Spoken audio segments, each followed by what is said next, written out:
Welcome to Hojo Radio. Once upon a time there was an engineer. Choo-choo Charlie was his name, we hear. He had an engine and he sure had fun. He used good and plenty candy to make his train run. Charlie says, love my good and plenty. Charlie says, really rings the bell. Charlie says, love my good and plenty. Don't know any other candy that I love so well.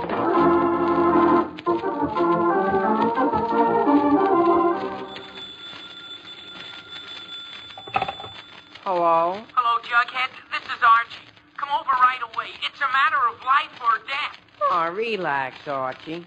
Relax.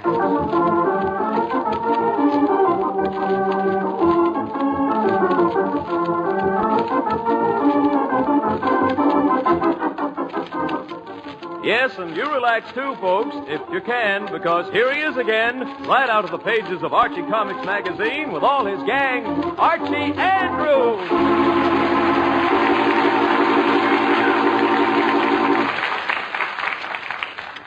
Well, it's Friday evening as we look in on the Andrews home in Riverdale.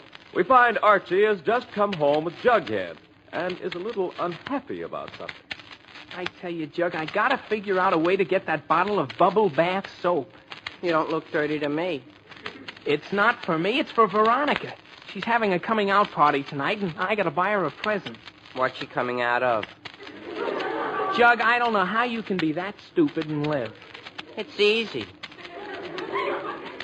Jug, Veronica is making her debut in Riverdale society tonight, and I want to buy that bubble bath soap we saw in the drugstore as a gift. Now, is that plain enough? Go ahead and buy it. I'm not stopping you. But I don't have the money, Jug. Reggie Mantle will probably bring some fancy gift. And how will I look? How? Embarrassed. I might just as well stay home.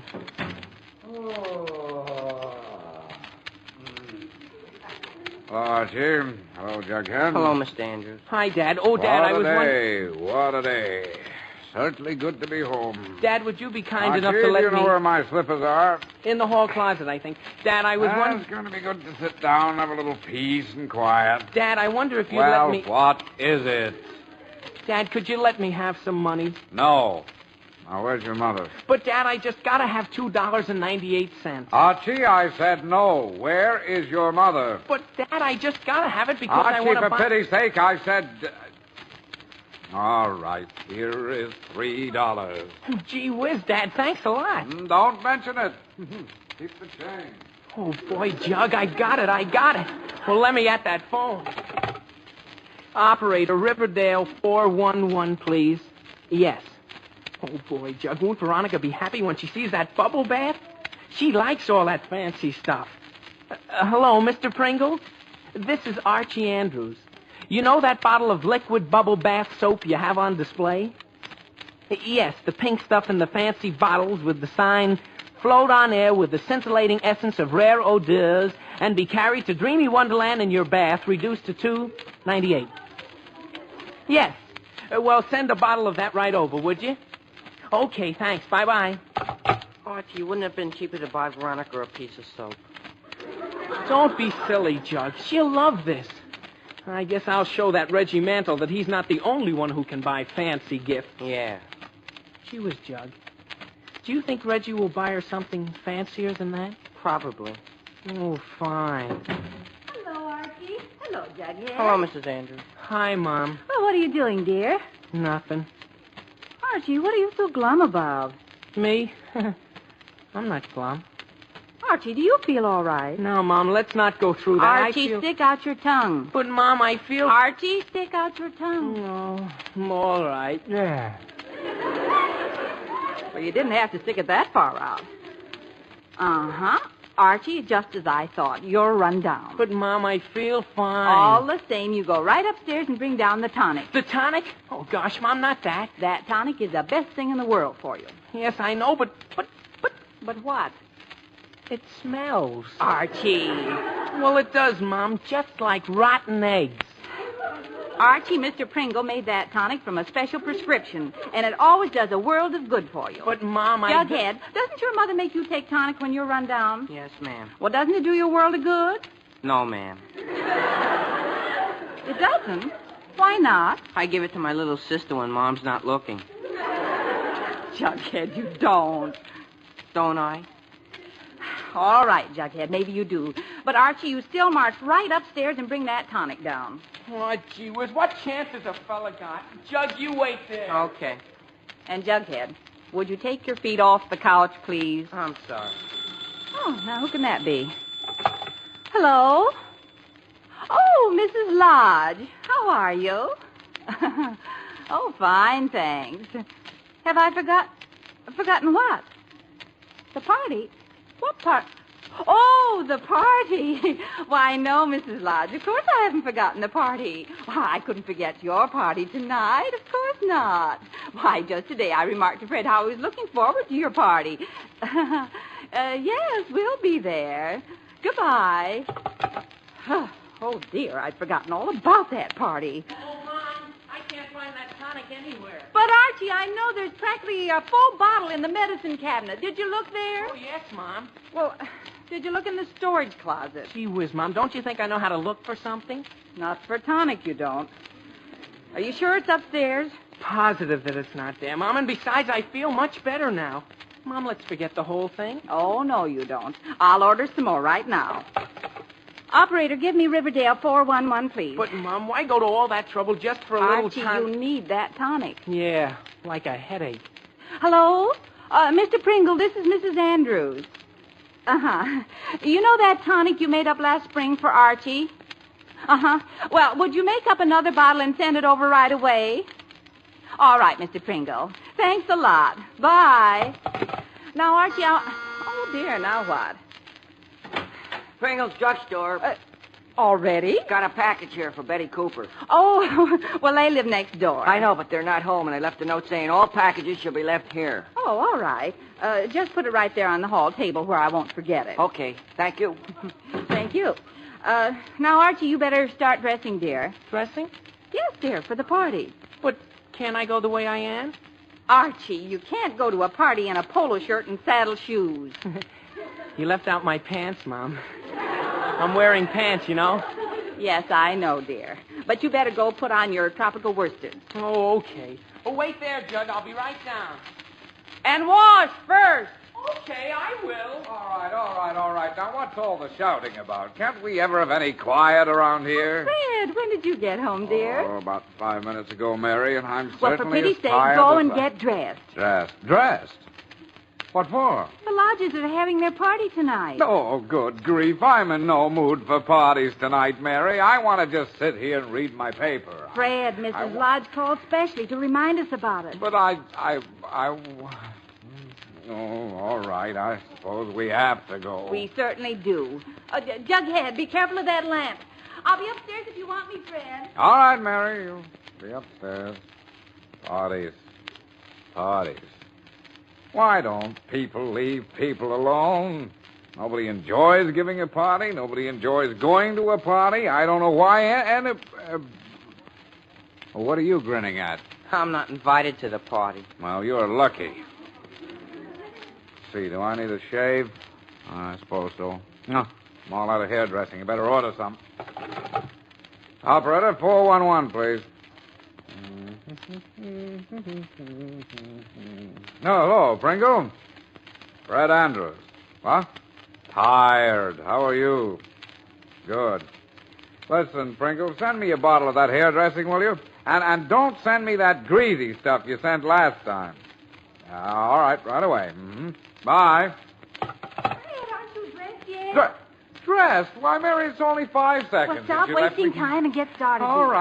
right, Mary. I don't know what this world is coming to when a man can't even go home anymore. Oh, that must be the tonic for Archie. Package from Pringle's Drugstore. Yes, I've been waiting for it. Tell Mr. Pringle to put it on the bill, please. Yes, ma'am. Thank you. Jughead, I wish you wouldn't sit on the arm of that chair. I'm sorry. Archie! Yes, Mom? Come on down here. Gee whiz, Mom, how can I get dressed if you keep calling me? Archie, your tonic just arrived. I want you to take it, dear. The tonic? Now? Yes, now.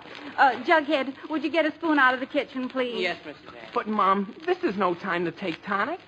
And why not? Well, because... Well, that is... Well, there's a time and place for everything, and, well, this just isn't the time and place. It certainly is. But, Mom, you have no idea how much better I feel. I thought you didn't feel sick in the first place. I didn't, but I'm much better now. Here's the spoon, Mrs. Andrews. Benedict Arnold. Me? What did I do? Traitor. Now, Archie, that's quite enough. Now, just this one spoonful won't kill you. You never can tell. Those are awful big spoons. Archie, for pity's sake, I don't have time to argue now. Please take this tonic. Gee whiz, okay. Gee whiz. Gee whiz, Ma. Do I... Gee whiz. But I... Gee whiz. If I only... Gee whiz. Yes, Archie, gee whiz. Now take it. In cold blood? Just take it? Just like that? Well, close your eyes if it'll help. It'll help more if you close your mouth, too. Jughead. I'm sorry. Gee whiz. Archie, don't say that again. Well, gee... Gosh. Archie, I'm getting impatient. Well, I'm gonna. Let me take it myself. Very well. Here. Okay, Mom. I might as well get it over and done with. Yeah. Ooh. Ooh. Wow. Ooh. Ooh. Oh. Phew. Gee, that wasn't as bad as I thought. Well, I told you so. Mary, do you like this bow tie with this suit? Oh, yes, dear. Now come upstairs, Archie, and put a clean shirt on. Yes, dear. Fine thing when a man can't even ask his own wife if she likes his tie without her giving him an... Well, what are you grinning at? I was just thinking of my father's ties. What about your father's ties? Does he tie them differently than I do? Yes. He just snaps his on. Oh, fine. Now, what in the world is keeping that delivery boy? Why, that druggist is the slowest... Oh, what's this on the hall table? Label says Pringle's Drugstore. When did that get here? Oh, that will... Now, why doesn't anybody tell me these things? Here I've been waiting and waiting for my hairdressing, and it's been here all the while. But, Mr. Andrews... Gee whiz. Say, Jughead, do you like this tie with this suit? No. Me too. But I can't decide whether I don't like the suit with the tie or the tie with the suit. Now, who can that be at a time like this? Pringle Drugstore. Oh, boy, my bubble bath. What? No, not for me. For a friend of mine. I'll take it. Here you are. Thank you. Gee whiz, I almost forgot about this. Well, open it and let's see it. Okay, don't rush me. Hey. Gee whiz, now who can that be? Hello, Archie. How are you all? Veronica. Gosh, hiya, Veronica. Come on in, Veronica. Jug, it's Veronica. Yes, I could tell. Hi, Veronica. Hello, Jug. Archie, I just dropped by to remind you about my party tonight.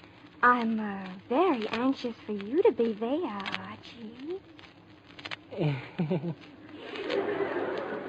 In fact, I might say I'm looking forward to dancing with you. You will be there, won't you, Archie?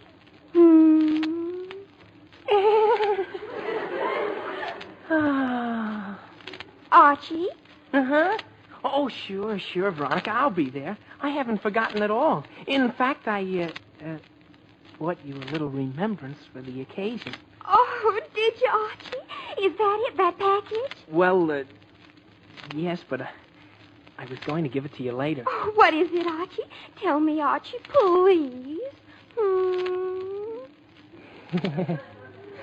Well, I wanted it to be a surprise, Veronica, but since you put it that way, I suppose you might as well know now. Oh, yes, I can't stand the suspense. Well, it's, well, that is, well, it's bubble bath. Jug, be quiet. Here, Veronica. Oh, Archie, for me? How sweet. Thank you. Gee whiz. I'll go home and use it right now. Thanks ever so much, Archie. Bye, Jug. So long. She kissed me. Yeah, and snap out of it. She was what a girl. Oh, brother. And did you hear what she said, Jug? Did you hear? What? She's gonna take a bath. Archie, people do that all the time. Well, yeah, Jug, but not with my bubble bath. Gee, I can hardly wait to see how Veronica smells tonight. Oh, fine. She was what a girl. What a girl. She's so glamorous. She makes my head buzz. Archie, that's the front door. Huh? Oh, yeah, I'll get it. Hello, Archie. Oh, hi, Betty. Archie, I wondered... Oh, hiya, Jug. Hi, Betty. Archie, was a package left here for me? Gee, what a girl. What did you say, Archie? Hmm? Oh, nothing, Betty. Not a thing. Oh, I thought you said...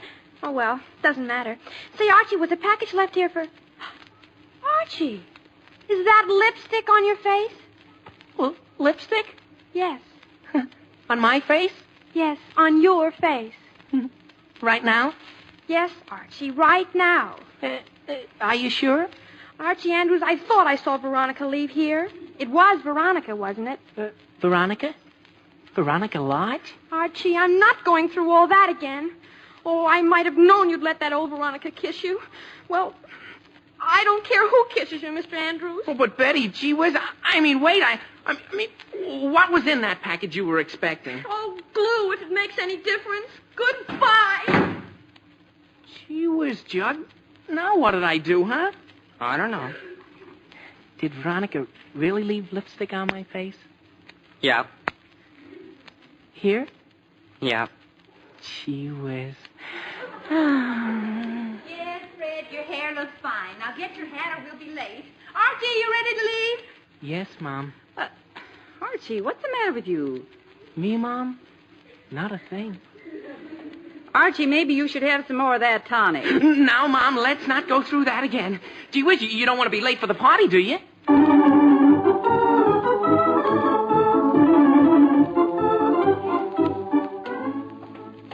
Now, Archie, remember your manners. Yes, Mom. And please don't spend all evening with Veronica. Yes, ma'am. And say the food is good. Gee whiz, Mom, I'm not a kid. I know it, but when we had dinner at the Hendersons, you didn't have to say the chicken died of old age. Well, I thought Your that... mother is right, son. And, Fred, you mind your manners, too. Yes, I certainly will do. Manners? What's wrong with my manners? I mean, after all, dear, Yes, talking Fred, to me in I front of the know. boys. Now ring the bell, dear. I know, but, Mary, you think I was a child and very bad in front of you. Good evening, Mr. and Mrs. Andrews and Master Andrews. Good evening. Oh, good Hello, evening, Edward. Archie? Hi, Eddie. What's cooking? Archie. Huh? May I take your hat, Mr. Andrews? Oh, Mr. and Mrs. Andrews and Archie. How are you, Veronica? Veronica? My, you're looking lovely tonight, dear. May I take your hat, Mr. Andrews? Hello, Veronica. Hello, Archie. My, what a lovely tie. Do you like it? May I take your hat, sir? Oh, yes, lovely. Archie, do you have a cold? No, Veronica. It's just that I smell rotten eggs. Why? Archie, for pity's sake. Well, I do, Mom. It smells just like that. Gee whiz, Veronica. You don't smell like I thought you would. Archie, really? I mean, after all... Well, I'd better go see how my other guests are doing. Oh, but, Veronica, wait. You don't understand. Veronica, I can explain. Archie, for pity's sake. But, Veronica, you just don't understand. I understand perfectly. May I please take your hat, sir?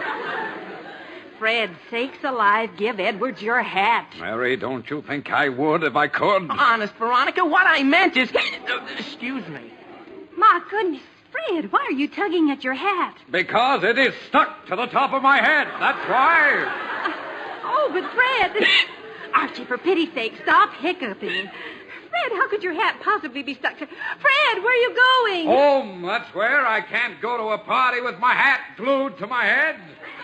You see, Veronica, what I... Archie, please. Fred, you can't leave. Mary, I certainly can. And besides, if you ask me, Veronica does smell of rotten eggs. Fred! Wait, I'll go with you. Mrs. Andrews, maybe you'd better stay and see what's wrong with Archie. Archie? Gee whiz, there's nothing wrong with me. Veronica, it's only the hiccups, you know. People get hiccups practically every day. Yes, I know. But this is the first time I ever saw anyone hiccup and blow bubbles at the same time.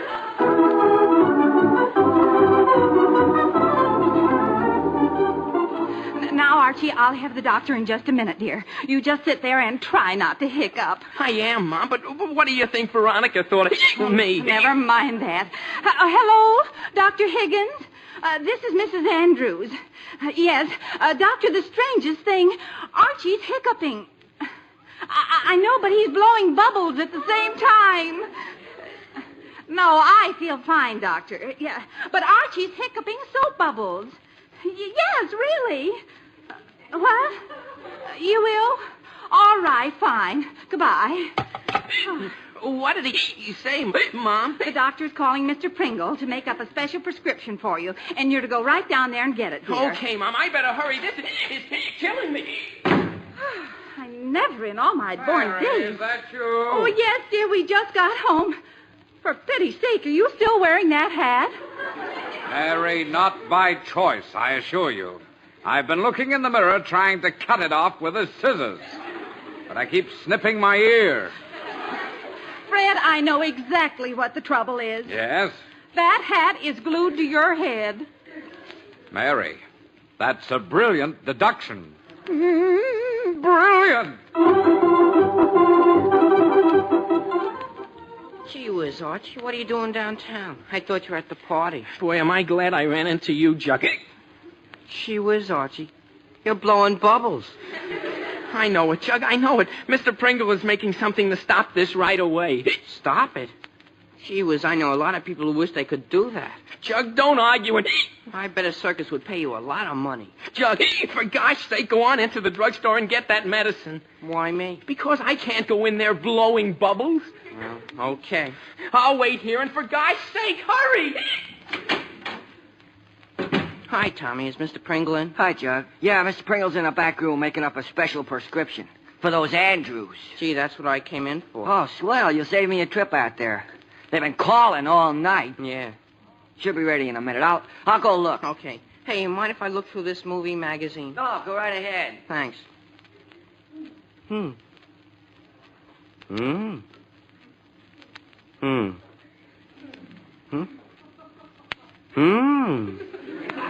Here you are, Jug. All set. Thanks. Gee, Tommy, you know that Betty Grable has some swimming pool. Yeah. But you better hurry with this prescription. Mr. Pringle says they need it right away, and it's just the thing. Okay. Should I put it on the Andrews bill? Yeah, and put this movie magazine on their bill, too. Bye. Okay, bye. Gee whiz, Archie, what's all the crowd? Never mind. Did you get the stuff? Yeah. He said it's just what you need. Okay, then let's get out of here. But I want to see what the crowd is looking at. Jughead, the crowd is watching me. Gee whiz, haven't they ever seen anyone blow bubbles before? Yes, Jug, but not without a bubble pipe. Now, come on!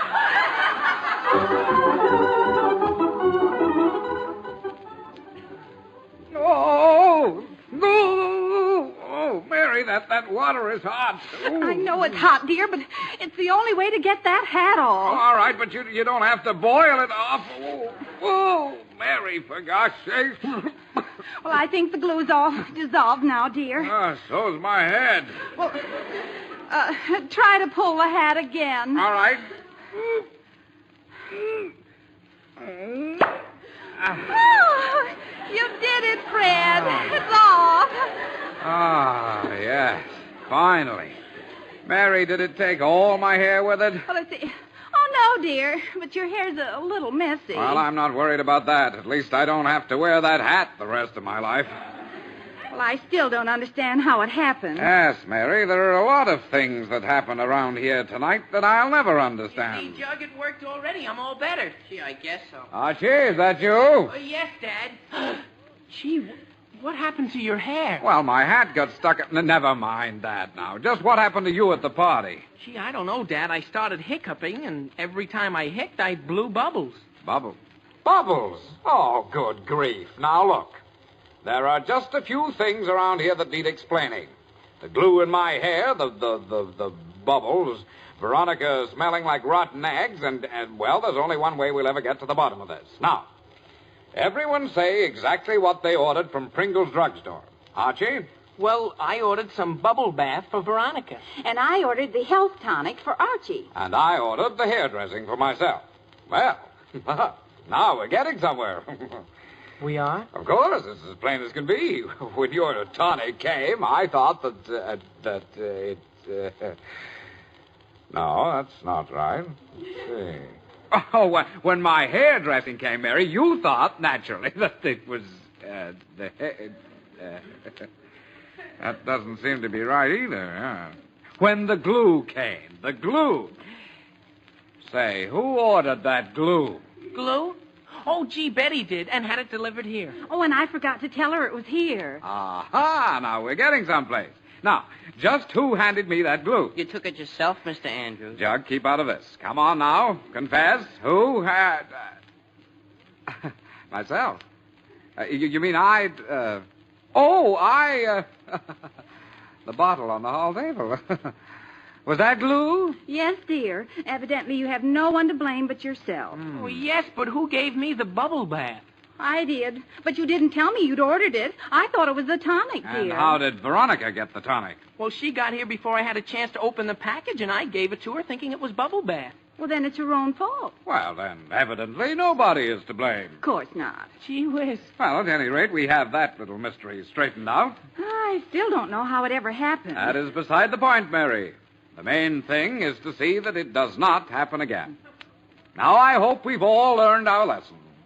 I hope we've learned that everyone should let everyone else know what everyone else has ordered whenever everyone has, well, you get the point. Yes, Dad. Oh, I'll get it. Just a minute. I'll get it. We've had enough trouble for one night. Pringle's Drugstore. Here's that medicine. Medicine, but I didn't Oh, order good. any We've been waiting for that medicine. Medicine? Medicine? Then what was it I just took? And what happened to my order? Your order? Fred, what did you order? Well, I called Pringle to send me some shampoo to get this glue out of my hair, and he said... Shampoo! Shampoo! Archie. Now, Mary, for gosh sakes, that boy is blowing bubbles again.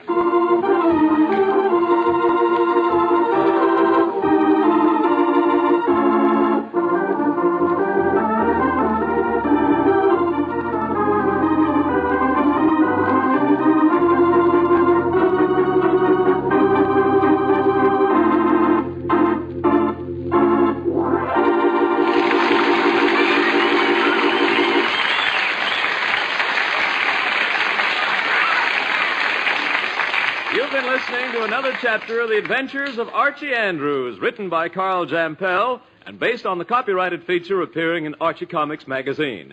Archie is played by Bob Hastings, Jughead by Harlan Stone. Others in the cast include Alice Yearman, Ian Martin, Gloria Mann, and Rosemary Rice. Felix McGuire at the organ. Production was under the direction of Charles Urquhart. And now back to the Andrews. More toast, Archie? Yes, please, Mom. Gee, that was quite a mix-up last night, wasn't it? Yes, it was, dear. And you know, after I got into bed, one thing kept puzzling me. What was that, Mom? Whatever became of that first bottle of tonic? I'm sure we had some in the house. Oh, that. Well. Good morning, everyone. Good morning. Oh, what are you so gay about this morning, Fred? Oh, I don't know. I always feel good after I wash and shave. That aftershave lotion does it, I think. Perks a man up. Yes, dear. Well, sit down and have you... Fred, Yes, dear? you smell like rotten eggs. Rotten eggs. Oh, now don't be silly, dear. How could I possibly smell of... I do, don't I? Archie, come back here.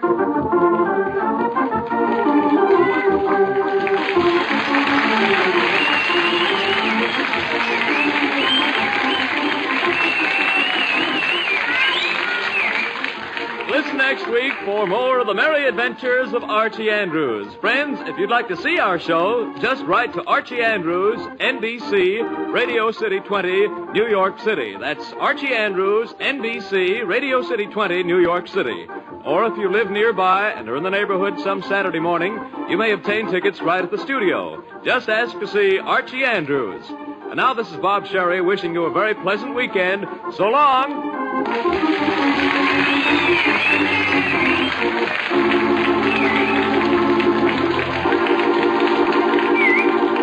NBC, the national broadcasting company. This just in. Are you looking for some classic gaming? What about new and old Nintendo products? Do you need to find some tutorials on how to make all that stuff work? Well, look no further than Rocket Blast Gaming for some of the best classic and new gaming around. Rocket Blast is an expert at all things Nintendo, and he has all the tutorials to prove it. So check him out right here on YouTube at Rocket Blast Gaming. That's ROCKET BLAST Gaming. Hojo Radio. We're your old-time radio headquarters. Stay tuned. Don't touch that dial. This is the time when the makers of Camel cigarettes bring you... Blondie. That's good. The makers of Camel cigarettes, CAMEL cigarettes, bring you Blondie.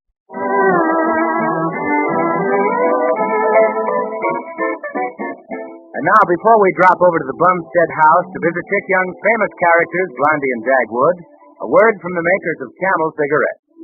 This is a bit of news you may have heard before, but if you haven't applied it to your own individual case, then believe me, it's worthwhile listening to again. It's the report of a group of research scientists who conducted a series of tests on the burning speeds of various cigarettes. In recent laboratory tests, 16 of the largest selling cigarette brands were compared, and it was found that Camel cigarettes burned slowest of all, 25% slower than the average of the other brands tested. Yes, Camel's the cigarette of costlier tobaccos are definitely slower burning. That means you don't come up against the irritating qualities of too fast burning. It means extra mildness and extra coolness. It means extra smoking in Camels, too, equal on the average to 5 extra smokes per pack. Try Camels. Find out for yourself how slower burning Camels give more pleasure per puff and more puffs per pack. Penny for penny, Camels are your best cigarette buy.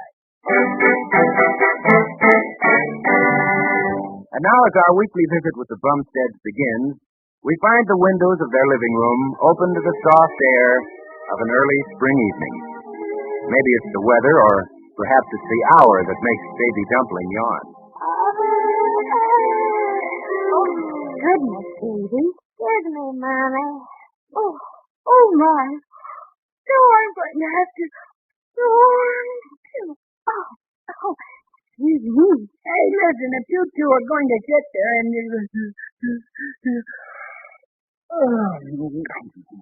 Excuse you, Daddy. Don't mention it.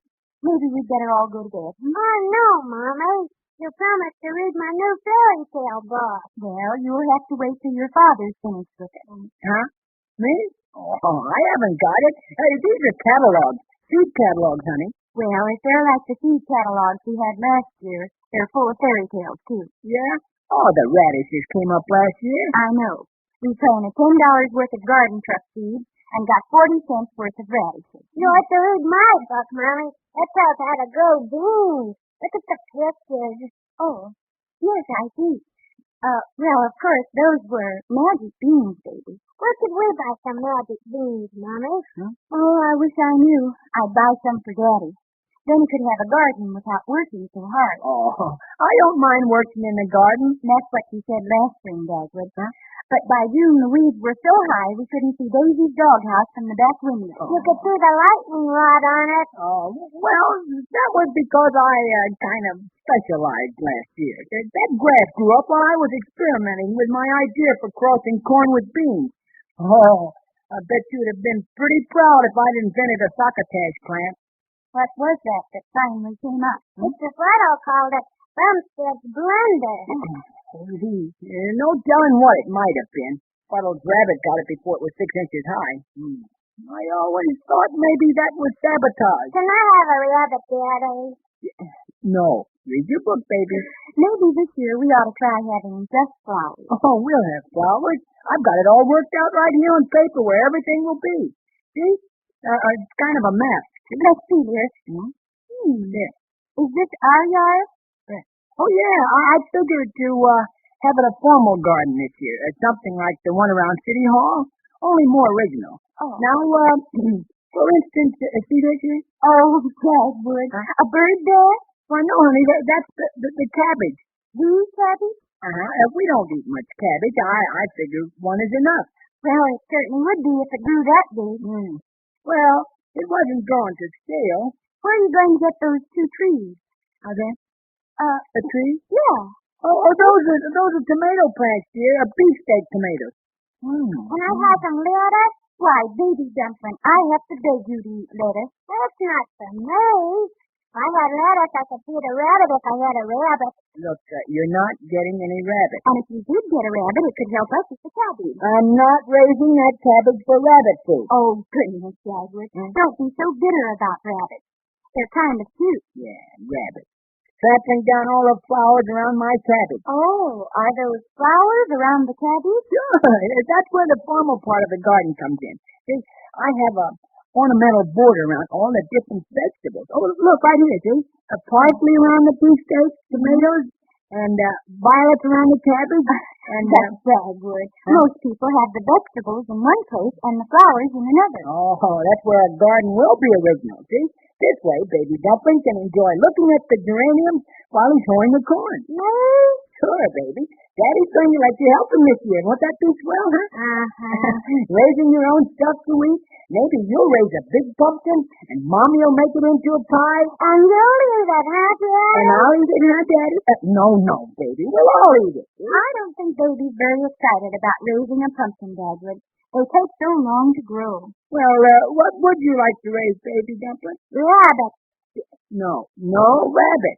You're going to be in charge of the vegetables. Now, why are you so set on Baby's going in for garden truck, Dagwood? It's educational. Now look at all the famous men who were raised on a farm. Oh. Well, if it's educational, we'll have to find a way to get them interested.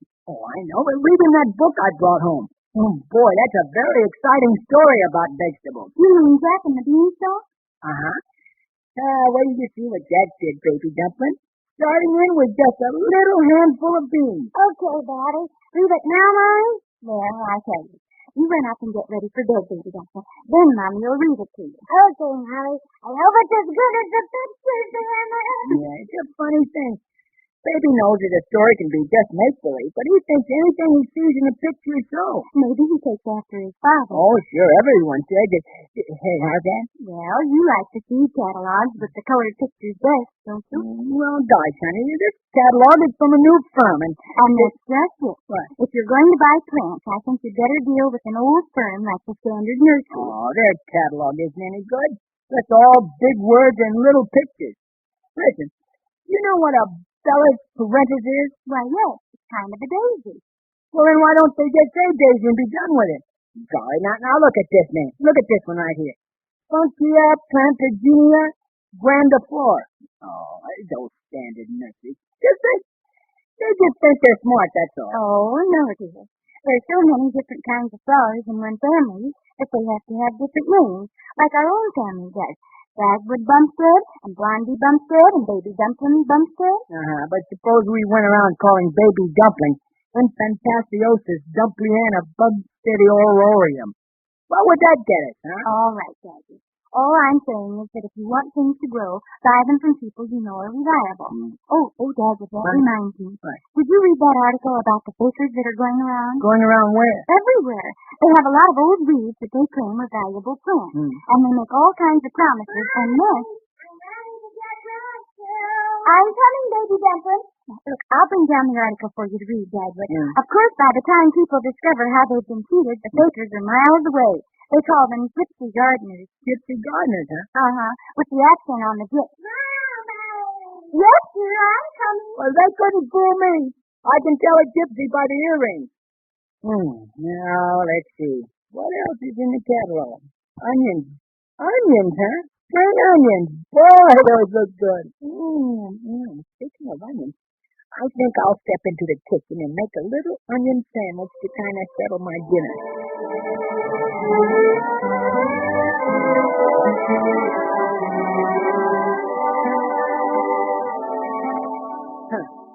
Look at this name. William Speciosum Malcolm Malpomene. Oh, There's nothing in the world but another lily. Guess I'll have another slice of onion Oreo with by some Brevio something. Emporio the Doratus. Oh, I thought maybe it was a friend of mine. I hope we will be friends, Mr. Bumstead, isn't it? Uh-huh. I'm Mayapple. Yeah, uh-huh. Miltiades Mayapple, the harbinger of spring. The what? I sell flowers. Oh. The loveliest blooms that ever delighted the eye of man. Do your plants grow? Grow? Mm. They burgeon, Mr. Bumstead. They do, huh? Oh, evidently, Mr. Bumstead. Well, look, I tell you. Of course, I'm only approaching real flower lovers in a better neighborhood just at the first. Yeah? Yes, indeed. I feel about my plants as though they were my own children. I want them to have a good home. You see my point? Yeah, well, I tell you In now. fact, I'm afraid I continue to think of them as mine even after I have sold them. That's why I always come back to see how they're getting along. You come back to see if they're growing okay? I suppose you think that's silly of me. Of course, they always do grow beautifully. They do, huh? Always. Invariably. The Mayapple system sees to that. With a Mayapple seed, a shrub or plant, nothing goes wrong, because it can't. Up to Daisy. Yeah, Upsy Daisy? That's the secret. Up to Daisy is my name for the most wonderful plant food. My own invention. Oh. Mayapple products must produce gorgeous results, Mr. Bumstead, or you don't owe me a penny. Well, that sounds pretty good to me. I'll come out to your place sometime and have a look around. No, Mr. Bumstead. That's not the Mayapple way. I bring the posies to you. How's that? I have a truck that's full of growing things right outside your door at this moment. Oh, well, it's pretty dark to see. I know, and it's fearfully late. I don't want to drive that laden truck home. I tell you just what I'll do, Mr. Bumstead. I'll just sell the whole thing to you at a bargain price. $20. $20 for a truckload? Hey, what's on that truck? Everything from apps to zinnias. Oh, well, I tell you. All yours for $20. And as a special introductory offer, I'll throw in Mayapple seed packets. That's good, you know. Oh. A complete truck garden from artichokes to zucchini. For only $5 more. Oh, $5 more, huh? But think, Mr. Bumstead, everything to delight the eye, charm the nostrils, silly in a man, for a paltry $25. Oh, poultry. Chickens too, huh? Now, Mr. Bumstead, we must remember that I return day after day, if need be, to lavish upon them a father's care. Well, you wouldn't have to come every day. What would you charge for a stepfather's care, huh? You wound me, Mr. Bumstead. You do indeed. I simply cannot haggle over my plants. It's bad enough to part with them at all. Oh, no. Listen. Don't break down. I'll buy the stuff. You'll never regret it, sir. Well, I'll take a sack of that Upsy Daisy stuff, too. Well, that'll be $30 in all. Well, we keep our petty cash in the old bean pot here. Oh, here, Mr. Bumstead, an extra premium for you. Mayapple Marvel, the bean of tomorrow. Free to you. Yes, thanks. Hey, we got $29.50 here. Oh, I guess the deal's off. Oh, no, Mr. Bumstead. I'll trust you for the difference. Hey, thanks. Not at all. Now I'll unload the things on your back porch and wait. Just wait till you see them tomorrow.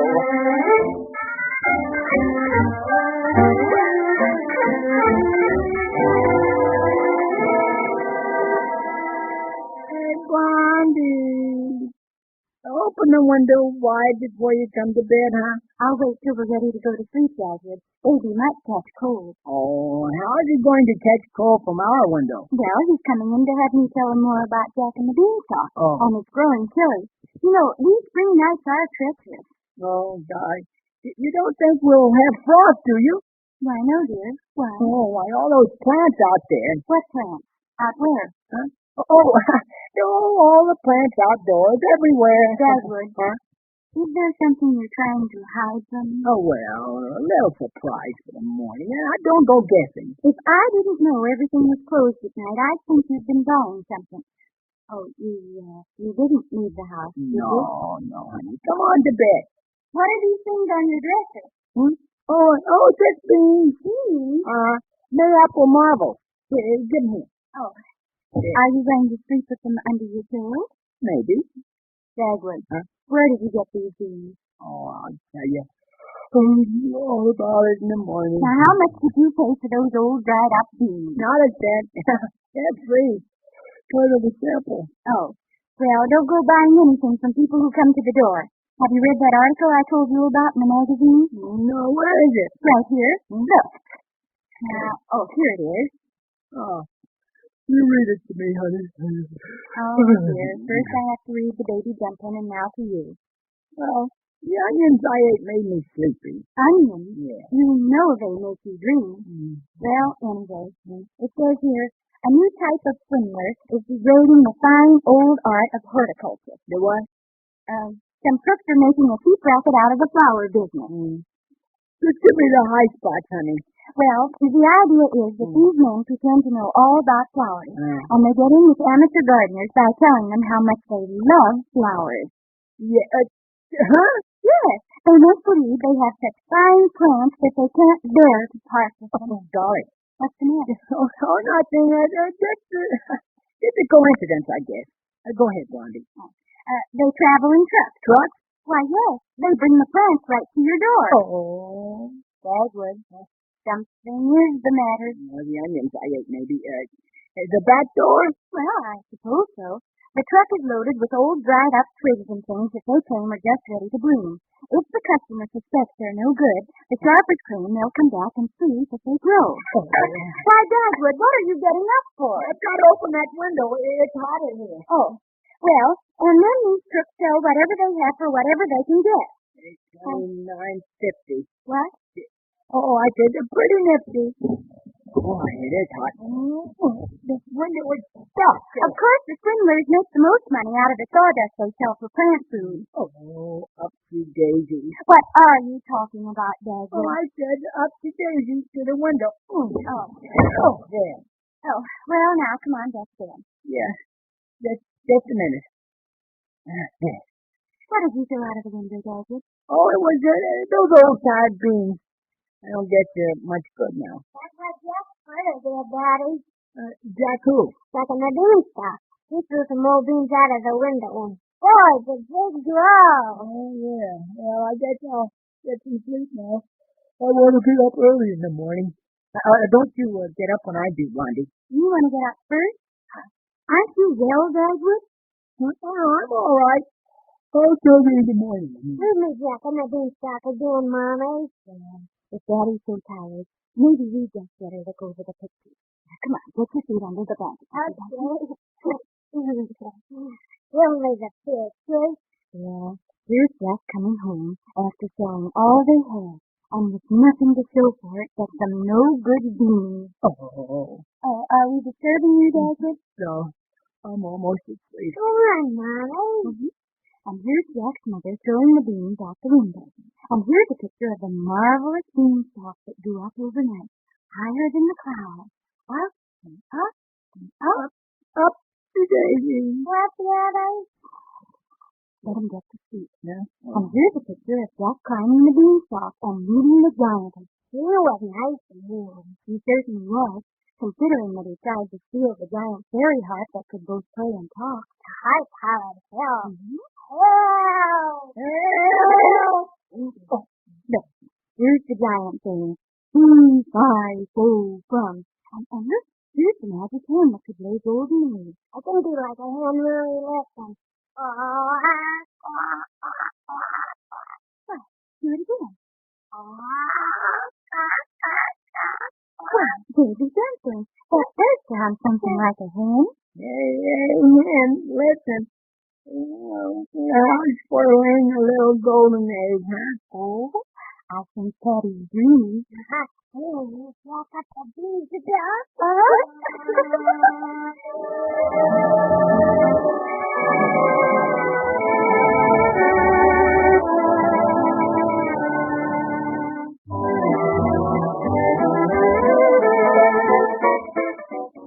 If you were announcing over the air about Camel cigarettes and knew that a lot of people would be happier in their smoking if they took up Camels, I wonder what you'd say.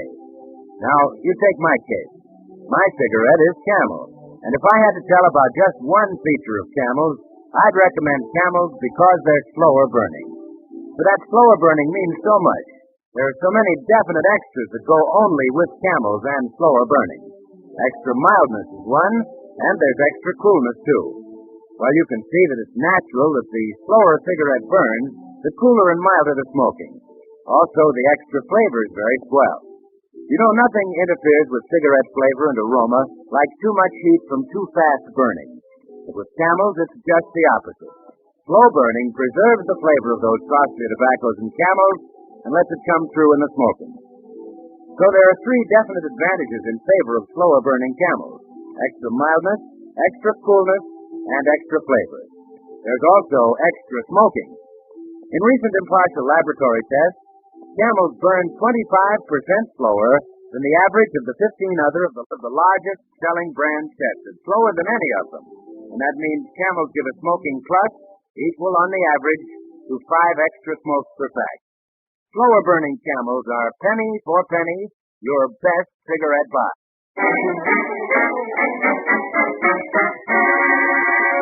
And now, by a neat trick of radio legerdemain, we find ourselves in Dagwood's dream. Dagwood Bumstead, calling Dagwood Bumstead. Go away, honestly. That's what I know. Yeah, who's that, Captain Supper? No, this is the Sandman. Well, what can I do for you, Sandy? Why'd you throw those beans out of the window? Huh? I'll pick them up in the morning. Too late, Dagwood Bumstead. Huh? If you don't know those were magic beans, why you don't know beans. Were they really any good? Let's go down to the garden. No, listen. You see, I'm in bed now, and, Hey! No, I'm not. I'm outdoors somewhere. Or to allocate your whereabouts more specifically, we may describe your situation as that of being in a garden. Hey, who's that? I, sir, am one of a family of smooth, kidney-shaped edible seeds, born severely in long pods by certain lagoons. How's that? In other words, it's one of the beans. Golly, it certainly talks well for a bean. Well, it's a Boston bean, you know. You don't see a slice of brown bread around, do you? Our traditional associate is absent, sir. We are not here in our edible, but in our genetic capacity.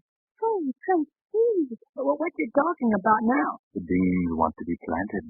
Oh, sure. Glad to oblige. I'll just throw a little loose earth over them, see? Yeah. Now what?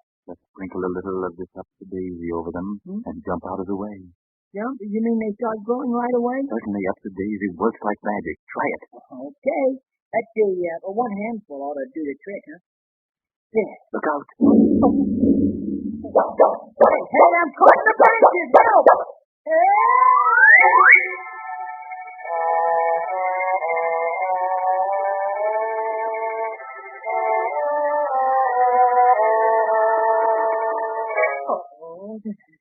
That upsy-daisy certainly works fast. 1 minute I'm in my own garden, and now here I am. But where am I? Darn be sorry, the Lord must be busy. He'll be after asking himself, where is he? Hey, who's saying that? Look at the tree, and whatever you see, leave in again the bus. That's me. Hey, all I see is a harp. Well, what do you think I am? I mean the kind of a harp you can play music on. A harp that can talk and play by itself. Hey, I bet Baby Jumpin' would like that. Maybe he would, maybe he wouldn't. But even if I wanted to go, I couldn't. Why not? The giant has me under a spell. If anyone touches me, I have to yell. Oh, this must be the giant's harp, huh? Well, how loud can you yell? Huh? Oh, well, I guess the giant wouldn't hear that. Come on, let's go. Don't touch me now, or I'll have to yell. It's something that I cannot help. Look out. Look out.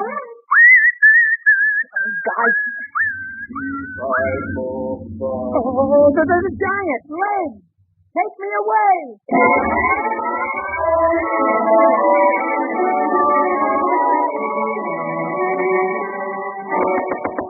Boy, that was close. Hey, open up in here. Isn't anybody home? Nobody's here, but that's chicken. Chicken? This is too big for a hen house, isn't it? Not for the giant hen house. Oh, does this belong to the giant, too? Sure. It's a good hen house, and I'm his hen. You sound a lot like Baby Dumpling. You sound like Baby Dumpling would sound if he sounded like a hen. Listen, you want a nip for the night? Oh, I wouldn't mind. I'm hiding from the giant. Well, you're in the wrong route. Giant comes here every night to count his golden eggs. Yeah? Which hen lays the golden eggs, huh? That one over there? Thanks. I want to take that hen home to Blondie, just a little souvenir of my trip. You better not let the giant that keep taking that hen. Oh, I don't know. Maybe the giant isn't as tough as he looks. He reminds me of a fellow named Mayapple. And he wasn't very tough. The giant's name used to be Mayapple. When he started to grow, he changed it to Big Apple. What started him growing? Oh, the bowl of Upsy Daisy every morning. Crunchy bowl of Upsy Daisy every morning will certainly give you rosy cheeks and lots of energy. Oh, hey, turn that off. Now here's how you can make your own Upsy Daisy. Huh? Just grind up a nice piece of 2x4 and a pint of cream. Oh, well, that's the first time I ever heard of a radio in a hen house. Anything can happen in a dream. Well, if I'm dreaming, I think I'll take a few golden eggs and go home before I wake up. You better hurry. I hear the giant coming now. Oh. That's him. E-5-O plum.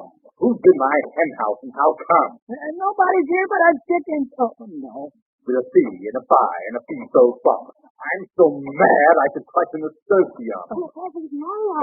Yeah. Let me in here for pity's sake or I'll part your hair with a garden rake. Listen, unlock that door, and when he opens it, I'll run between his legs and find the beanstalk. Okay, ready? 1, 2, 3.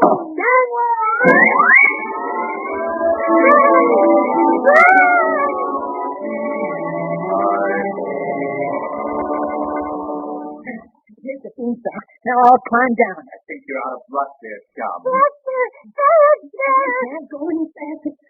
Oh, why do I have dreams like this? This dream comes to you through the courtesy of the Upsy Daisy Plant Food Company. Oh, that's the end. I'm going to jump.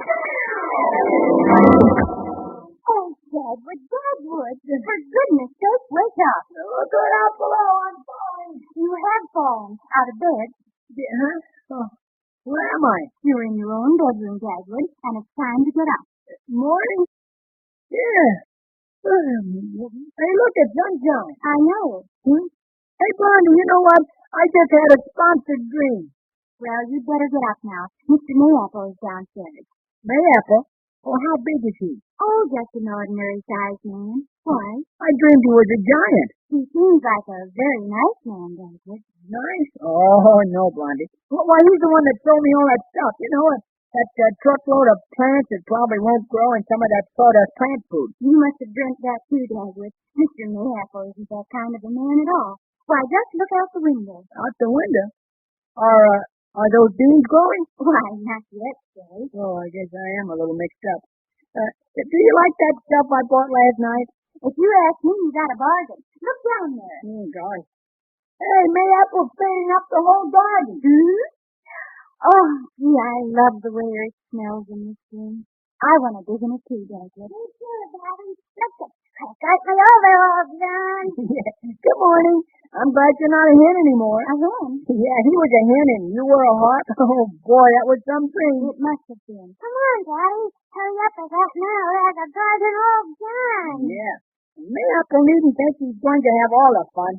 Hey, Mayapple, wait for us now. I'll go down and tell him, Daddy. Okay. I'm going to tell you to leave room for a little rabbit house just in case. Oh, this year we really will have a garden, won't we, Daddy? You bet, honey. What's the use of paying all kinds of prices for vegetables when you can raise them yourself? And flowers. If we grow more than we can use, we can give them to people. Sure. I bet people will be hanging over the back fence looking at our flowers this year. Of course it'll take a little work, Dagwood. Oh, I don't mind working in a garden, honey. I can get up a little earlier every day, like this morning.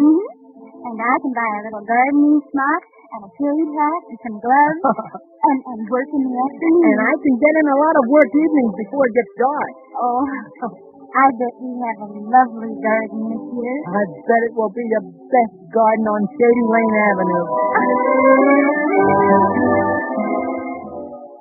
Well, folks, spring has really come to the Bumstead. And we invite you to join us in another visit to the Bumstead with Penny Singleton as Blondie and Arthur Lakers Dagwood next Monday at the same time. Let me also suggest that you listen to Camel's other standout shows. On Saturday, there's Luncheon at the Waldorf with Ilka Chase. You'll find it a new high in daytime entertainment. On Saturday night, tune in and hear Bob Crosby and Mildred Bailey featuring Music with a Heartbeat. That's a tip for your radio pleasure. And for your smoking pleasure, try Camels. You'll find more pleasure for puffs, more puffs for packs. This is the Columbia Broadcasting System. You worked too hard, you ate too much, the cheesecake made you greedy. Let your aching head and stomach hear this message from old Speedy. Alka-Seltzer, plop, plop, fizz, fizz, oh, what a relief it is. Plop, plop, fizz, fizz, oh, what a relief it is. Ah, those Speedy Alka-Seltzer bubbles burst into action to relieve your upset stomach and aching head fast. Use only as directed. Oh, what a relief it is. What a relief. Stay tuned to Hojo Radio. Remember, a Hallmark card will best express your perfect taste, your thoughtfulness.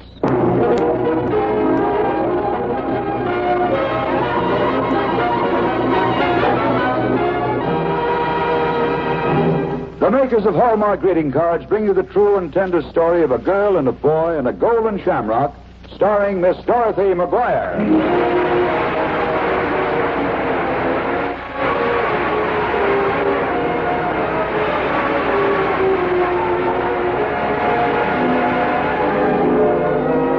A third of a century, quality has been a habit with the makers of Hallmark cards.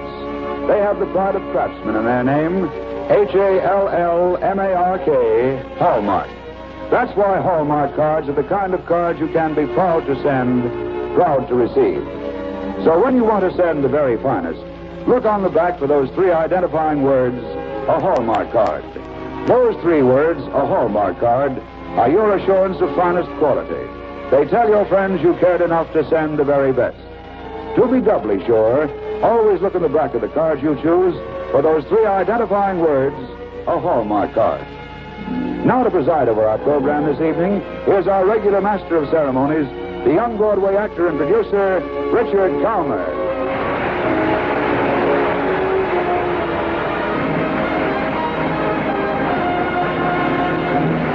Thank you, Tom Shirley, and good evening, ladies and gentlemen.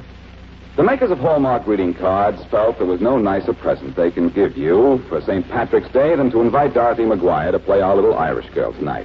So here she is. Welcome, Dorothy. Thank you, Dick. I hope it won't distress you to learn that my forebears lived nearer the River Dundee than the River Shannon. But I don't have to be Irish to send you a Hallmark card on St. Patrick's Day, do I, Dick? You certainly do, Dorothy. Tonight you're Colleen by proxy and the darling of our hearts. Ladies and gentlemen, you've seen Dorothy McGuire and Claudia, the spiral staircase, the enchanted cottage. Great roles that have taken her right to the top. Tonight, she plays a little Irish girl, luckily or perhaps unluckily in love. The makers of Hallmark greeting cards present on the Reader's Digest radio edition, Sweet Rosie O'Brady, starring Dorothy McGuire.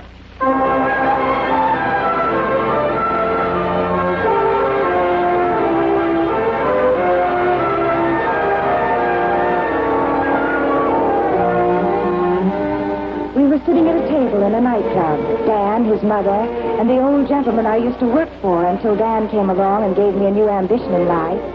We were to be married sometime in June. And like all the other fashionable brides-to-be, I was in New York picking out my trousseau. Slowly, carefully, expensively. Oh, yes. The wife of Dan Furness had to be dressed expensively, with almost a completely new wardrobe for every hour of the day. Imagine little me in $60 hats and nightgowns that cost more than the winter coat I'd been wearing for the past 5 years. I should have been the happiest girl in the world. Perhaps I would have been if we'd gone some other place for dinner. Any place but here. Well, hello, darling. Oh, hello, Dan. Got an extra hand I can hold under the table? Or are you too busy eating? Oh, I'm never too busy to hold hands. Hey, they're cold. That's why I'm marrying you, dear. You can give up squash and devote your mornings to warming my hands. How about your feet? Oh, they're like ice. Want them defrosted? Oh, Dan, please. Your mother and Mr. Grant, everybody can see what you're doing. Drop something, Dan? No, Mother. Oh, Dan. I can't stop him, Mrs. Furnace. Well, I refuse to be a witness to this exhibition. Charles, let's start. Yes, certainly. Will you excuse us? Indefinitely, Mr. Grant.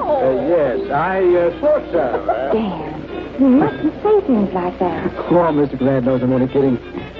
Besides, I want to be alone with you. Alone with all these people around? I don't even know they're here. All I can see is two big blue eyes, little button at the nose, and a mouth that was custom built to my specifications. Oh, darling, you're such a fool. Good fool. Wonderful, wonderful fool. That's why I'm so terrified of losing you. How can you do that? I'm right in the palm of your hand. Oh, Dan, you do love me, don't you? More than anything else in the world. More than... What? Nothing. Say, what's the matter, darling? What's bothering you? I don't know. I'm just funny tonight. Why? Come on, tell me. You act as if you were worried about something. No, I'm all right, dear. Margaret, now what's wrong? You keep looking at me as if I were 1,000 miles away. Look, I want to help you, darling. Oh, I know, Dan. Well, then, for heaven's sake, stop playing with that pin and tell me what the matter is. Well, maybe it's the pin that's causing the trouble. What? I'm afraid you'll have to make it a foursome again, Dan. We're back. Oh, good heavens, Margaret, why such a long face? You and Dad look as if you'd already been married. Oh, we're just practicing, Mother. Well, I'd hardly say that Margaret was. She's somewhere off in the clouds. A penny for your thoughts, young lady. A penny? Why, you're a biker, Mr. Grant. I'd give her $1,000.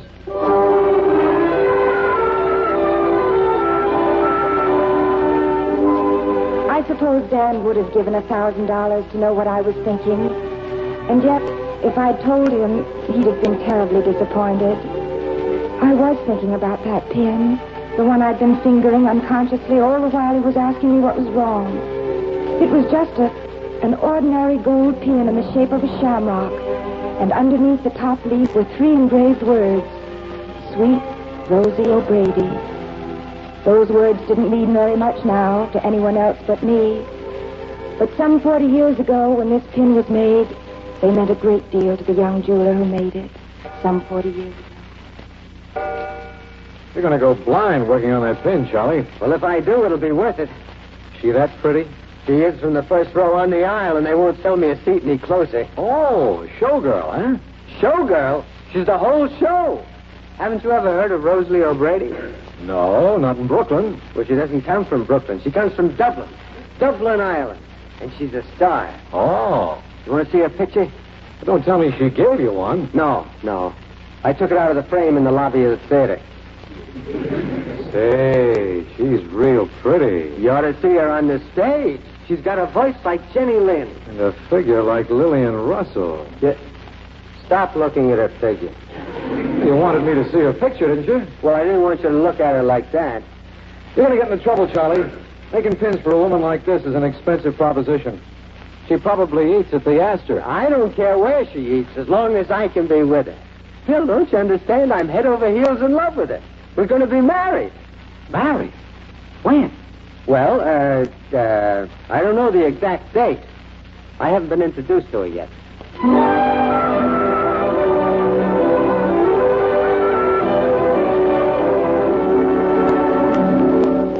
Sweet Rosie O'Brady. It's adorable, Charles. Adorable. But you really shouldn't have made it for me. Why not? It couldn't have been made for anyone else. Oh, I don't think you'll understand. Only 2 kinds of men give me gifts, and you're not like either kind. Well, perhaps I'm in a class by myself. That's just it. You are. You're not the stage door Johnny type, and the other type is always over 50, very rich, and bored with being married. Oh. What does that make me? A very sweet boy who's fallen in love with love. You'll get over it, Charles. Why should I? I like being in love with you. But you're not in love with me. You're in love with a girl who sings and dances and makes witty remarks for 2 hours on the stage. until the curtain comes down. She's very pretty, easy to get along with, and she looks like an ideal mother for all your unborn children. The only trouble is she doesn't exist. She does for me. And I'm not a boy, Miss O'Brady. I'm very much in love with you. Oh, don't say that. I shall never know what to do with you now.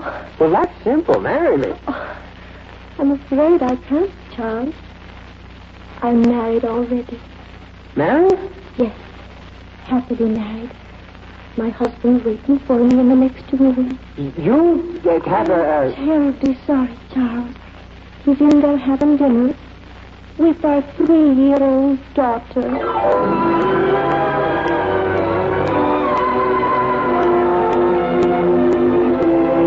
That 3-year-old daughter grew up to be my mother. Yes. Sweet Rosie O'Brady was my grandmother, and a nicer, kinder, more thoughtful granny nobody ever had.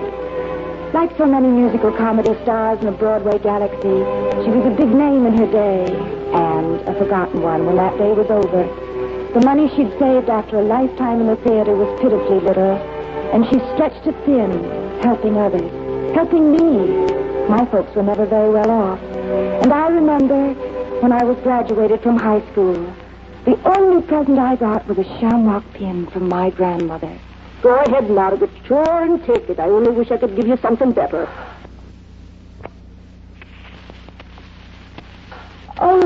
Oh, but it's yours. I mean, it's so personal. Oh, nonsense. I haven't looked at this pin in 20 years. You're just saying that. I know how much it means to you. You've told me about it dozens of times. Sure, and I've told you about my career a dozen more.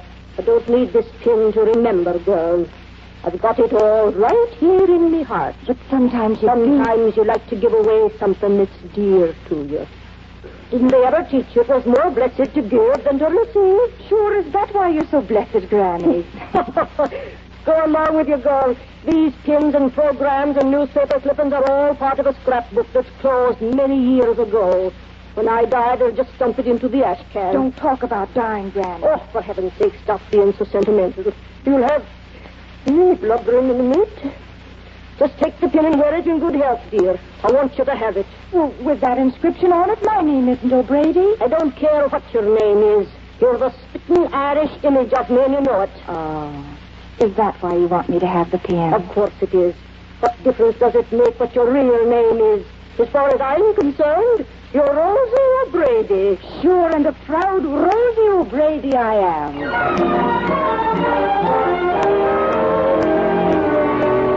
A moment ago, Mr. Grant offered me a penny for my thoughts. Yet he of all people might have known what I was thinking. He of all people might have known why my hands were so cold, why I couldn't eat any dinner. Did he know? Why was he looking at me so thoughtfully? Perhaps he, too, was thinking back to that first day I'd met him, the day I was sent to see him about a job. Yes. It's a secretarial job, Miss Hanson. Being a writer, I need a sort of combination sounding board, typist, critic, and amateur psychiatrist. Yes, sir. Now, do you think that you could be all those things for $35 a week? Well, it doesn't really matter what I think, does it? No, I suppose not. Still, it's helpful for a writer to be surrounded by reassuring people. Yes, very often I... What did you say your name was? Miss Hanson. No. Margaret Hanson. No. It's funny, I could swear that I have seen you somewhere before, and yet I... Have you ever been to the University of Michigan? No, sir, I've never been to any university. Oh, well, doesn't really matter. I just thought that you... Confound it, I keep thinking that you're an actress, or a murderess, or somebody that's been in the papers a great deal. Have you ever... No, I've never done a thing. Good Lord. I know. The pin. Where did you get that pin? Why, my grandmother gave it to me. Your grandmother? Yes. Where'd she get it? Well, really, Mr. Grant... Oh, come, young lady. Very important. I see that pin. Well, all right. Yes, thought so. Sweet Rosie O'Brady. She gave it to your grandmother. No, sir. Rosie O'Brady is my grandmother. Of course. Of course. I should have recognized you the minute I saw you. Why? Who are you, Mr. Grant? I mean... Yes. Of course you wouldn't understand, Miss Hanson. Well, now, you see, I am the man who made this pin. Oh. See, I was a jeweler at that time, and I'm very much in love with, well, that is, your grandmother was a very beautiful woman. Mm-hmm. In fact, you're just like her. I think I'd better be going, Mr. Grant. Going? Good heavens, I wouldn't consider letting you go. Sit right down here, Miss Hanson. You got the job.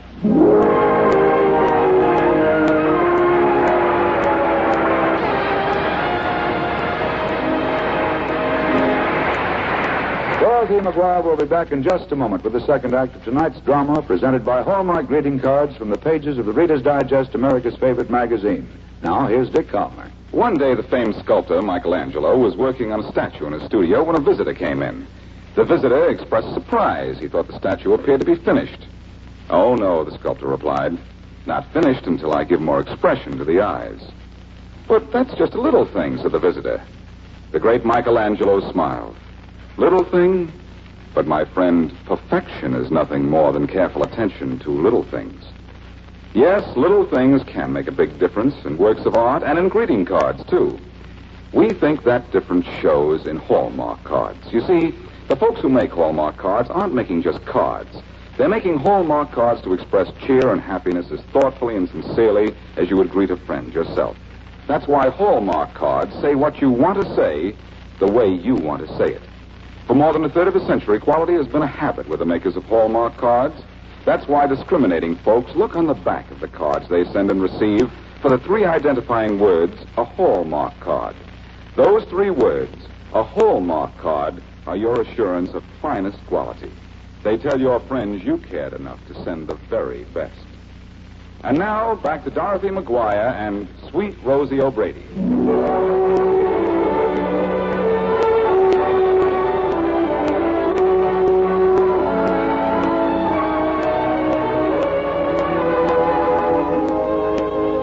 So long ago that I met Dan. Mr. Grant introduced us. Purposely, I thought. Somehow, that pin I wore and the memories he had of sweet Rosie O'Brady made him take a fatherly interest in me. And I couldn't help but notice that he went out of his way to play the part of Cupid. He kept me working late one night, the same night he invited Dan Furness for dinner. So it was only natural for me to stay on and join them. But Mr. Grant didn't have to play Cupid very long. And that night, when Dan took me home, we stood in the doorway and talked until the morning sun reminded us that it was dawn. Good heavens, Dan. It's morning. Already? Oh, it must be. Unless the sun is up awfully early today. Well, for Pete's sake. I bet you did, darn. I've had a wonderful time. Just standing here in the hallway? I should have said goodnight to you hours ago. Well, as I remember, you did, but I just didn't go home. I don't think I let you. But, maybe I'd better now. All right, Margaret. I'll go. Oh, well, let's just have one more cigarette, and then I really do have to go in. Say, I got a better idea. Let's make it a kiss instead of a cigarette. How about it? Will you kiss me goodnight?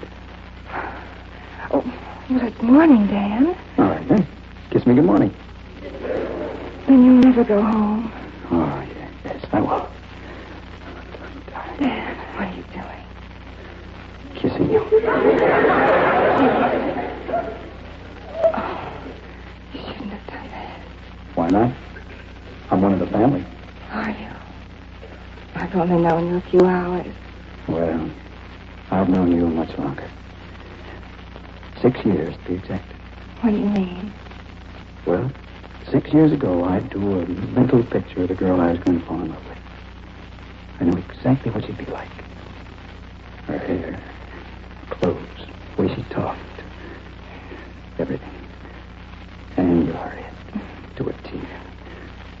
From the tip of your nose jolly good Irish. Oh, those mighty kind words, stranger. They're most true words, darling. I'm in love with you. Dan. And I'll tell you something else, too. What? I'm going to marry you.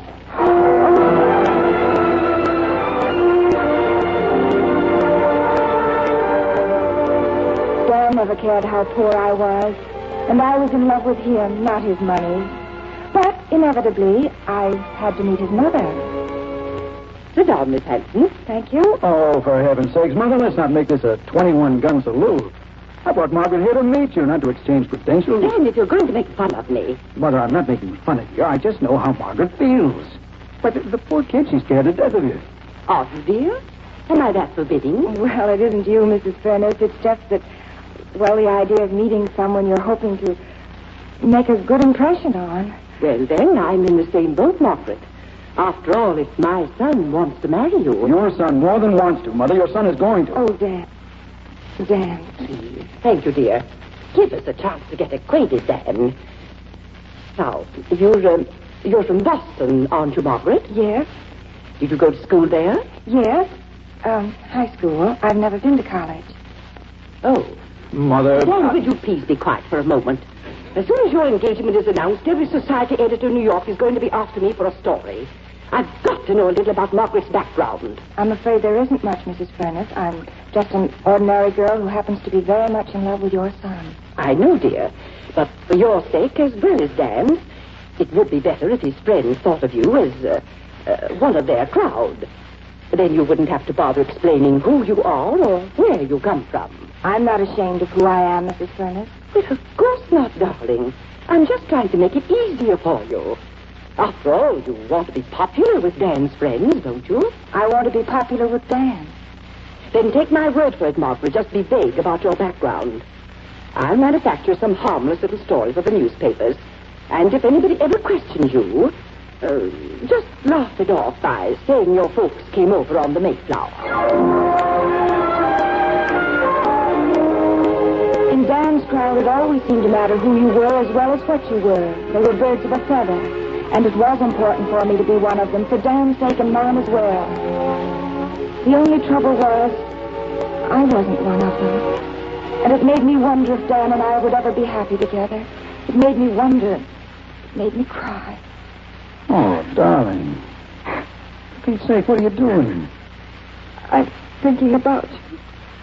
Well, that's a fine thing. I thought I made you happy. I am happy, dear. Well, if you are, I'd hate to see you when you're sad. What's the matter, honey? Everything. Well, what do you mean? When did all this happen? What's going on here? I don't know. I just feel sort of scared about our getting married. Scared? Oh, what's wrong, darling? Nothing, I suppose, but it always frightens me when I think about all your money and the elegant people we go around with. Now, Margaret, I thought we weren't going to talk about that anymore. Oh, but Dan, we've got to talk about it now, because it'll be too late after we're married. Too late for what? To find out if it'll hurt you if your friends don't accept me. After all, they don't love me the way you do, and I never want you to be embarrassed by me or my folks either. Oh, good Lord, sweetheart. My folks will want to see us, Dan. They'll want to come to the wedding. Well, of course. Don't you care? Won't it bother you to have them around? Think, darling. Think how you feel when you see me being as proud of them as you are of your folks. Margaret, look. Now, let's settle this thing once and for all. I'm marrying you because I love you. Because I know you're the sweetest girl in all the world. And as far as I'm concerned, that's all that counts. Are you sure, Dan? Are you sure it's not just your heart talking? Oh, darling. You know I'm proud of you, don't you? Yes, darling. Well, then. How could I ever be ashamed of your family?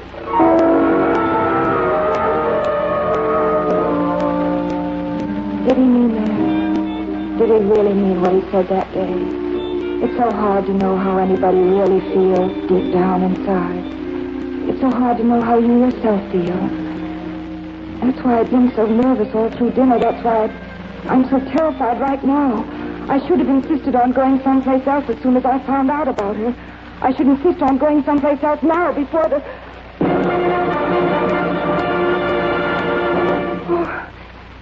too late now. I could have gone an hour ago, but I can't go. We have a special show for you tonight. A show featuring all the biggest stars on Broadway. Yes, the biggest stars on Broadway 40 years ago. Tom Forte, even Willie Jones, the Sandler Brothers, and the sweetheart of them all. And here she is, sweet Rosie O'Reilly.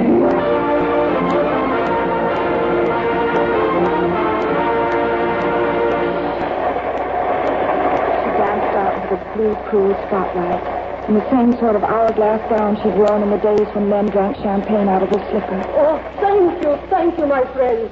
It's so good of you to remember. In the shade of the old apple tree, where the love in your eyes I could see. Her voice was gone, of course, and the wrinkles in her neck looked horrible under layers of grease paint. Her hair was thin and her hands were gaunt, and all that was left of her were her two lovely blue eyes. And as soon as I saw her, I knew she'd taken this engagement only because she needed the money. Oh, she's awful, isn't she, darling? Is she, Dan? She's the image of our laundress, Dan. Remember Mrs. O'Leary? That's right, Mother. She looks just like her.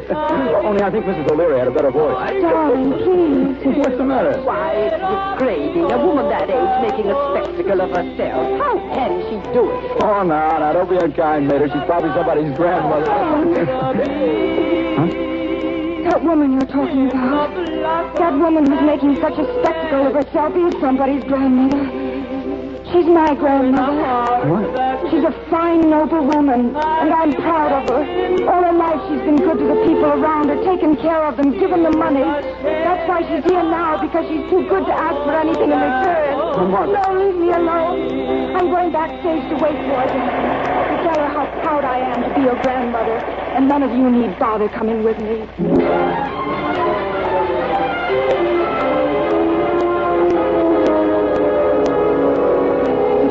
And I knew it was the end, but I didn't care.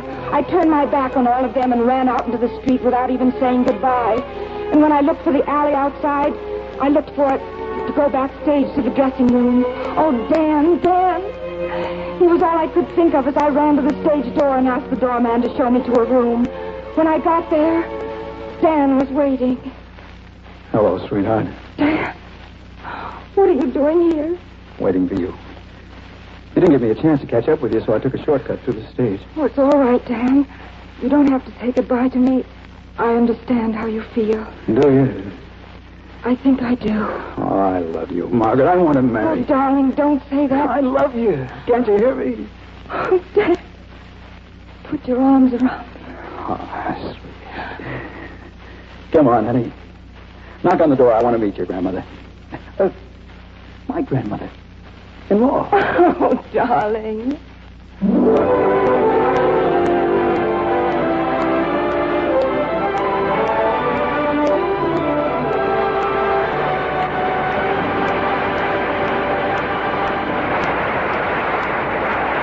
Thank you, Dorothy McGuire, for a fine performance. Remember, when you want to greet a friend, send a Hallmark card.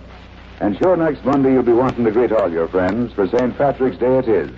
So get you down to your Hallmark dealers tomorrow and make your selection of Hallmark St. Patrick's Day cards for all your friends, whether Irish they be or not. You'll find Hallmark St. Patrick's Day cards with their shamrock, their special greeting, and just a bit of Blondie. A perfect way to tell your friends you remembered them on St. Patrick's Day. You're cordially invited to be with us again next week at the same time for another fine dramatic program brought to you by the makers of Hallmark greeting cards. If you enjoyed tonight's show, won't you please tell your friends about it and ask them also to tune in for next week's program sponsored by Hallmark greeting cards.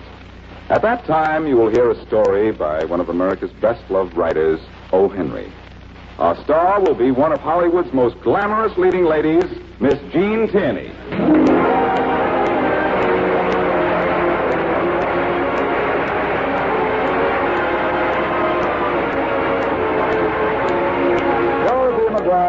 Through the courtesy of David O. Selznick, producer of the Technicolor picture Duel in the Sun. Miss McGuire was supported by Chet Stratton in the role of Dan and Carl Swenson as Charles. Sweet Rosie O'Grady was dramatized by Robert Sloan from the Reader's Digest, America's favorite magazine. The Hallmark program was directed by Mark Loeb, with music especially composed by Jack Miller. To be doubly sure of the finest quality, always look in the back of your cards for those three identifying words, a Hallmark card. This is Tom Shirley speaking for the makers of Hallmark greeting cards and for your friendly Hallmark dealer. You'll find a wide selection of Hallmark cards in America's finest shops and stores. Remember, a Hallmark card will best express your perfect taste, your thoughtfulness. This is CBS, the Columbia Broadcasting System. This is the champions are made, not born. Yes, sir. Get on your way. Get on your way. Get on your way with Wheaties. It's good to know that champions are made, not born. Gives us all a chance. For instance, let's go back to 1943 and listen to the story of champion Mickey Mantle of the New York Yankees. Mickey worked hard to learn the game. As he got on his way to fame, he practiced batting, learned to throw. And Mickey knew what champions know. Wheaties for breakfast, away you go. No wonder Mickey's got all that steam. Mantle and Wheaties, they're still a team. Why, Mickey Mantle grew up on Wheaties, been eating them since he was 12. So good for a guy. There's a whole kernel of wheat in every Wheaties flake. Come on, Mickey, belt that ball. He's on his way, on his way. He's on his way, on his way. Get on your way with Wheaties. 'Cause champions are made, not born. Yes, sir. Get on your way. Get on your way. Get on your way with Wheaties. Breakfast of champions. Hojo Radio. We're your old-time radio headquarters. Stay tuned. The Damon Runyon Theater.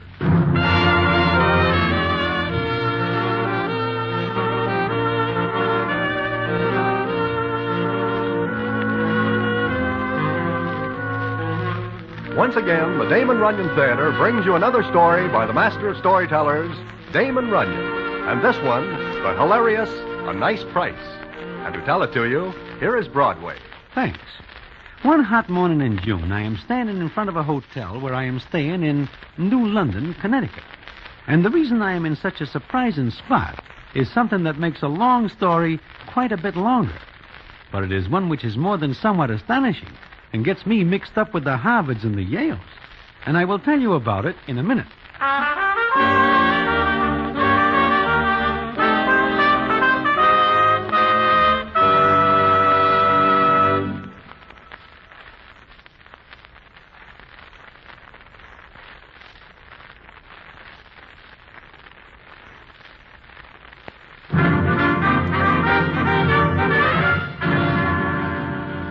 Now, back to the Damon Runyon Theater and the famous story, A Nice Price.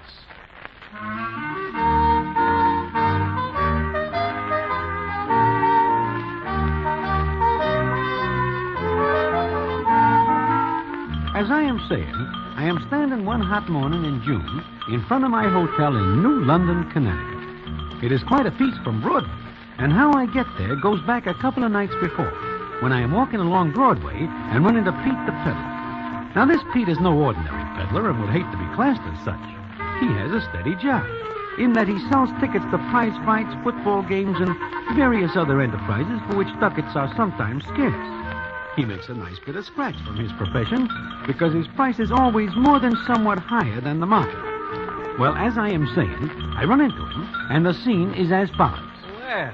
Well. If it is not Broadway. Hello, Pete. How is it going with you? I cannot complain. And with you? Well, beyond the fact that finances are at this moment at a low ebb, I am fine. Say, is it possible that you see Society Max around any place? No, I do not see him for a long time. You, still looking for him? I am. Someday I will find him, and when I do, I will part his hair down to his ankles. You are still sore at him for taking Sonia away from you. I am. It is not right for one man to steal another man's fiancée, especially when I come by her the hard way, having to take her away from Big Eddie. It is tough. It is. But I hear you say you are low in the pockets. I am broke. I think I am able to put you in a way of cornering several bobs for yourself. That is nice. I have here some ducats for an event which is to take place in Connecticut. I have quite a few of these ducats. What are they for? A boat race. A boat race? That is what I said. This is an extra-large boat race, and I figure I can make plenty of black ink for myself. By the way, do you ever see a boat race? No. I never witnessed one myself.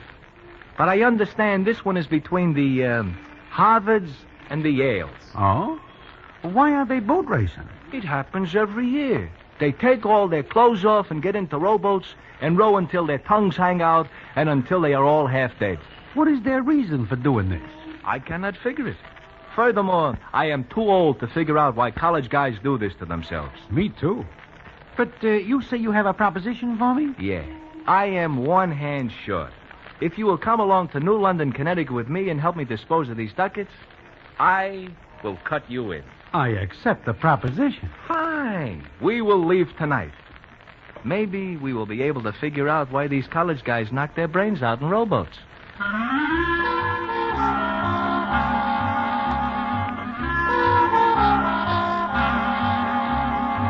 And that is how I happen to be in New London. Little Mitzi is along because Pete the peddler figures that 3 are better than 2 to sell the ducats to the boat race. The town is full of characters who are wearing little flags with Harvard and Yale on them. Well, as I say, I am standing in front of the hotel when little Mitzi comes out and says as follows. Hey, Broadway, there's a guy inside the lobby with his hands full of money offering to lay 3-1 that the Yales win this boat race. So? Who is this citizen? I do not know. But I do know he is well covered with folding money. 15 G's, to be exactly. 15 G's? Does he have any takers? Not many. From all I hear, the Yales figure to win this boat race, and... What's the matter? Does anybody know why they are racing in boats? No, it is just a custom among the Harvards and the Yales. But what about this man with the 15,000? He does not get much play. All the handicappers put the Yales on top, but he is offering 3-1. It is a nice price. It is too good a price to overlook. Ah, here you are. I've been looking for you both. Pete, Mitzi says there is a citizen inside wishing to lay 3-1 that the Yales win this boat race. 3-1. That is a nice price. I wonder if he has inside information. Maybe it is fixed. No, it is not. It is hard to understand, but from what I hear, these college guys level. Then why is this citizen giving the odds? Why do we not approach him and ask? Why not? Come on. Come on, you Harvard men. Afraid to bet on your own team? 3-1 on Yale. That is the citizen. Hey, that is Mr. Hammond Campbell. The name is not familiar. He is very wealthy. Oh, and with the Yales the favorites, he figures to get richer. It is a nice price. In fact, it is so nice that I cannot bear to let it go by. You are going to take some of it? 3-1 is a nice price. I still Come on. say I'll give 3-1 on Yale. 3-1. Any Harvard man want some of this? I will take some of it. Well, you've got a bet. How much? Half a G. I beg your pardon? 500. Oh, you're on. Sucker. I cannot pass up such a nice price. Here's my 500. And mine. Who'll hold the stakes? You. I trust you. Very well. Here's my card. And my yacht is anchored in the river. You a Harvard man? Me and my 2 friends have that honor. This is little Mitzi. Hiya, chum. And Broadway. Hiya, Mr. Campbell. So you're betting on your alma mater, huh? Listen, I placed the bet on Harvard. Do not ring in any other college. You say you're Harvard men? That we are. Sure. What do you ask? Well, what class? Beg pardon? I said, what class? Do you have a degree? 2nd degree, but it was a frame. I see. Great kidders. Well, anyone else care to make a bet? I would like about a 10-spot worth of that 3-1. You're on, Mr. Broadway. Mr. Mitzi, how about you? Seeing that it is a nice price, I will buy 100 bobs, White. Bobs? Harvard for dollars. Oh. All right, Mr. Mitzi, you've got yourself a bet. Well, so that is that. Now, Mr. Campbell, would you care to buy some ducats for the race? Sit in the grandstand? When I've got my own yacht? Oh, pardon me. But I'll tell you what, seeing that you three were the only Harvard men with enough faith to bet on your crew, come aboard my yacht and watch the race from there. What do you say? Thanks, we will. But we have business at the moment to attend to first. Good. You can't miss the yacht. It's called Hibiscus. Anyone will tell you where it's anchored. Now, if you'll excuse me, I'm offering 3-1 on you. I do not like this. The price is too nice. There is a fix someplace. He is too anxious to give that price. Maybe there is a way we are able to insure our bets. You mean a fix? Maybe. Suppose the Yales do not show up for the race. What is to prevent them from going to the post? They could come into ill health. Maybe I should get in touch with Harry the horse. He does a fair job of getting rid of people. Even Harry the horse finds it difficult to get rid of 8 people at once. 8? 8? That is what I hear. Now I know it is a fix. It does not take 8 men to make a rowboat go.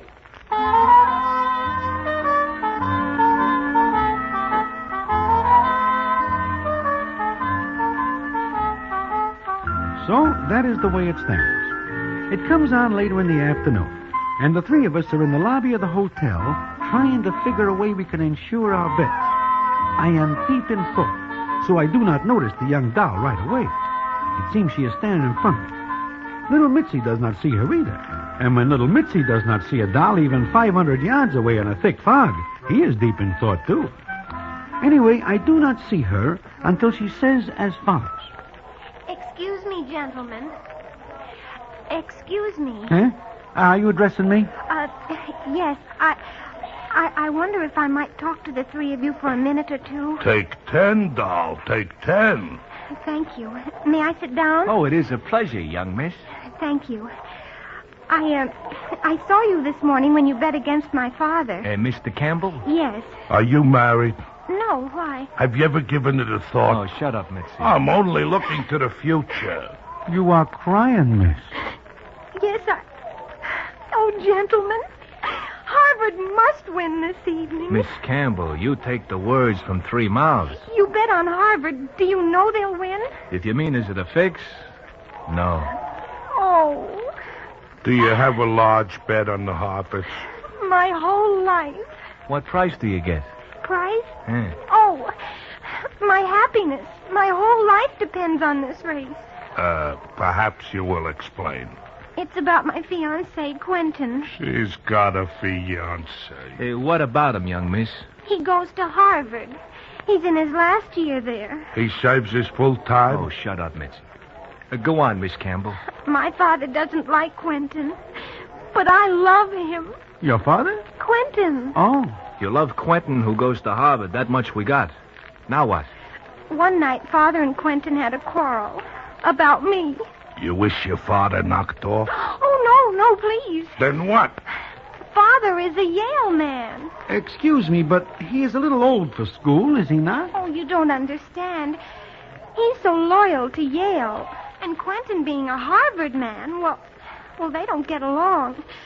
So they had a quarrel one night. And Quentin said that if Harvard lost to Yale, he'd give me up and never see me again. He bets you against 8 men in a rowboat? And Father will hold him to it. Besides, I agreed to go to Europe if Yale wins. Oh, I was so sure. Quentin was so sure. Why do you not elope? We can't. You don't understand Quentin. He's proud. He'll keep his word even if it costs him our happiness. Uh-huh. But, young miss, why are you telling this to us? Because I heard you make the bets and I thought you knew that Harvard would win. This is a shame. Pete, Broadway, we will have to help this young miss. You got an idea? Short of knocking off 8 Yales, no. Hey, maybe we are able to get some help from some of these guys who are once in stir. What guys? All the guys with stir haircuts. Mitzi, you're an ox. This is the type haircut all college guys wear. And they do not have to? Oh, shut up. Broadway, you got an idea? At the moment, I am as cold as last week's marinated herring. There must be something to do. Look, I hear these college guys are always writing home for money. I hear they need lettuce all the time. Why do we not offer some to the Yales? That is no good. They do this race for the spirit of somebody named Alma Mater. I am unable to touch them. The fix is out. I can't live without Quentin. How does he get along? He's so proud. He cannot lay aside his pride for the sake of some millions? No. Well, young miss, you come to us with a problem at the moment. We cannot think of anything. But you'll try. Sure we'll try. How? We must think. It is tough. Miss Campbell, we cannot bear to see a young doll in sadness. We will try to do something. Oh, thank you, thank you. I say this because once I am disappointed in love. A guy called Society Max does a fave with my doll. Her name is Sonia, and he walks out on her. I know how you are feeling. Thank you, thank you. I feel so much better. Somehow I know you'll think of something. I have to go now, but I'll see you later. Well? We do not reach a solution, and we have 1 hour before the Harvards and the Yales begin the race. Gentlemen, as they say in books, we have our work cut out for us. And I do not like the way it is cut.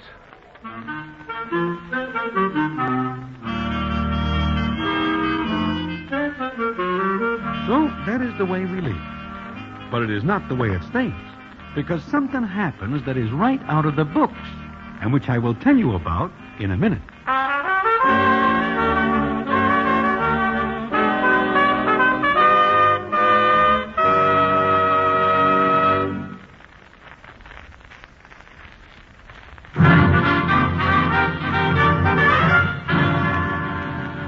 And now, back to the Damon Runyon Theater and the famous story, A Nice Price.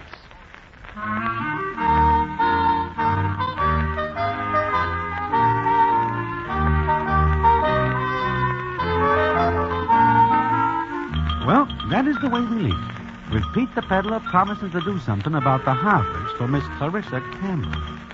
Although personally I will lay plenty of 6 to 5 that he can sooner get into the White House in a legitimate way.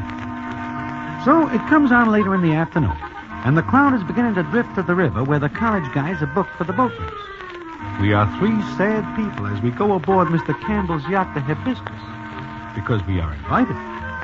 We are no sooner on the deck than Mr. Campbell comes up to us, and the scene is as follows. Well, my Harvard friend. And how are you? Hey, we are fine. Oh, good. Good. You wouldn't care to increase your wager a little, would you? I'm still giving 3 to 1 on Yale. As a matter of fact, I'll go better than that. 4 to 1. That is a nice price. Even nicer than before. Well, what do you say? 4 to 1, eh? That's it. Do you care to bet 4,000 against my 1? Anything you say. Okay. You have another bet and I have a... So what is it? Backing out already? No, I think I see somebody I know. On the yacht? I think so, but I'm not sure. There are no Harvard men, except yourselves, aboard. The citizen I think I see is not a Harvard man. In fact, there is considerable doubt that he is a man. Well, go aft and enjoy yourselves. Coffee, sandwiches. Help yourselves and enjoy yourselves while you still can. There is something nasty in the way he says that. Where is it he tells us to go? Aft. Aft? What is the matter, Pete? I do not know. But as we come aboard, I think I see somebody I do not see for a long time. Who? Never mind. There are other things to think about now. We will go aft. Well, why are we just standing? Let us go aft. Let us? Lead the way, Mitzi. Aft? You hear the man. There are refreshments aft. What is that? What is what? Listen. The boat is sinking. Run for your lives. Gentlemen. Hey, it is the young doll. Please, will you come in here quickly? Sure. Hey, come on.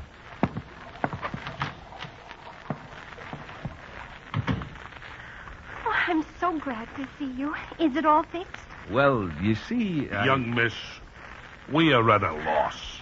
Oh, I'll never see Quentin again. You know, I wish that guy had another name. Somehow I do not like Quentin. Miss Campbell, believe me, it is our wish also that the Yales do not win. But I thought you'd do something. There is nothing. I trusted you.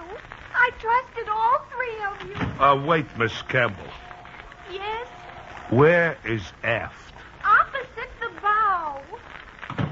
To add to our troubles, we are now lost on a yacht. There is something I do not understand, Pete. What is that, Broadway? How does it happen you throw down another $1,000 on the Harvards? It is such a nice price. I cannot turn it down. But I will tell you something. What? If we do not win, we are in trouble. Because I do not have $1,000.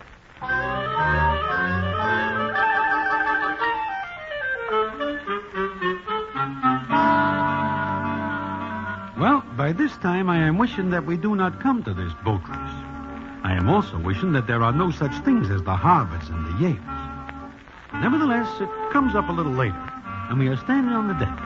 Mr. Campbell pushes over to us, and the scene is as follows. Well, gentlemen, just 3 minutes until starting time. There is no chance the boat race will be called off? Called off?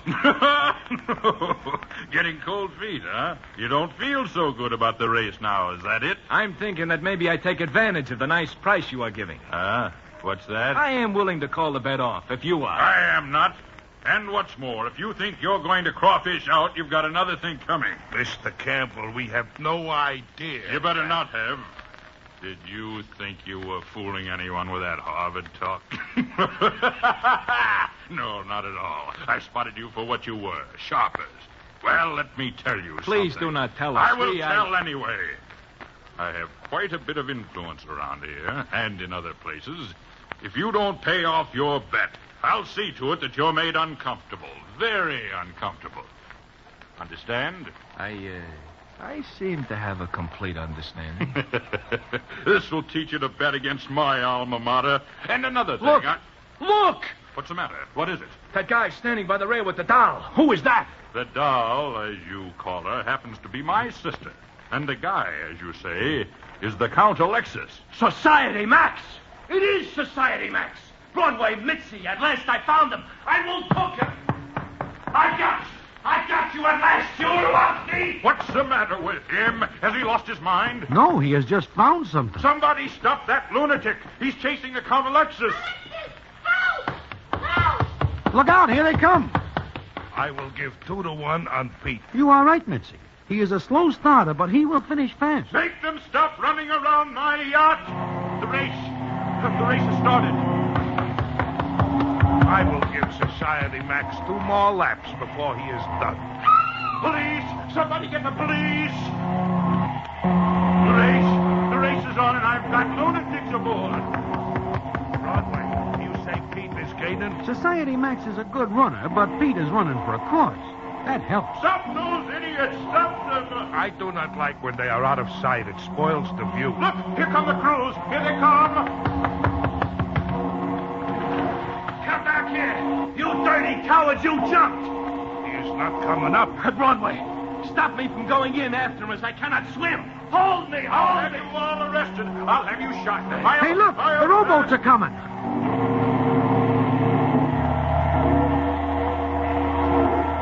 Yale is in the lead. Come on, you Eli's. The dirty coward jumps into the water. We lose. It seems like a good place for the 3 of us. Come on, Eli. Today we fight a lost cause, Pete. Today. Look! Row, Yale, row! The Harvards are winning! The Harvards are winning! Quentin, my darling! Quentin! Yale, come on,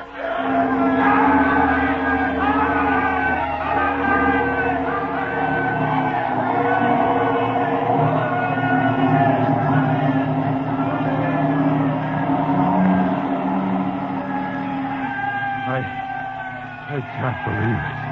I can't believe it. My lost. Father, don't forget I can marry Quentin. And there is a little matter of some bets which we have yet to settle up, Mr. Campbell. I simply don't believe it. I can't. Harvard didn't have a chance. Yeah, but the Harvards win. Yes, Harvard won. You're going to keep your promise, aren't you, Father? I always keep my promises. Go ahead, Clarissa. Find Quentin and bring him aboard. You gentlemen, come to my cabin when you want. It is a nice price. A nice price. I don't know how you did it, gentlemen, but you did. Harvard didn't have a chance, but you helped me. I love all of you. I'm going to kiss each of you. Mr. Broadway? Mr. Mitzi? Oh. Mr. Peddler? Oh, that's very sweet. Love is a wonderful thing. I'm going to Quentin now. And you're all invited to the wedding. She is a very sweet young miss. Yeah. I wonder what becomes of Society Max. The last I see of him, he is sinking in the water. Pete, do you not say this boat race cannot be fixed? Yeah. Why? Then how does it happen that the Harvards hit the finish line first? They do not figure to win. I do not know. But, gentlemen, we have work to do. We are going to collect some money at a nice price.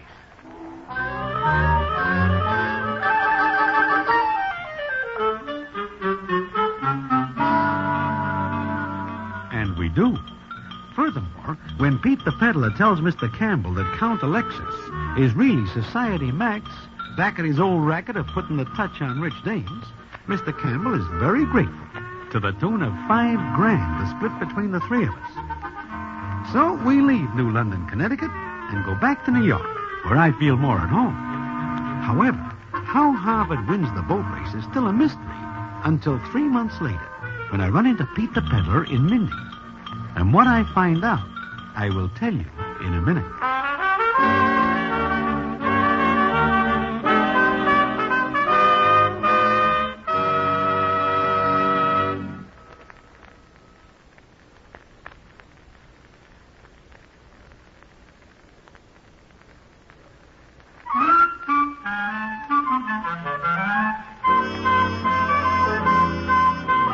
As I am saying, one night I am sitting in Mindy's when I am joined by Pete the Peddler. He sits down, and the scene is as follows. Say, Pete. Do you remember the boat race between the Harvards and the Yales? Sure. As a matter of fact, I come in here to find you and tell you all about it. I am listening. Well, it is not until a couple of days later that I hear what happens. I hear it from a sports scribe. So? It seems that the number 6 man in the Yale rowboat breaks his oar, and that lets the Harvards win the race. Now it seems that a broken oar in a race is by no means uncommon. But it seems also that this number 6 Yale claims that he breaks his oar on a man's head. Is that possible? That is what everybody asks. They think he is crazy. But you know what? What? It is maybe a week after the Harvards and the Yales have their race that I see Society Max. Alive? And he is still alive after you see him? I am no longer mad at Society Max. I am no longer mad at Society Max because I see he is wearing a bandage on his noggin. Do you tell anybody else? Nah. I want the young miss to think I do it for her. But, I have another problem with her. Which is? It seems that next month there comes up a football game between the Harvards and the Yales. She wants me to do something about that.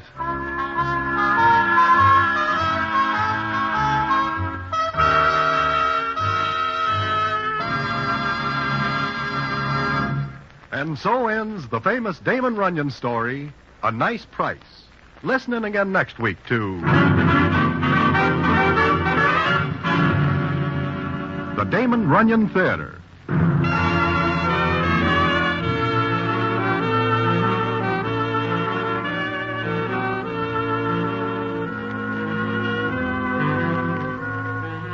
The Damon Runyon Theater with John Brown as Broadway is directed by Richard Sandville and the stories adapted for radio by Russell Hughes. This is a Mayfair production.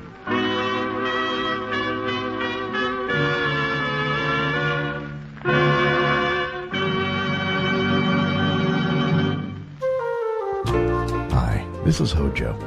Do you have a small business or a YouTube channel you'd like to promote? Well, if you do, you can promote it right here on our Retro Radio channel. That's right. Just send me an email to projecthojo@gmail.com. That's PROJECTHOJO@gmail.com. Thanks for listening.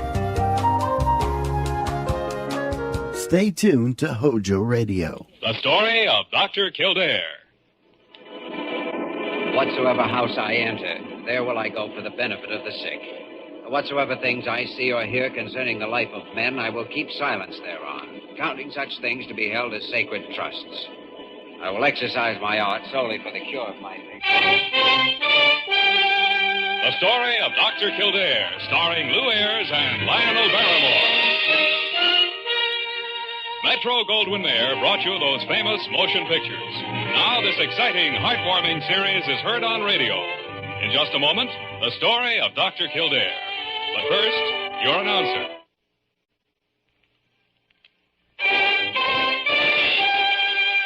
Now the story of Dr. Kildare, starring Lou Ayres as Dr. Kildare and Lionel Barrymore as Dr. Gillespie.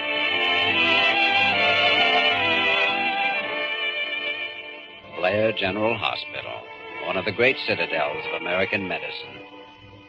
A clump of gray-white buildings planted deep in the heart of New York, the nerve center of medical progress, where great minds and skilled hands wage man's everlasting battle against death and disease. Blair General Hospital, where life begins, where life ends, where life goes on. Good morning, Dr. Kildare. Good morning, Molly. What are you doing here in Dr. Gillespie's outer office? Where's Nosy Parker? It's her day off. Well, you're supposed to be the head nurse around here. Somebody has to look after Dr. Gillespie. Oh, you going in to see him now? Yes, he wants me to look at a patient with him. Take a good look at him, will you? He doesn't look very well to me this morning. Sure, I'll take a good look at him.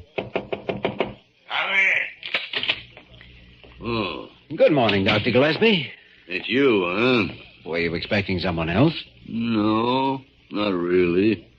But a man can always hope, can't he? Look, you invited me down here. I'm not forcing my way in, you know. How do you feel? Now, don't start in on me. Start what on you? Oh, that how do you feel routine. I've been getting that all morning. I feel fine. I never felt better. I feel great. Think I'll take your temperature? I don't need my temperature taken. Oh, these fledgling doctors that keep wanting to take temperatures all the time. And I've seen you in some bad humors, but you're really surpassing yourself this Oh, I feel fine. I feel fine, I tell you. All right, you feel fine. Now, who's the patient you want me to see? He's in 303. His name's Warren Jackson. He was admitted last night. What's wrong with him? Well, that's what we got to find out. He attempted suicide. Oh? How? Slashed his wrist with a razor. Wife found him. Didn't do much damage, though. I want to know why he tried to commit suicide. He's newly married, apparently very happy. He's a successful insurance broker. There's no reason in the world for suicide. Was he sober? Completely, yep. He should be waking by now. He's been under sedatives. Let's go and have a look. All right. Dr. Gillespie. I feel fine, just fine. Couldn't be feeling better. You feel fine. Well, you may feel just fine, but you look just lousy. I never look better either. You and Kildare are alarmists. That's what you are, Molly, alarmists. Nothing wrong with me at all. My color may be a little off. There's nothing wrong, though. I feel fine. Hey, your color is a little off at that. A man can't have any privacy in this hospital at all. We're going down to 303, Molly. Oh, Mrs. Warren Jackson just phoned. She's on her way over to the hospital. You told her to come at 10 o'clock. All right. If she gets back before we do, ask her to wait. Yes, Dr. Gillespie. Yeah, thank you, Miss Bird. Come on, Jimmy. Confound it. I do not have a cold. A man can sneeze, can't he? Who are you talking to? Talking to you. I didn't say a word. Well, maybe not orally, but I could feel what you were thinking. Guilty conscience. Now, get this through your head. If you got a head. I am not sick. And no matter what you and Molly Bird do to me, you're not going to make me sick. Any more than you do already. Why, Dr. Lennon Gillespie. Oh!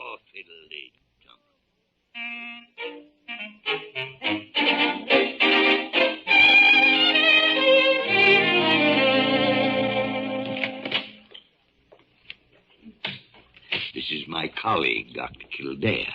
How do you do, Doctor? Very happy to meet you, Mr. Jackson. And how do you feel? Oh, too bad I bungled the job. Ah, well, naturally, I can't agree with you there. Your wife is on her way over. We had quite a job getting her to go home last night, and she only went when we persuaded her that you were out of danger. I don't want to see her. What? I don't want to see her, I said. Well, then, of course, you don't have to see her, Mr. Jackson. Dr. Gillespie, shall I ask the nurse to bring a sphygmomanometer? If you would, please. That's a frightening name for anything to have. Well, we just want to test your blood pressure. It'll be right here, Dr. Gillespie. Oh, while you take care of Mr. Jackson, perhaps I should speak to your 10 o'clock appointment. Oh, I'd appreciate it very much, Kildare. I'll take care of it right away.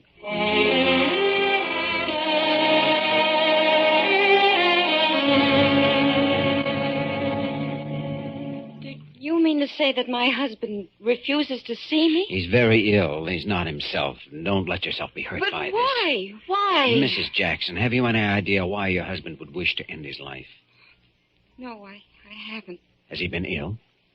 No, not since our marriage. Before your marriage? Not that I know of. Oh, he told me he's had trouble with asthma and hay fever, but he never spoke of anything serious. I see. How about headaches? Has he complained of those?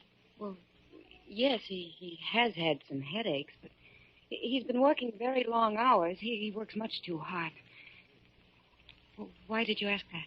Oh, Mrs. Jackson, I think your husband tried to end his life because of illness. I think it was that same illness that prompted him to refuse to see you this morning. But if you're ill and you love someone, you normally want them I by know. you. But your husband isn't normal right now. What's wrong with him? I don't know yet. I have a theory, but it's going to take some study.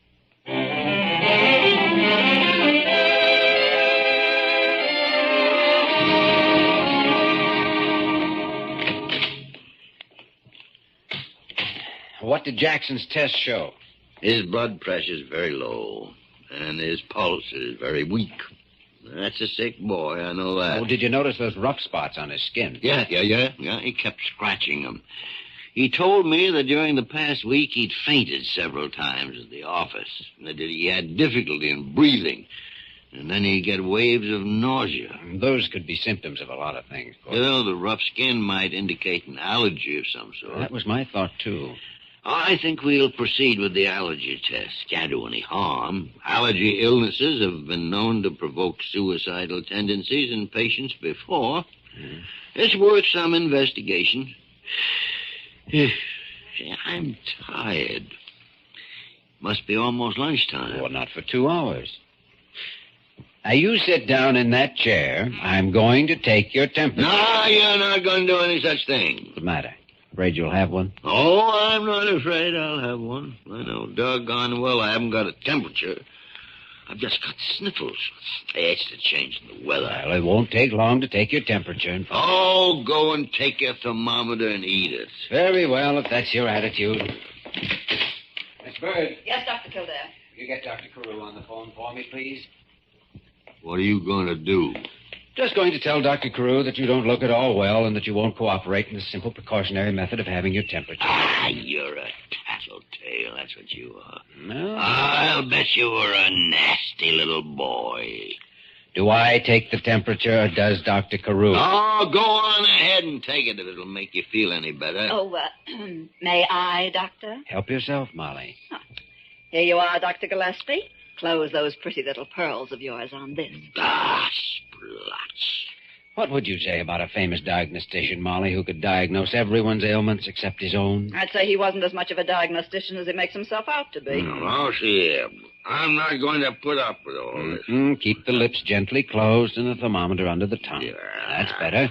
What do you think he's got, Dr. Kildare? If he's got what I think he might have, he's not going to be fit to live with. We'd better see if we can get him in another hospital. I've stood all I'm going to. Lips closed, thermometer under the tongue. Well, what do you think he's got? Something worse than a cold? I'm not going to say until I see how he looks tomorrow, but I have a pretty good idea, and so does he. Simply won't admit it. Well, I think that thermometer should be just about cooked by now, so I'll take it out. Yes. You two think you're very funny. Well, young fellow, You are hereby and officially ordered to bed. Let me see that thermometer. Well, I'll be hanged. Comes as a surprise, doesn't it? What do you know? Well, I did think I was feeling mighty groggy. You sure you didn't have that thermometer under the hot water tap? You saw me shake it down. Molly, get a room for Dr. Gillespie. Isolation room. What? Isolation room? You know why, don't you, Dr. Gillespie? I don't have that. I couldn't possibly have that. Why not? I'm too old, for one reason. You know your medical history well enough to know that men of 99 have come down with it. Say, would it be asking too much to ask what you two are talking about? Yeah, it certainly would. Besides, I don't have any outward signs to indicate... Ever had them? Oh, I must have. But you don't really know. No, I don't really know. Well, and we'll know better tomorrow. That's what you do have. You know yourself. We can't take any chances. Splots. Double splots.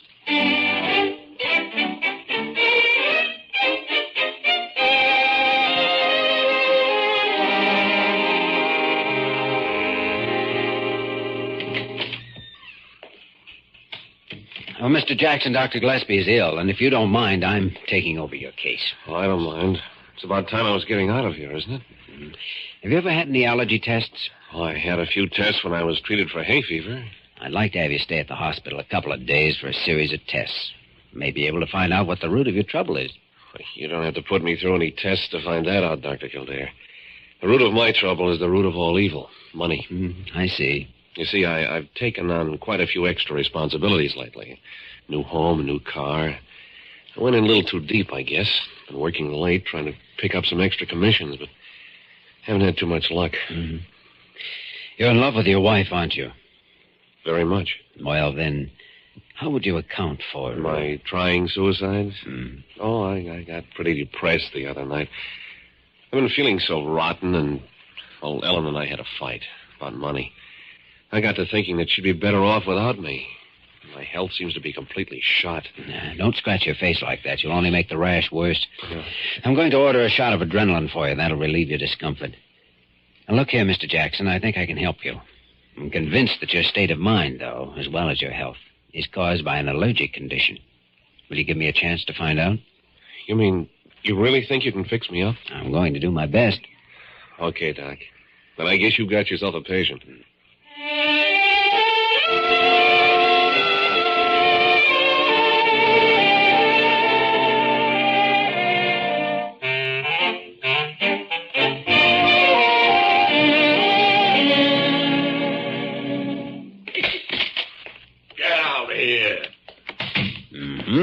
Just as I thought. For your information, my temperature is 103, and I feel terrible. I can't chew and I can't swallow. I sure got a beautiful case of them, though. Never seen a better case in my life. When I get anything, I get it good. I suppose they know all over the hospital about it now. Must look like a perfect fool. Not at all. It just look as though you had a perfect case of the mumps. Mumps? Blah. Isn't that shocking? And I'll tell you something. They're not a bit unbecoming. Kildare, come closer and let me breathe on you. No, I've had the mumps. You have? There's no justice in this world. There's no justice at all.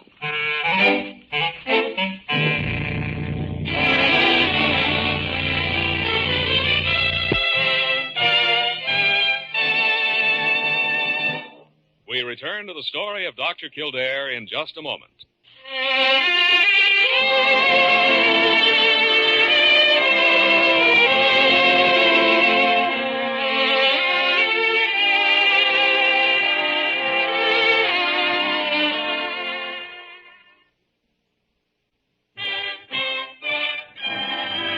Now we continue with the story of Dr. Kildare, starring Lou Ayres as Dr. Kildare and Lionel Barrymore as Dr. Gillespie.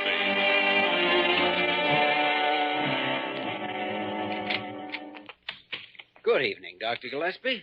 How are the three of you this evening? Oh, you'll be sorry you asked that. When did I become a plural? I was referring to you and your two mumps. They're thriving.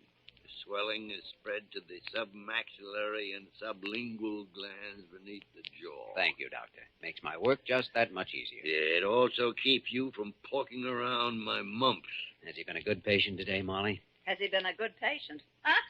Blair Hospital hasn't seen such a commotion since he got the German measles during the First World War. I'm a sick man, a sick man. Well, now it's time for his throat application. You'll see how he acts.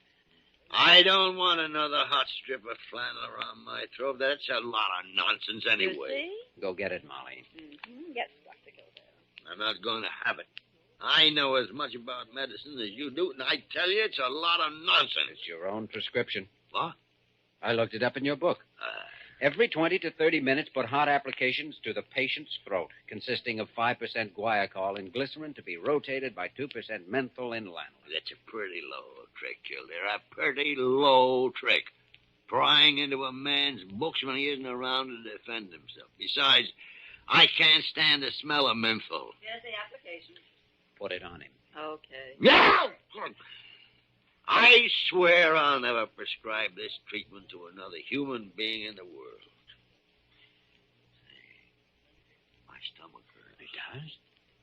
Molly, suppose we put hot applications on his tummy. Oh, no, get out of here. Let me die in peace. All right, then we'll dispense with the stomach treatment for the moment.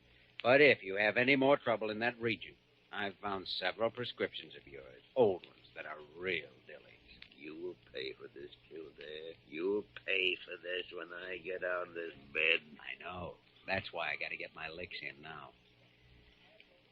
Seriously, though, I'm sure you know how important it is for you to keep warm and quiet. We can kid about it all we want, but mumps can turn out to be very dangerous, and no one knows that better than you. Yes, teacher. Well, I'm going down. See Mr. Jackson now. Oh, how are his tests coming? Well, so far, all I've been able to discover is what he's not allergic to. He's been injected with dust, molds, pollen, animal hair, feathers, various medical drugs. He's been put on several different kinds of diets, and all the results have been negative. He hasn't improved any since he's been here either. His eyes have become very puffy. Might be allergic to something in the hospital. Yes. Possibly you. Possibly. Except that he was having these attacks before he knew me. He's getting pyrobenzamine now. That's giving him some relief. Has the man been given anything externally that might affect him? Have you checked his toilet preparations, toothpaste and soap, shaving lotion? I'm doing that tonight. I'll be in to see you again first thing in the morning. Be sure he gets that next application in 15 minutes, Molly. Yes, Dr. Kildare. Yeah, I wish you had the mumps and I was treating you. I don't blame you, Doctor, but c'est la vie, c'est la vie.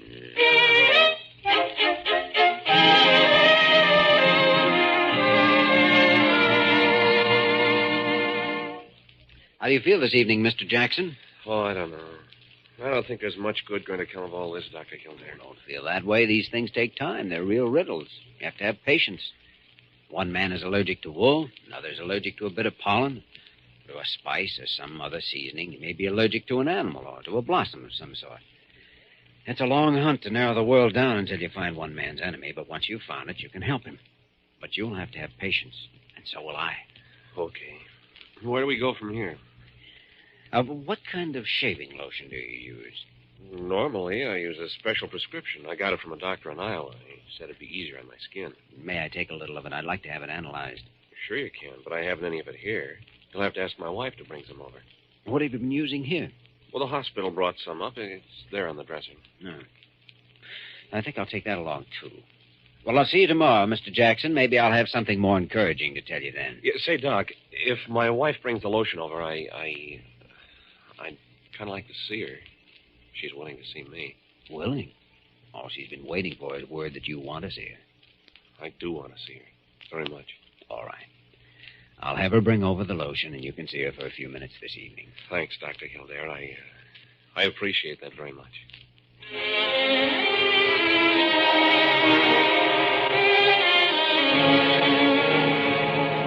Hello, laboratory. This is Dr. Kildare. I want tests made immediately on 2 types of shaving lotion I'm sending down to you. That's right. Let me know as soon as you can, will you? Thanks.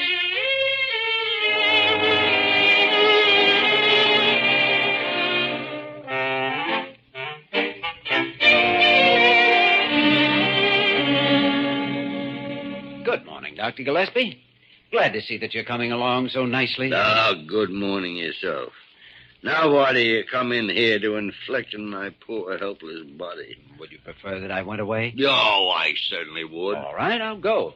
Just wanted to tell you that I think I've isolated Jackson's allergy, but... Oh, come here. Come back here. What is it? I think he's allergic to orris root. Orris root?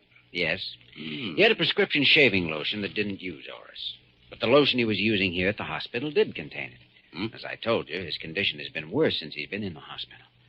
I've given orders now that he's not to use anything containing orris root. So we'll watch and see what happens. Well, I certainly hope you're on the right track. When do you intend to let me up, by the way? My temperature's down and the swelling's going down. Well, I'll let you know. How's your pancreas? Oh, mind your own pancreas. Shall I conduct an examination, or do you care to tell me? My pancreas is all right. Scout on it? Scout on it. Now leave me alone. All right. Oh, yes. Here, brought you a nice iron tonic you can start taking today. Iron tonic? I don't need an iron tonic. By your own hand it is written. Quote, an iron tonic should be given patient during convalescence. Unquote. All right. Leave it on the table. I'll take it. I'll take anything. Now go back to your orris root and give me a chance to convalesce, will you?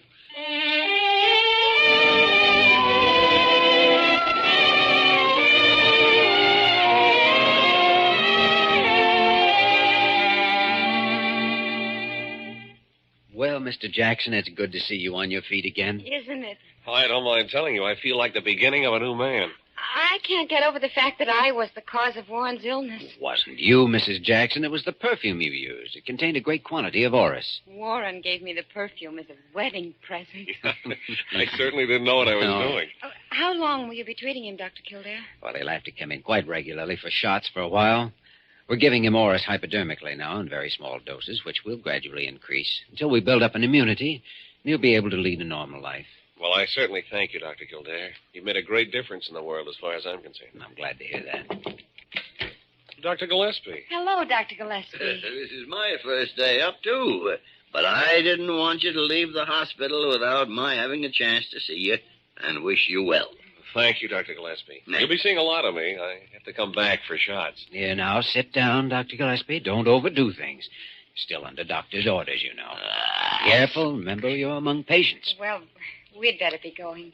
Thank you both again. Yes, thank you for saving my life, Dr. Gillespie. And thank you, Dr. Kildare, for making it worthwhile. I'll see you soon. Goodbye. Goodbye. Bye. All right. So it was orris root. Yeah. You don't have to look so smug about it. Strange, isn't it? How a little thing like an allergy can have such a depressing effect on a man that it can drive him to suicide. Oh, I don't think it's so strange. Don't think it's strange at all. I'm getting more and more allergic to you every day. Well, I think you should be back in bed. Been up just about long enough for your first day. You know, you have all the makings of a first-class bully. I shouldn't be a bit surprised. You see, I was taught by one of the greatest bullies in the world, Dr. Leonard Gillespie himself. Ah, splash. And double splash.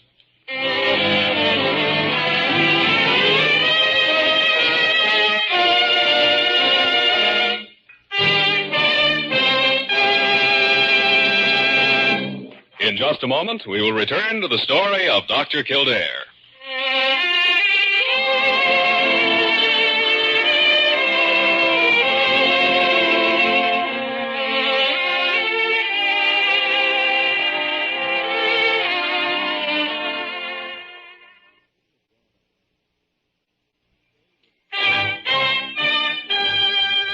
And now, once again, the story of Dr. Kildare, starring Lou Ayres as Dr. Kildare and Lionel Barrymore as Dr. Gillespie.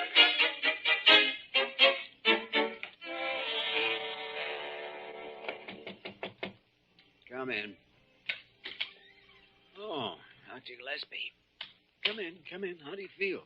Oh, I feel fine. How do you feel? Oh, I feel all right. You sound a little hoarse to me. Oh, my slight sore throat.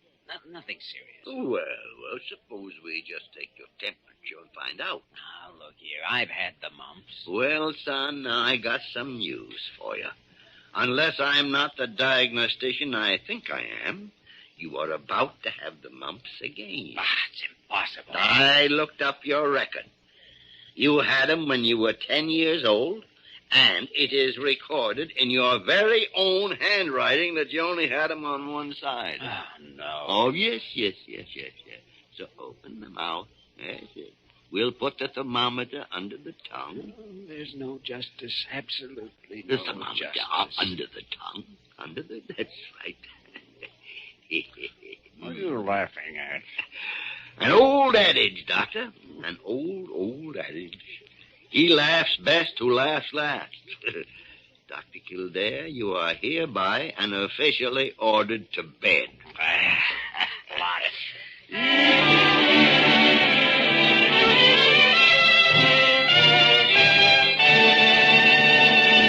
You have just heard the story of Dr. Kildare, starring Lou Ayres and Lionel Barrymore.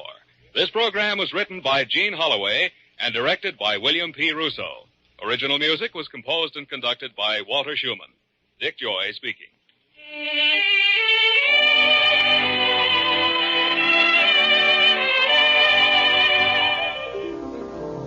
What's puzzling you, Ethelbert? One of those quizzes. And it says here, what are these men famous for? Sidney Porter, Samuel Clemens, Charles Dodgson. Well, they're all great authors. Well, how come I never heard of them? Well, you would if they printed their pen names. They're O. Henry, Mark Twain, and Lewis Carroll. Well, I'll be.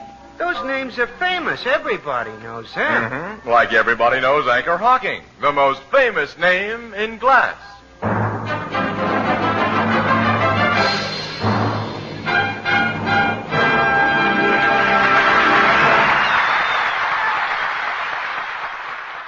Keep it tuned right here to Hojo Radio for more classic old-time radio. Columbia brings you Romance. Tonight, the hilarious comedy Petticoat Fever.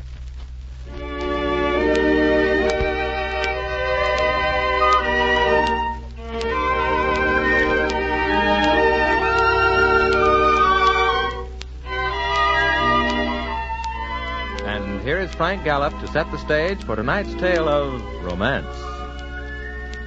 Good evening, ladies and gentlemen, and welcome to Romance. Once again, we're going to guide you through the pages of a great love story.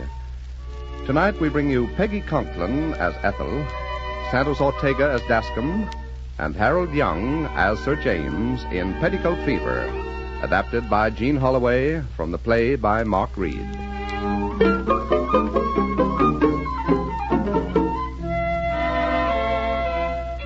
It takes two parties to make a romance, and in the case of Petticoat Fever, the party of the first part was named Ethel Campion, and the party of the second part was named Dascom Dinsmore. Now, you may find it hard to believe, but they met on the coast of Labrador. The party of the second part, Dascom, operated a wireless station up in those cold, lonely regions, and he hadn't seen a woman for 5 months, a white woman for 7 months, and a beautiful woman for 2 years. So when Ethel Campion walked out of a plane accident into his house, followed by a rather unpleasant party of the third part, well, Dascom got a little excited. I'm Sir James Fenton of Montreal, and this is my fiancée, Miss Ethel Campion. I didn't catch your name, old fellow. My name is, I've got a name, but it's such a long time since I've mentioned it. My name is Dascom Dinsmore, at your service. Well, this is a great pleasure, Mr. Dinsmore. It's very kind of you to take us in. I assure you the pleasure's all mine. May I take your cap? Thank you. Thank you. May I take your coat? And may I help you off with your overshoes? You may not. Oh, don't be so selfish. Was this your first crash, Miss Campion? Yes, it was. I hope you found it pleasant. Are you crazy? Well, yes, a little about you. Do you believe in love at first sight, Miss Campion? Now, look here, you're being entirely too familiar. Miss Campion and I are engaged. That's easily remedied. I don't think you two would ever be happy together anyway. That's none of your concern. Oh, yes, it is. I love the lady, too. But you only met her 5 minutes ago. Didn't you know you loved her after the first 5 minutes? Certainly not. There. You hear that, Miss Campion? Wouldn't you prefer a man who knew immediately you were the only woman in the world for him? Well, that would be a little more flattering if there were another woman in your world, Mr. Dinsmore. Now, look here. When is the next boat due away from this place? In about 6 months. 6 months? Where's the nearest railroad? About 1,000 miles away. Well, where on earth are we? Eskimo Point, Labrador. But this is ridiculous. I have a very important meeting in Montreal. All right, I'll fix you up with a dog sled. You might make it in 3 or 4 years. There's a mission 90 miles to the north and an Eskimo village 150 miles to the south. Those are my nearest neighbors. So you might just as well make up your minds to settle down and enjoy life. Well, I imagine we'll get on all right, Dinsmore. I'm a man's man. And I am not a man's man. Miss Campion, don't you consider engagement a rather frail institution? I can't say that I do, Mr. Dinsmore. Is there a rector in the neighborhood? Not within 100 miles. Really? And I am not a justice of the peace, I'm happy to say. Miss Campion, do you mind if I tell you you're very beautiful? Well, she most certainly does. You're certainly stuffy, old man. How can you possibly marry such a stuffy man, Miss Campion? He's going to make a cage out of your marriage. I'm not going to do any such thing. And I don't propose to be continually insulted like this. And you'll kindly show me to whatever lodgings I'm to occupy. I'll compose a message for you to wireless for me. Gladly. Won't you sit down by the fire, Miss Campion? She will not. She will come with me. You see what I mean about the cage, Miss Campion? I'll show you both to your rooms. They'll be at opposite ends of the house, of course. This has always been a respectable wireless station. And engaged couples must be well separated according to the traditions of Labrador. Look here, Dinsmore. I resent your infernal attitude. See here, Fenton. I resent yours. And I'm beginning to resent you both. I feel like a stew bone.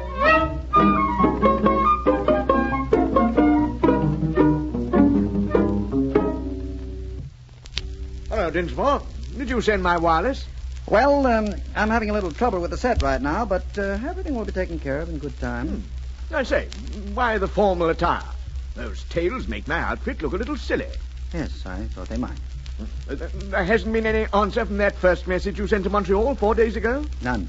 I can't imagine why. Jove, I'm hungry. The table looks rather nice, doesn't it? Those candles look right to you? Who cares whether they're right or not? Why don't we eat? What are we waiting for? Miss Campion, of course. She's late. Yes, I know. Isn't it wonderful to be kept waiting by a woman again? Mind if I put on the phonograph just to get the proper atmosphere? I don't care for phonographs. I don't care if you do.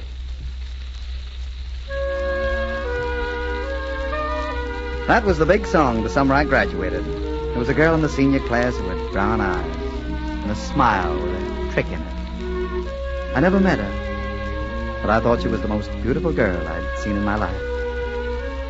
I bet you could never guess what her name was. What the deuce do I care what the silly girl's name was? Don't you want me to tell you? I certainly don't. Your collegiate idiocies don't interest me in the least. Hello. I'm so sorry to have kept you waiting. I can't think when I've enjoyed waiting for anyone more.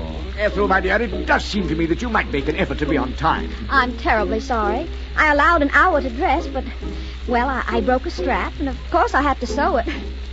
You know, I haven't heard that song since I went to college. You were the prettiest girl at State. What? I used to figure out ways to meet you in my spare time, but they never came to anything. You mean you went to Iowa State, too? I was in your class. You were? Did you know Hugh Gillis? Sure, and Jim Clancy. And Bill Craddock and Eileen Brown and Bob Gittler? Every one of them. Soulmates. Soulmates. Rubbish. Iowa State, Iowa State, rah, rah, rah. Iowa State, Iowa State, sis, boom, bah. No, Jenna. Aren't you being a bit corny? Can't we turn off that silly machine and have something to eat? Do you remember when Hugh stayed up all night blowing up balloons to advertise a school play? Wasn't that a riot? It left him so weak he caught the mumps. Yes.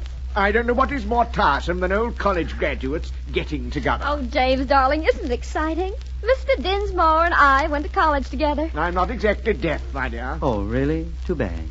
Dinsmore, will you have the goodness to serve us some dinner? Say please. Please! Miss Campion, you sit here at my right. All right. Sir James, you sit at the foot of the table. What, way down there? Really, Sir James, you're being most difficult. Now, before we sit down, shall we have a toast to Our Lady? She's not Our Lady. All right. To my lady. But she's my lady. You're certainly behaving very medieval about her. You know, Miss Campion, he isn't up to the standards of Iowa State. Twiddle twaddle. Now, see here, James, I'm not going to have you referring to my college like that. That's right. Don't let him talk about Iowa State like that. It's time you learned, Sir James, that some things are sacred. Yes, it certainly is. Twiddle twaddle. Well, are we going to stand here all night, or are we going to sit down and have dinner? Well, let's sit down and drink a toast to the three of us. To the three of us. Least a shame there isn't one less of us. I'll certainly drink to that. Oh, I'm sorry. Someone's calling me on the wireless. Will you excuse me, please? Gladly. Of course.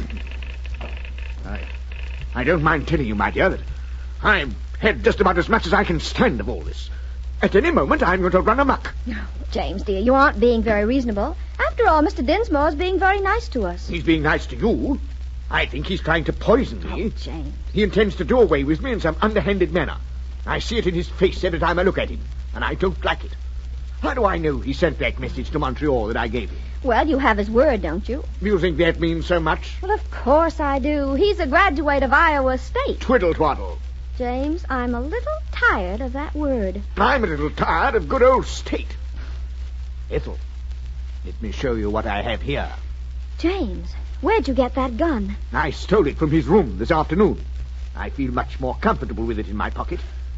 I have decided that we have to get away from here, Ethel.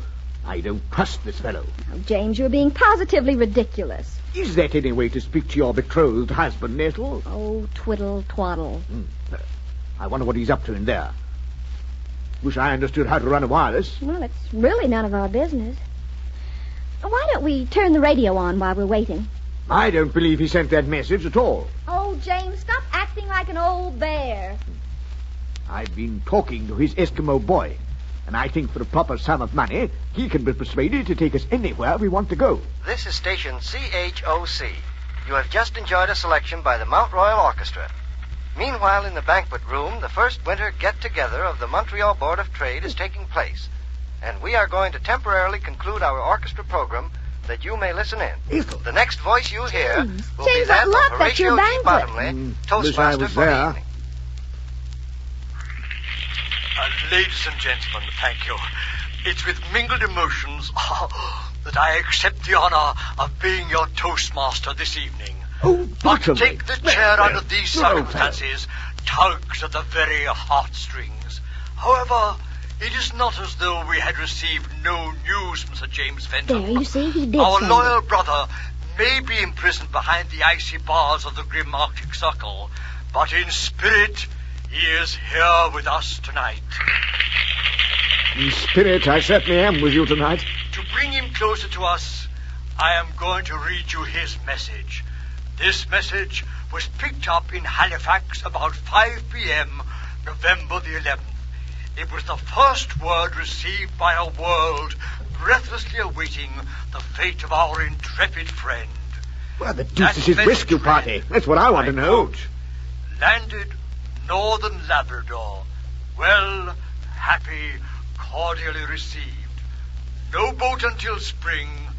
Will stay on for winter sports. Winter sports? What does he mean, winter sports? Winter sports? Turn off that radio. This is the grossest insubordination I've ever encountered. Someone's going to hear about this. Well, that message has certainly made a hero out of you, James. You have something to live up to now. I am not a hero. I am a member of the Montreal Board of Trade. Perhaps now you'll admit he has trapped us here. I guess he has. You know, I think it's kind of cute of him. The fraternity boys were always doing things like that. Well, perhaps I lack the old school spirit, but I do not think it is one bit cute. Ethel, we'll have to escape tonight. Good gracious, how can we? I'll go out and make arrangements with his Eskimo boy right after dinner. Now, James, are you sure it's wise? It looks terribly cold and treacherous out there. Any place is safer for you than this. As soon as we reach the mission, the Reverend What's-His-Name can marry us. Well, now, James, we don't want to rush into anything. Look here, Ethel, you're not cooling towards me, are you? Of course not, but I'm a little tired of being followed around and guarded all the time. A girl likes the pleasure of defending herself once in a while. Can't you understand that? I cannot. Well, James, dear, then I think you have a few things to learn about women. He's coming back. Now, remember, we're getting out of here tonight. I'm sorry to have been so long, but that was some government business. Are we going to eat now? We certainly are, right this minute.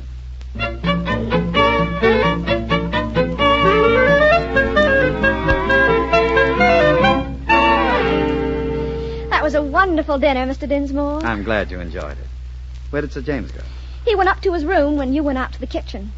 He always takes a nap directly after dinner. Doesn't that seem a little tedious to you? No, I don't think so. And I would hardly admit it if I did. Mind if I put on the phonograph? Not at all.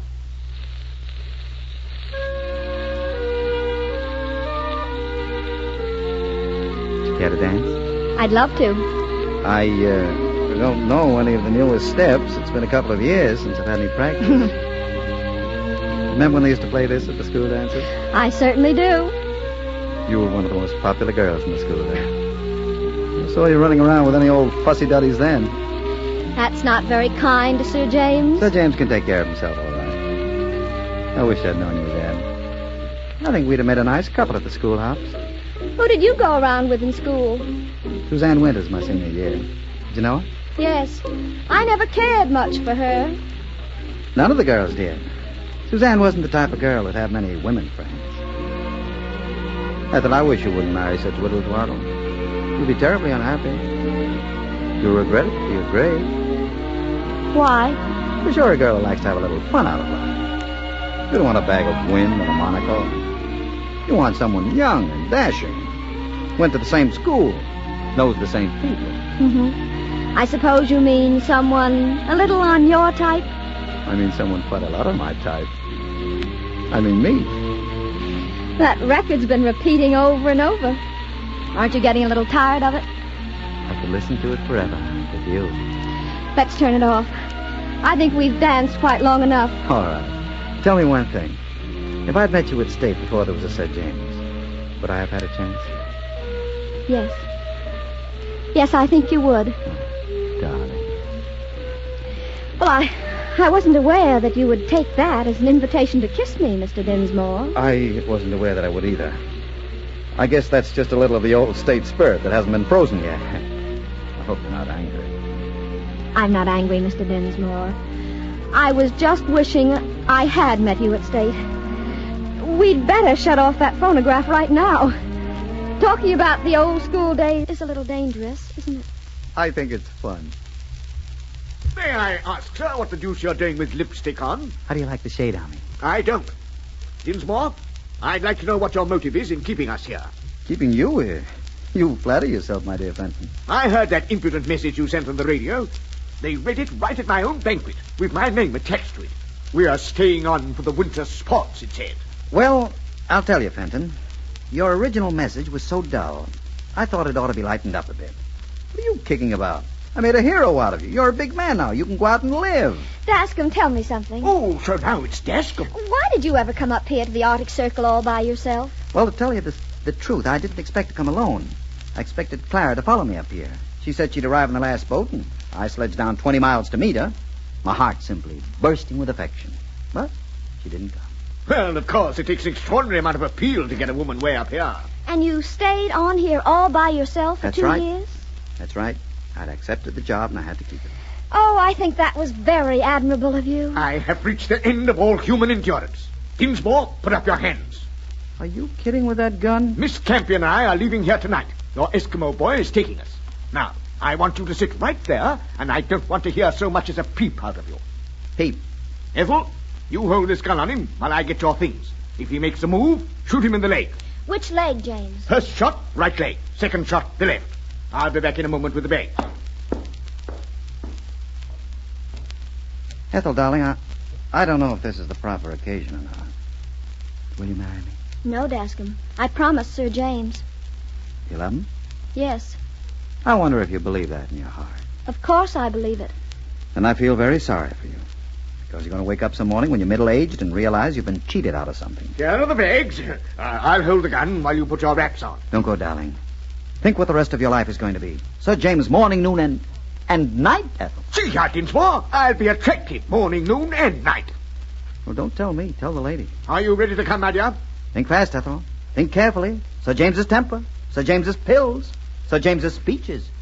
Those are my speeches. And I don't have lumbago. You will. I will not. Ethel, I will not have lumbago. Will you kill this fellow? I will not have lumbago. You're going to have apoplexy any moment. Ethel, I am going to run amok. All right, darling, we'll go. And it's goodbye, Ethel? Yes, Dascom. Will you kiss me goodbye? She will not. Of course I will. That's enough. That's long enough. Confound it, fella, do I have to shoot you in the back? Ethel, what would your mother say if she could see you now? I am going to become very violent any moment now. Goodbye, darling. Goodbye, Dascom. Come on, James. Sorry to see you go. Crash in on me anytime you can. cry, Ethel. We'll soon be miles away from this unpleasant place.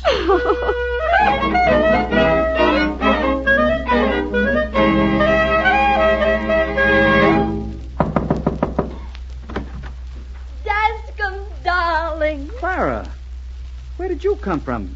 Come in, come in. I came from Seattle to marry you. Oh, Well, that's a cordial welcome, I must say, after all the miles of snow I've just lathered across. you're about 2 years late, aren't you, Clara? Oh, well, darling, it took me a little longer to get ready than I expected. I didn't let you know exactly when I was coming because, well, I wanted to surprise you. You did? Well, now, this is what I call real cozy. I think I'll move the sofa over in front of the fire and get those pictures in the other room. Oh, and by the way, darling, we stopped off at the Reverend Benson's for coffee on the way, and he'll be over next Wednesday to marry us. This is a little sudden, isn't it? I'm a great believer in long engagements myself. Well, darling, you've had one.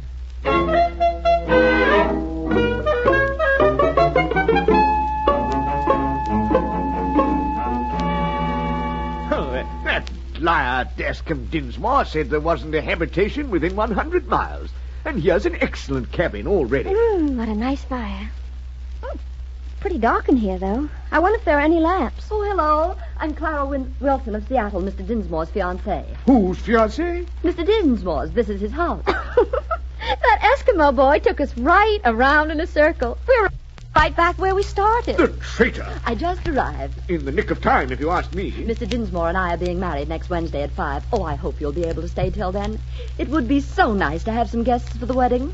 Ethel, why don't we make it a double wedding, if Miss Wilson doesn't object? And then all our troubles will be solved. Well, I don't know, James. We don't want to rush into anything. I rather favor long engagements myself. 2 years is a long engagement. By Jove, I'm beginning to feel much happier about this entire situation. Well, I'm glad you are. Do you know, Miss Wilson, you remind me so much of a girl I went to school with. Her name was Suzanne Winters. Really? Well, now, this is all going to be capital, just capital.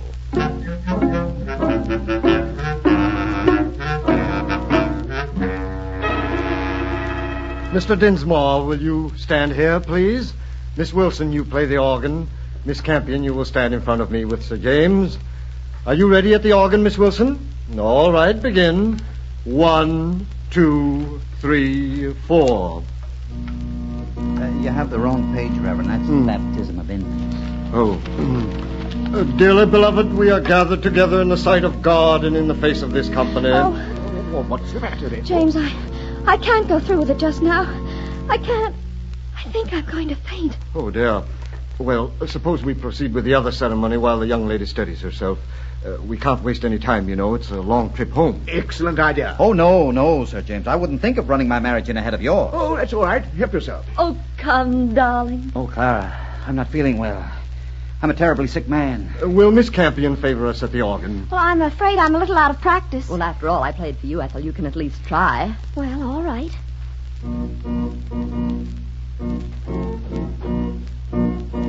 Pardon me, I think you're a trifle fast. Well, you seemed in a hurry.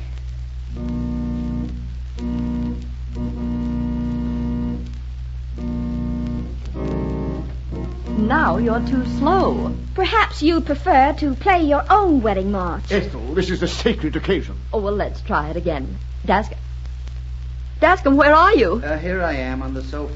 Well, will you please get up here? Now, please, let's try the organ again.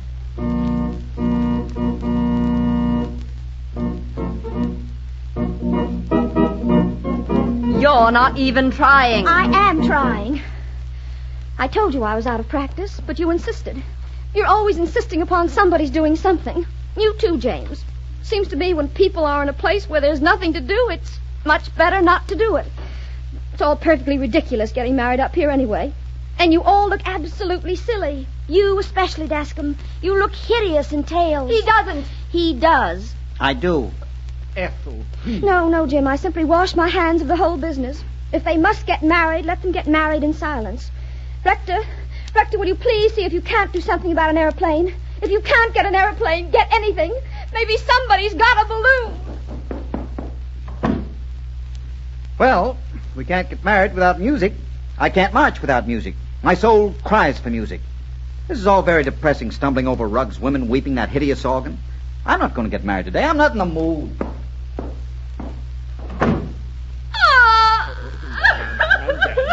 Don't cry.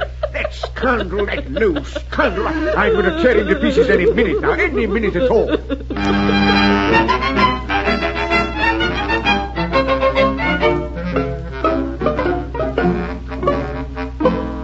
Sir James, have a drink. Thanks, I will. Dascombe, this is going to be a bitter pill for you to swallow, old boy. But you might as well look it in the eye. I'm a much better match than you are. I've a title, a distinctly promising political career, a 20,000-acre farm in Saskatchewan, a house in London, and a doggone neat yacht. In fact, you're a good all-around man. That is so. And if there is any nobility at all in your soul, you ought to want Ethel to get me. I suppose, in a way, I should. Of course you should, old boy. Of course you should. Dascombe, are you going to make me go back to Seattle and say you refuse to marry me? Would you do that, you shameless bounder? Clara, I'm a man of honor. I hadn't heard from you in 2 years. So I proposed to Ethel. Ethel, will you kindly come out here a moment? Well, she didn't accept you, did she? So James never gave her a chance to answer. Well, what is it, James? Ethel, have you been letting this fellow propose to you? My dear James, when a man makes up his mind to propose, a woman can't stop him. And I'm afraid in a weak moment, I accepted him. I don't like to be unpleasant, but it's getting very late, and if anybody wants to get married, I wish they'd let me know, because I've got to start home. Miss Campion and I want to get married, Rector. Well, that's a little confusing, but I'm not going to think about it, because I don't want to get confused. Just stand up and join hands, please. But what's going to happen to Miss Wilson and me? You'll just have to wait your turn. Let me get these two married before something happens to tangle you four up again. Dearly beloved, we are gathered together in the sight of God and in the face of this company. I love you, Miss Campion. I'll try very hard to make you happy. Mr. Dinsmore, please don't interrupt. I was only telling Miss Campion that I loved her. There'll be plenty of time for that after the ceremony, Mr. Dinsmore. Dascombe, I can't go back to Seattle and tell everyone you wouldn't marry me. Ethel, I can't go to Montreal without you, and just tell me how this is going to look in Parliament. I'll be a laughingstock. Well, Sir James, you're not in Parliament. Oh, well, I've sat for 2 terms at Ottawa. Not really. Well, now, isn't this a small world? I was in Ottawa all last winter, and there you were in the same city. I'm afraid I wasn't there last winter. I went to London to open my townhouse. You have a townhouse in London? Oh, yes, Miss Wilson. Oh, you must call me Clara. Oh, Clara, perhaps you'll be interested in hearing a little speech I prepared to read before the Montreal Board of Trade on my return. Oh, I'd just love to hear it. That's extremely kind of you. Mr. Chairman, ladies and gentlemen, this is a great occasion. I have just Reverend, where are we proceeding? Mr. Dinsmore, frankly, you have me so nervous that I don't know whether I'm reading the wedding ceremony or the last rites. Where was I? You just said, in the face of this company. Oh, thank you very much.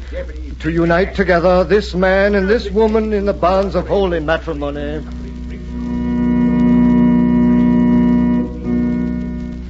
I now pronounce you man and wife. The violation which shocked the civilized world to its foundation was, of course, the ultimate cause. Next couple, please, Sir James. Will you do me the honor, Miss Wilson? With pleasure, Sir James. Oh, you must call me James. Will you join hands? Dearly beloved, we are gathered in the presence of God in this company. I now pronounce you man and wife. Well, that's that. I've done all that human man can for you, and I'm going home now and rest for 6 months. You four are in the hands of the Almighty now. Now, Reverend, what kind of an attitude is that? They say marriages are made in heaven, and heaven will have to take the responsibility for yours. I think you're all crazy, demented, insane, or coming down with something. Whatever it is, I want to get out of here. It might be contagious. You might call it a fever, Reverend. Just a good old-fashioned case of petticoat fever. It's pretty serious, you know. It usually ends in marriage.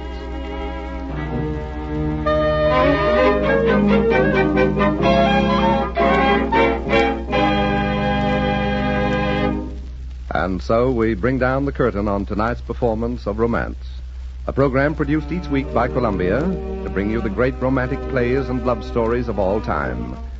Romance is produced and directed by Mark Sloan. Tonight's play, Petticoat Fever, was adapted by Jean Holloway from the play by Mark Reed. The cast included Peggy Conklin as Ethel, Santos Ortega as Dastum, Harold Young as Sir James, and Fay Baker as Clara. Music was composed and conducted by Ben Ludlow. Next week, at this same hour, and over many of these CBS stations, we shall bring you another romance. Till then, till curtain time next week, this is Frank Gallup saying good night and wishing you love, happiness, and romance.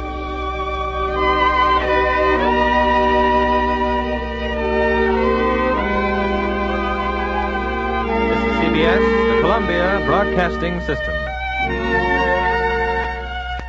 This just in. Are you looking for some classic gaming? What about new and old Nintendo products? Do you need to find some tutorials on how to make all that stuff work? Well, look no further than Rocket Blast Gaming for some of the best classic and new gaming around. Rocket Blast is an expert at all things Nintendo, and he has all the tutorials to prove it. So check him out right here on YouTube at Rocket Blast Gaming. That's ROCKET BLAST Gaming.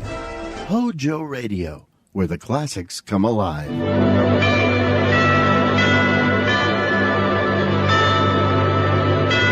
Ladies and gentlemen, the Joseph Schlitz Brewing Company of Milwaukee, Wisconsin presents The Halls of Ivy, starring Mr. and Mrs. Ronald Coleman.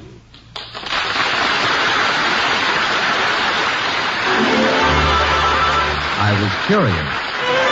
I tasted it. Now I know why Schlitz is the beer that made Milwaukee famous. If you like good beer, you'll find it pays to be curious and learn about Schlitz for yourself. And now, The Halls of Ivy.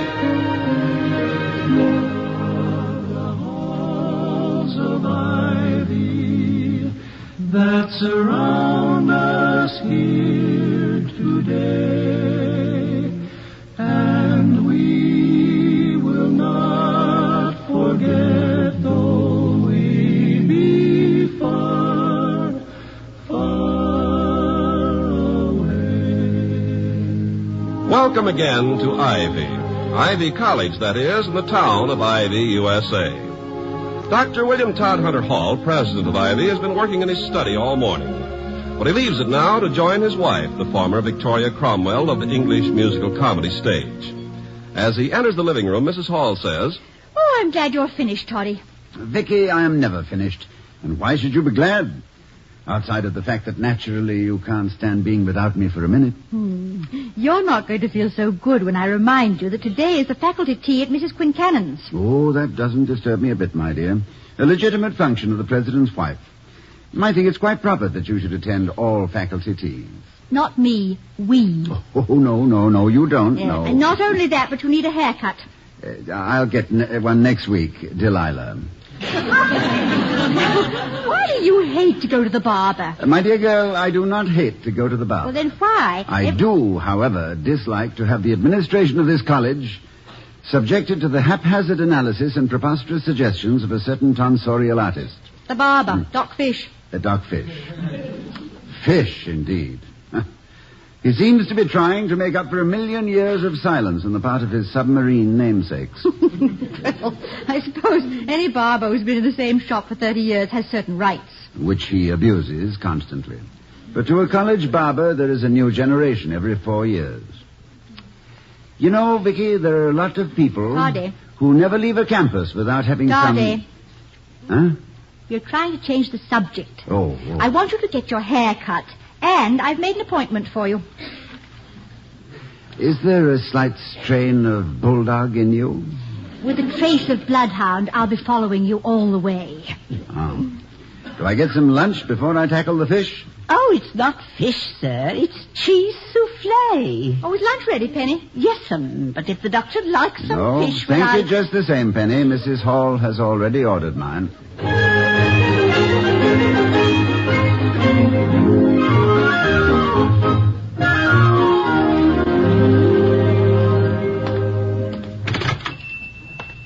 Afternoon, Mr. President. Oh, Doc, how are you? Busy. You're 5 minutes early. Yeah, but there's no one in the chair. Your appointment's for 2 o'clock, Doctor. I'll be ready for you at 2 o'clock. All right, Doc, I'll wait. Heard your talk in chapel last week. Oh, yes? And? Didn't sound much like a sermon to me. It wasn't. Ministers are supposed to give sermons, ain't they? I'm not a minister. What was you doing in the pulpit then? Doc, may I ask you a question? Shoot. If your cat had kittens in the oven, would they be biscuits?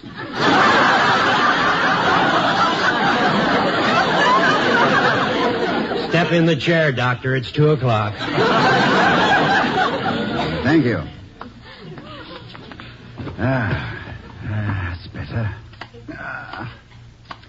I think I'll just doze a little. Been wanting to talk to you. No, please don't. No, just cut my hair and your conversation. I'd like to take a nap. Got something on my mind.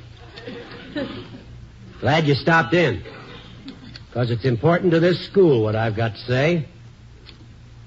As long as nobody else seems to take enough interest, it's up to me to do something about it. I'm going to do it. Right now. I give up. What is it, Doc? Know a kid named Eddie Gray? Yes, I do indeed. What about him? He buys a lot of magic stuff at the campus bookshop. You know about that? Oh, yes. A lot of magic stuff and plenty of other things have been disappearing. That's a good trick, too. You mean stolen? Guess that's what you'd call it. About $500 worth. Why do you connect Eddie Gray with this? Not many students buy magic stuff. Doc, our founding fathers provided that any citizen accused of crime was entitled to a jury of his peers, competent legal counsel, and a qualified judge. Who then are you to constitute yourself judge, jury, and executioner? I got eyes and ears. So is a three-toed sloth. And about the same lofty conception of justice. You ought to be ashamed of yourself. You know he sold that big car of his. Know he's running around the campus looking like a bindle stiff. Looks like he sold all his good clothes. Looks like he maybe needed some dough. Eddie Gray needs money like I, as the saying goes, need a hole in the head. Have you talked to anyone else about this? Nope. Figured it was your job to handle it. Oh, I'll handle it. Are you a betting man, Doc? Well, I know where you can get a little bet down. What's the horse? The horse is a gray, Doc. And I'll lay you 8-5 he comes in on top.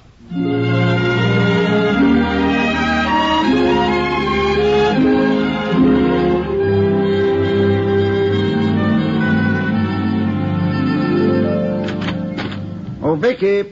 Yes, my darling. Oh, you do look divine and smell. I have to tell you, darling, that No, don't even get a friend... little sniff. What? Absolute heaven. No, stop smelling me. I must talk to you. All right. Oh, stop. What did Doc Fish do? Throw out the whole curriculum? Worse, he has completely revised the laws of evidence. Have you seen Eddie Gray lately? Every day, Toddy, at rehearsals. He's just wonderful. Is he making friends? He's the happiest boy in school. Everybody likes him. And his magic act is going to be the hit of the Follies. You remember when you advised him, and I think I did too, to get rid of his flashy car and expensive clothes? Certainly. And he did it right away. Now he dresses just like all the other students. If you can call that dressing. I sometimes think they simply hold a suitcase over their heads and open it. They just wear whatever falls onto them. Well, what about Eddie Gray? Well, there's been some stealing going on at the campus bookshop. He is around there a great deal, and he's suspected. That is the most ridiculous thing I've ever heard. Yes, I thought so, too. But I have a feeling someone has found out who his father is. And if so, Eddie is being pronounced guilty by association. Oh, no. Oh, I hope not. It'd be too tragic for him just at this time when everything's beginning to go well. I know, but Mike Malott is too important a public enemy to be kept undercover very long. If someone has found out that he is Eddie's father, Well, it's natural to point an accusing finger at the boy. Well, we've got to clear him, Toddy. I know he's all right. Oh, we're going to try, my dear. Look, I'll ask him to come over, will you? Yeah, what'll we do about the Quincanons? That seems to be a fair question. Yeah. Any answers? Only one. I consider it a legitimate function of the president's wife. I think it's quite proper that you should attend all faculty Yes, teas. well, you said that, and then I said, not me, we. That's enough, Victoria. Let's now go on. I don't need another haircut.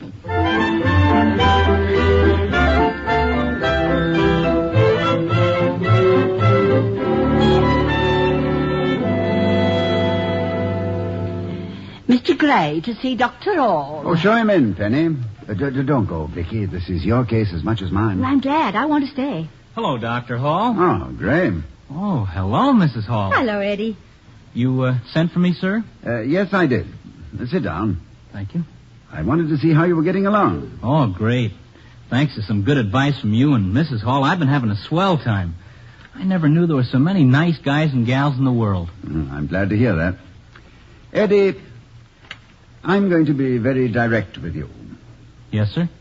Have you heard from your father lately? Oh, sure. He sneaked down here to see me 10 days ago. He did? Yeah. He knew I wanted a set of Joseph Conrad's books, so he came down and bought them for me. I'm not apologizing for what he used to be, Dr. Hall, and neither is he, but to me, he's been great. Did he buy you the books at the campus bookshop? Yeah, he did. Oh, it's a terrific set. Boy, it would sure ruin my allowance. Has anyone told you of the recent robberies at the campus bookshop? Why, yes, sir, I did hear something. Has anyone told you that you are suspected? Me? Suspected of stealing? Oh, now, just a minute, Dr. Hall. Calm down, Eddie, please. We're not accusing you. On the contrary, we want to clear you. But to do it, we'll have to find out everything we can. And you can help us. Tell us everything you know about it. I don't know anything about it. If we're going to try to help, you must do your part. It's beyond just you and us. It's a matter of this college's reputation. And a little thing called justice. Gray. Yes, sir? Just for the record, have you stolen anything from the campus bookshop? No, sir. Of course you haven't. Do you know who has? No, sir. You know, but you won't tell. Isn't that it? This can be very serious if you don't, Gray. Involves the honor of the whole college. Look, Doctor, I can't tell you anything. I'm sorry, really sorry, sir, but I wish you'd remember one thing. I've got to do what seems right to me, and please don't ask me to do something that doesn't fit with my own rules. You know, this is where I learned about honor, Doctor, and values, right in this room. From you, both of you. You gave me a lot to hang on to. Now, don't ask me to let it go.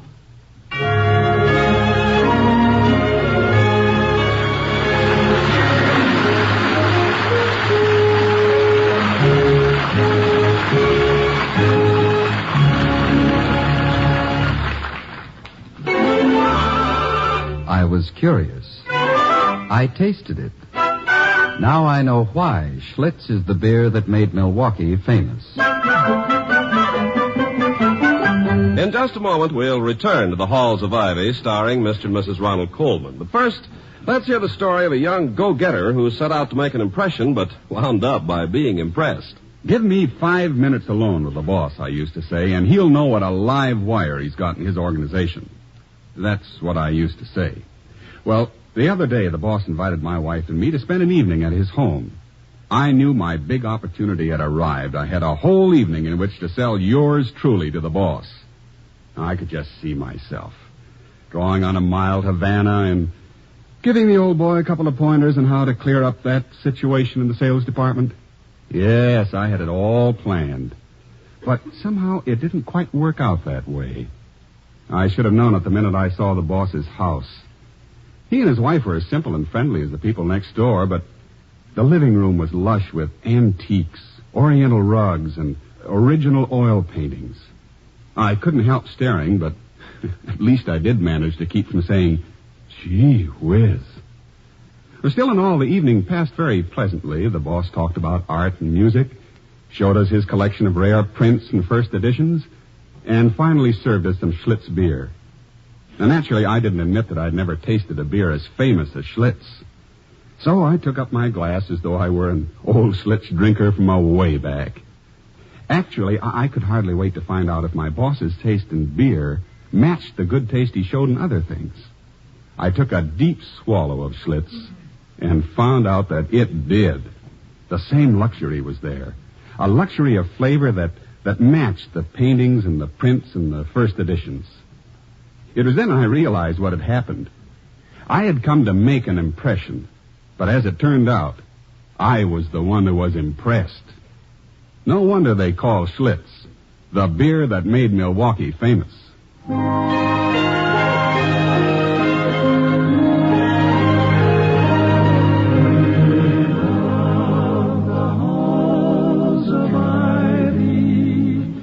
That surround us here today. As we return to the halls of Ivy, we find a tenseness not often to be found in the home of the Halls. Please sit down, Toddy. You've been pacing like that for an hour. Oh, I can't, Vicky. I've got to make some sense out of all this. Obviously, Gray is protecting someone else. It's a terribly difficult spot for you. You who've been teaching him integrity. Oh, yes, I know. Integrity, a splendid, glowing word. 9 letters, the 9 old men of character. You know, my darling, it's not enough simply to present the idea of integrity to a youngster. That's merely planting the seed. The harvest comes when integrity is put to the test and found to be a source of pride and self-respect and growth. Oh, fortunately, it's usually a habit-forming virtue. Anyway, that's why we can't afford to have Eddie Gray fail to pass his first real test. Toddy, dear, the longer I know you, the more conscious I am of the wisdom in simple decency. Well, I only hope my simple wisdom is adequate to get Eddie clear. If this gets into the newspapers, the boy's life is ruined. With his father's record to help pull him down, he's finished. Even if he's innocent? Oh, his innocence will be shouted down by mob judgment. When a man has been accused in headlines on page 1, it's difficult to clear his name with a retraction in small print on page 22. I've got to make Eddie talk. You'll never do it, William. Eddie has a code. Telling tales, even if justified, violates that code. And you'd be wrong to insist. Someone has to talk. Speaking of talk... Yes? Why don't you go back where you started? Doc Fish, of course. Oh, Vicky, what would I ever do without you? You'd never have your hair cut. Oh, my dear, worse than that. Without you to advise me, I'd have far too many close shaves. Look, may I come with you, or do you think I'll make Doc Fish self-conscious? My dear, if you, Alexander the Great, and Lady Godiva's horse walked into that shop together, the man would never turn a hair. No, he has the imperturbability of intellectual density. Let's go.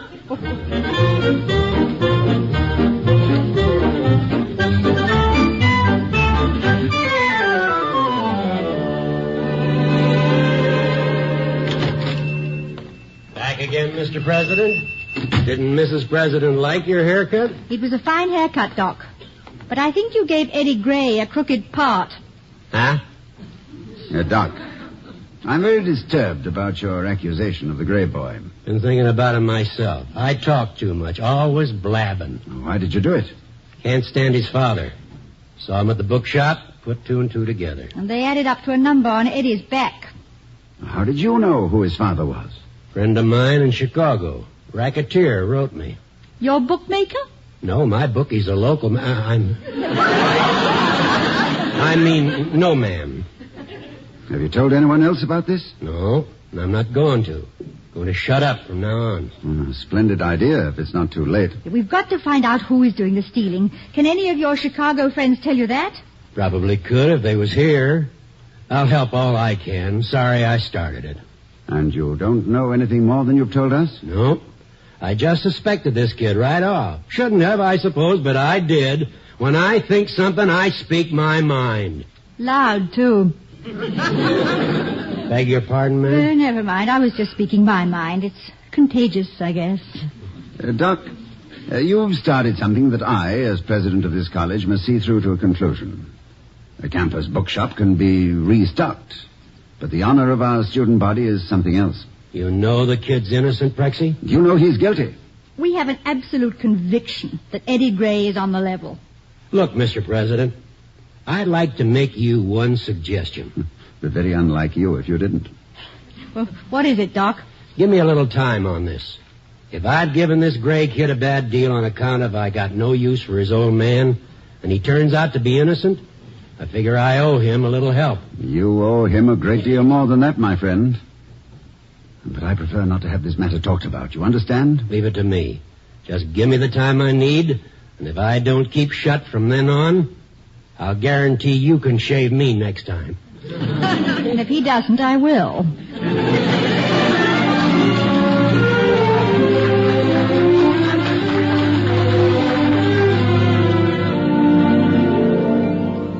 What a day. And it all started out to be so serene. Well, there's a small silver lining. You'll miss the faculty tea. True, my darling, yes. I wonder what that old rascal Doc Fish has up his sleeve. At least he's going to stop gossiping about Eddie. I hope so. You know, Vicky, it's so easy to be swayed by preconceived ideas and prejudices. It's very often most difficult to hold a steady course when your whole being cries out to take another path. What are you thinking about now? Well, just for that tiny moment, I digressed, my darling. I was thinking of myself and you. I wonder if you remember that day in London when I ran up the stairs to your flat, whistling a tune, gay as the air itself. And when I knocked and you opened the door... My William, what a nice surprise. Vicky, my darling, I was so close I couldn't pass by without... Oh, I beg your pardon. I shouldn't have come in. I didn't know that... William, this is Paul Hunter. Dr. Hall. How do you do? How do you do? I'm terribly sorry. I didn't mean to intrude. Well, you haven't. We were just having tea. Do you want some? No, I really don't think so, thank you. I'd better run along. Oh, no, don't go. Are you a medical man, Dr. Hall? No, I'm afraid not, Mr. Hunter. I'm a school teacher. Oh, a school teacher. He's a professor, Paul. A very learned professor in a very beautiful American university. Oh, now, Victoria. On your sabbatical? Yes, and not too much of it left. Well, that's pretty tragic. Vicky and I were just talking over plans to spend most of the winter on the Riviera. Doesn't it sound wonderful, William? The blue Mediterranean, the white sands, the striped umbrellas and warm sunshine. Yes, it does. Sounds beautiful. We thought we might stay between Nice, Cannes, and Monte Carlo for the entire season. With any luck, I don't see why not. No, of course. Why not? With any luck. Well, darling, if it's all okay with you, I'll start making arrangements. There's quite a lot of arranging to do, you know. Oh, I do know, Paul. Yes, by all means. Let's do it. Oh, certainly. It would be awful if you didn't. Well, I'm off then. It's nice to have met you, Doctor. Oh, thank you, Mr. Winter. I hope you have a nice winter. Goodbye,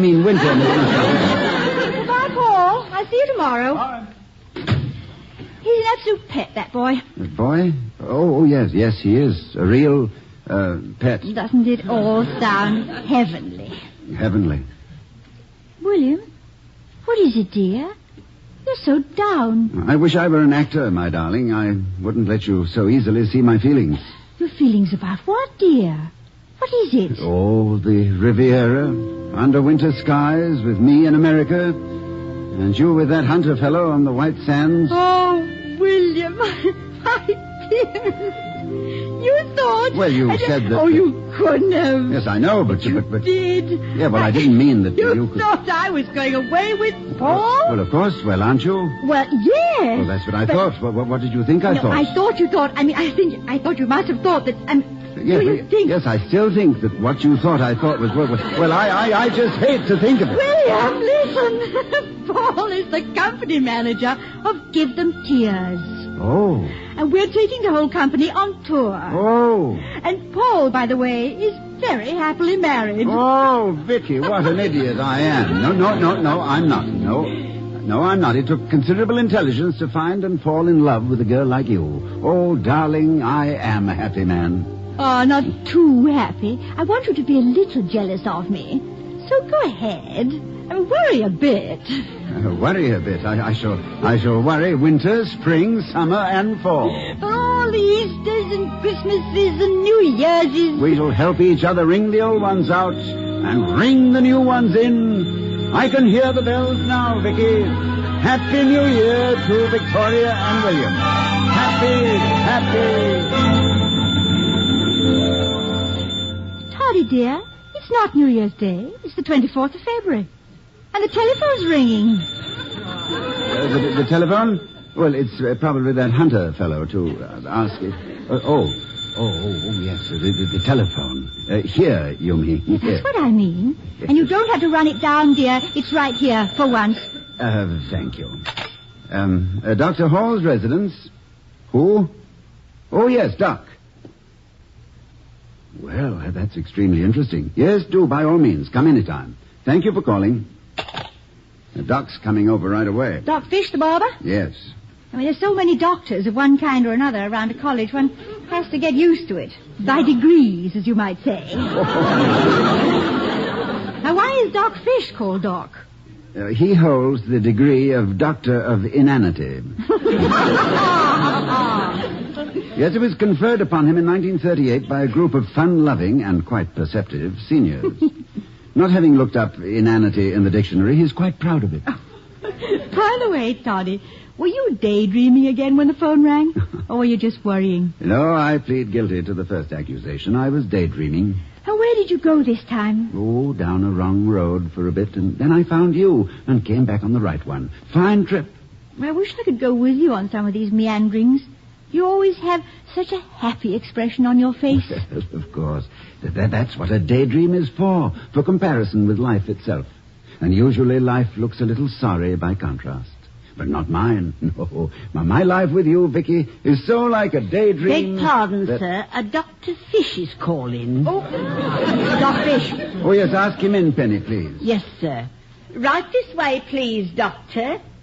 And on your way out, sir, I'd like to consult you about a slight cold in me head. Won't be necessary, sister. Take a couple of aspirins and hit the hay. Hello, Mr. President. Ah, Doc. Mrs. Prez. Hello, Doc. Have a chair. You have news for us? Yeah, case is closed. Eddie Gray is in the clear, and the real crook is known. And I feel like a louse. Excuse the expression, Mrs. Hall. That's quite all right, Doc. You were a louse.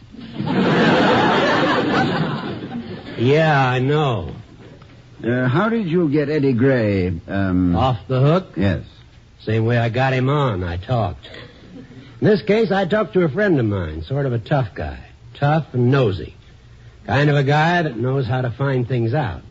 He just snooped around till he found a kid that had too much bookshop stock for his kind of dough. Then he brought him over for a haircut and a shave. Free. A free shave and haircut? Yeah.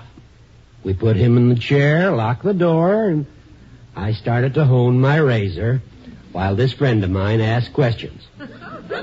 You'd be surprised how chatty a guy can get with a mug like my friend has hanging over him and a razor waving in the background. Who was it, Doc? Mrs. Prez, I've already talked too much. I ain't saying. But any time you happen to go into the campus bookshop for the next 3 years, you'll see him. He'll be working off his charge account. Hey, look. How did you people get so sure it wasn't Eddie Gray? My husband is a fair judge of character. Yeah, looks like it. What do you think of my character, Dr. Hall? Oh, you're a simple subject, Doc. I am? Yeah, you have a moronic tendency to leap at erroneous conclusions. Yeah? And, a strong urge toward character assassination. Yeah? And a lamentable weakness for turning on a conversation and leaving it running. Golly, that's wonderful, Prexy. That's me to a T. How do you do it? Oh, I studied under a great teacher. A doctor of inanity. Gee, I got one of them degrees myself. Just honorary, of course. Yes, we know, Doc. Good night. Good night.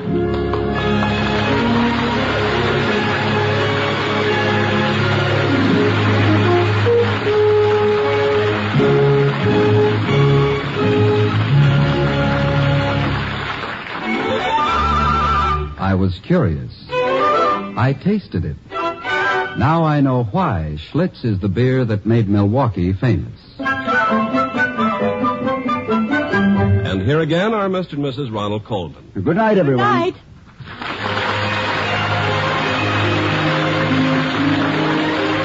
We'll be seeing you next week at this time at the Halls of Ivy, starring Mr. and Mrs. Ronald Colman. The other players were Earl Ross, Gloria Gordon, Ben Wright, and Gil Stratton, Jr. Tonight's script was written by Nat Wolfe and Don Quinn. Our music was composed and conducted by Henry Russell. The Halls of Ivy was created by Don Quinn, directed by Nat Wolfe, and presented by the Joseph Schlitz Brewing Company of Milwaukee, Wisconsin. Ken Carpenter speaking.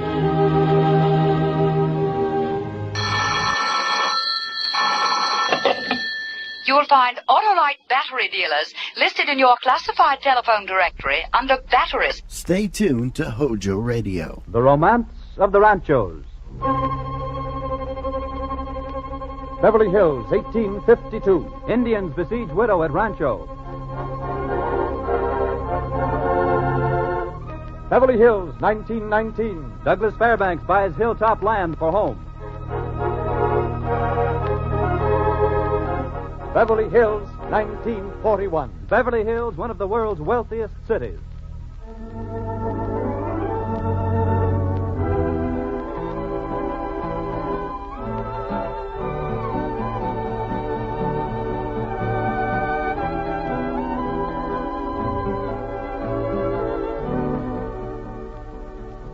The Title Insurance and Trust Company of Los Angeles presents The Romance of the Ranchos, dramatizing the romance and adventure of the history of our Southland.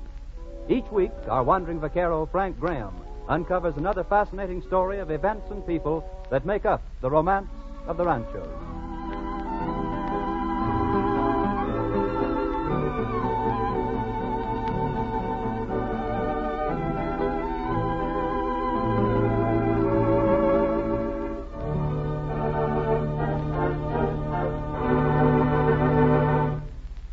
The interesting historical facts which form the background for our drama tonight were obtained from the vast files of the Title Insurance and Trust Company of Los Angeles.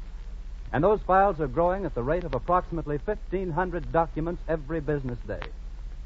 For the essential facts affecting land ownership must be gathered from these recordings and from the records of some 50 different public offices and transferred to the Title Insurance Company records daily in order that the company can ensure your ownership of property against any other's claim. However, it is from the older records that the facts forming the basis of these radio stories are taken.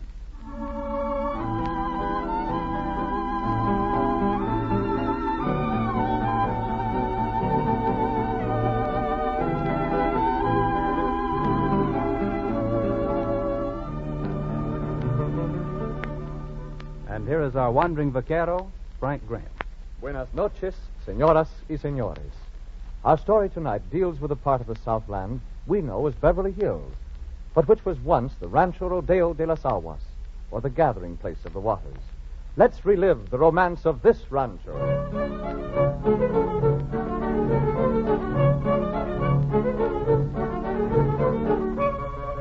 It was about the time of the end of Spanish control of California, 1821, that Maria Rita Valdez and her soldier husband came to live on the Rancho Rodeo de las Aguas. They built a home near the present location of Sunset and Alpine in Beverly Hills. For a few years, their life was peaceful. Then, one day in 1828, Jose Antonio Carrillo, alcalde of Los Angeles, visited the rancho.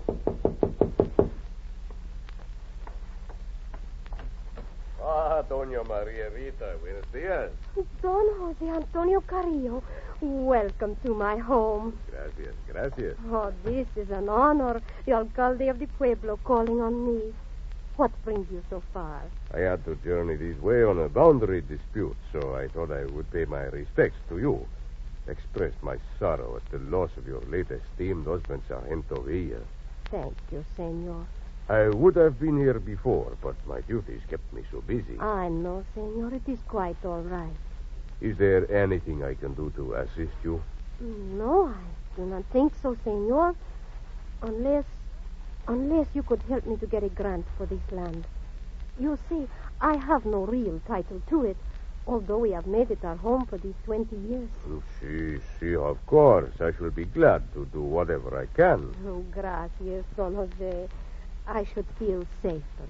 You are alone here? No. My kinsman, Luciano Valdez, he lives on the land, too. But here in this house. Oh, no, senor, you forget. I have children. Ah, see. 9, is it not? It is not, senor. It is 11.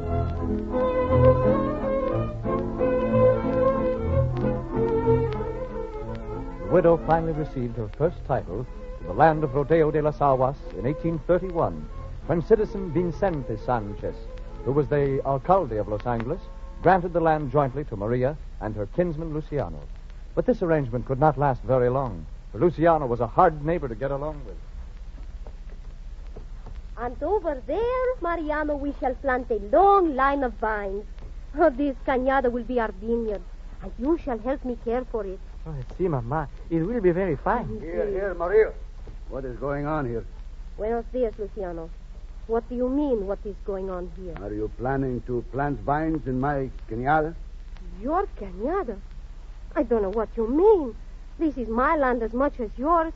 I have spent 3 months clearing this cañada so that I may plant my vines. You shall plant no vines here. This is my cañada, and I mean to keep it for my own use.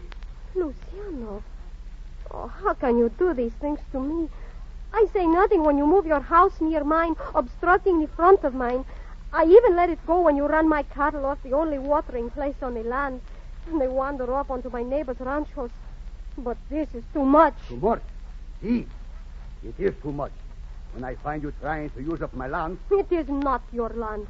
And if it were, you did not try to stop me from clearing it. Oh, no. For 3 months you have watched me and my family working on it. Only now, when I want to plant the vines, I make a place for it. Do you object? You wish to complain about me, huh? Well, go ahead. I dare you to. Who would listen to you? A foolish woman. Why, you cannot even read or write. Just because you can read and write. Just because you were once schoolmaster of the Pueblo. Is that any reason for you to lord it over everybody else? I am a man of culture. It is beneath me to associate with persons of such little education. You will kindly remove yourself from this cañada. I have told you it is mine, and that is enough. Madre de Dios, what am I to do? Oh, Maria, don't cry. I'll fix him. You leave Madre alone, Diablo. You leave her alone. No, Mariano. No, Mariano. Don't me, huh? Here, stop that young rascal. Mariano, you must not. No, stop. You leave your mother here. You leave my Madre alone. Go. Oh, my head. Stop moving, mother. Go. Oh. There. He won't come back for a while, Madre. Mariano, you should not tell. No, Madre. I'm sorry. I won't do it again. Unless he comes back.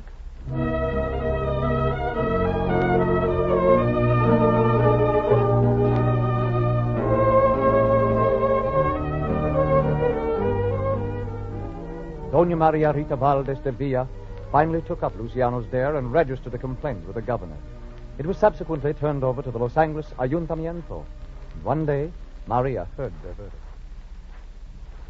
And so, in view of the complaint against him, also in view of the fact that he does not own enough cattle to receive ownership of the land anyway, the said Luciano Valdez is ordered to vacate the property of the widow Doña Maria Rita Valdez de Villa, called San Antonio, or Rodeo de las Aguas. Oh, gracias. Gracias, Your Honor. However, Maria Valdez must pay Luciano Valdez for the property which he'll give up. Therefore, the council has appointed 2 appraisers, Jesus Diaz and Tomas Talamantes, to place a value on said property. The appraisal of the property shall be carried on at the earliest possible moment. And besides, senor, this peach tree, that is mine. See, and here are 2 poles I use for farming purposes. They must be counted, too. What do you say, Jesus? Oh, very well, Tomas. 2 pesos for the tree and 50 centavos for the poles. Very well. 15 pesos for the house. That makes total of 17 pesos and 50 centavos. Is that satisfactory? Si. Luciano? Not much, but very well. See, I take it.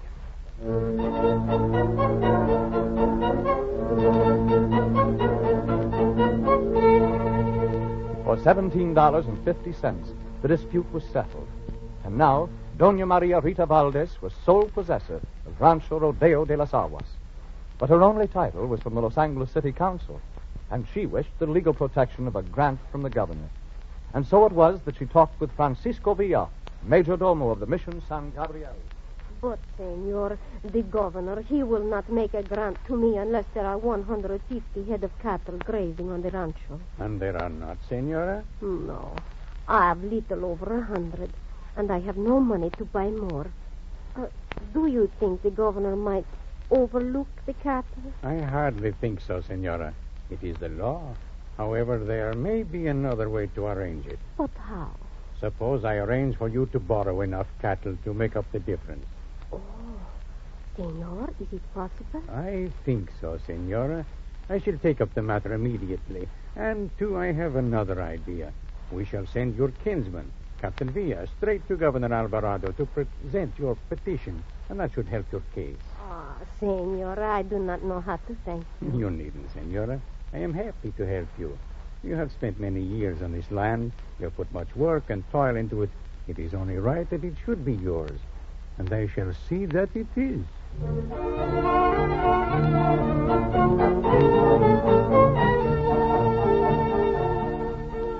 Capitan Villa journeyed northward toward Monterey, armed with Doña Maria Rita's precious petition. On the way, he stopped at San Juan Bautista to see General Jose Castro, prefect of the district. So you see, Jose, I go to present the petition of the widow Valdez to Governor Alvarado. Oh, the widow Valdez. Why, I know her well. When I was south with my troops, I was guest at her home. Oh, she's a fine woman. I like her. Capitan, I tell you what I will do. I go with you. I shall speak to Alvarado myself. Perhaps I can help and repay her kindness to me.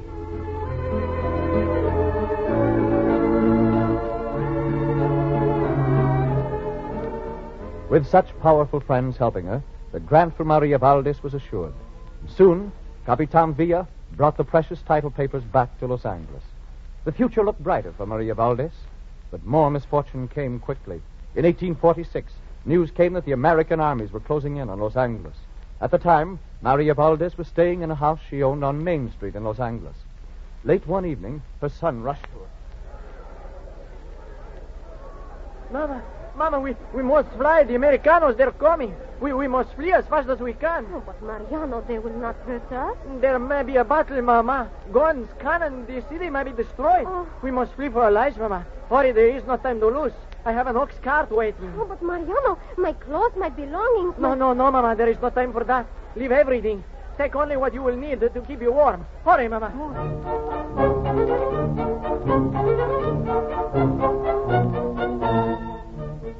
Wildly, many Los Angeles residents fled before the American army. With them, Doña Maria Rita Valdez. Behind her, she left everything she had, including the title papers to the Rancho Rodeo de las Aguas. As soon as she saw there was no danger, she came back. But it was to find her house had been broken into by looters. It had been robbed, pillaged. Mariano, they have taken everything.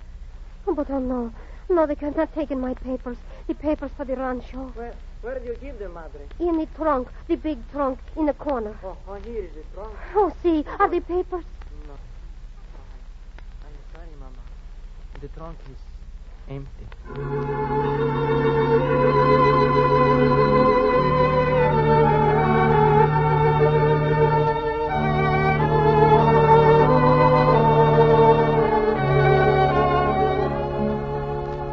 The title papers were gone.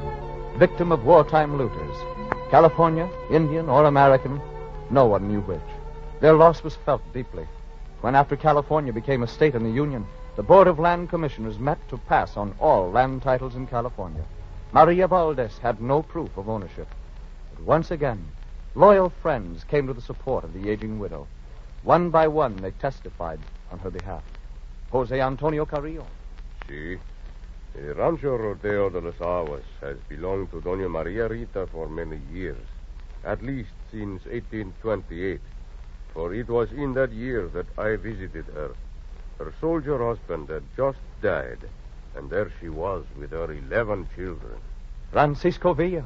It was in 1839, some years after her relative Luciano had moved from the rancho, that Dona Margarita wished to obtain a grant from Governor Alvarado. I had already obtained for her enough cattle to make up the necessary 150 head. Jose Castro. See, Capitan Villa and I went to see the governor in Monterey, and he graciously acceded to our request. He gave me the title papers, granting to Dona Maria Rita about 1 league of land. One by one, friends and relatives offered their help. And finally, after many weary days of waiting, the board announced the decision. Dona Maria Rita Valdez de Villa, it is the decision of the United States Board of Land Commissioners that your claim to the title of the land known as the Rancho Rodeo de las Aguas is confirmed. The land is yours, madam.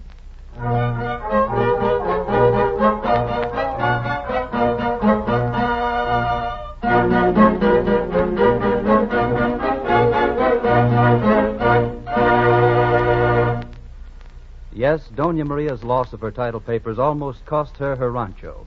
Her title was in doubt for years until the Land Commission finally determined that it was valid. This was not an uncommon situation in those early days. There were no public offices in which title transfers could be recorded. In fact, ownership of land frequently passed by a mere transfer of possession without any written document.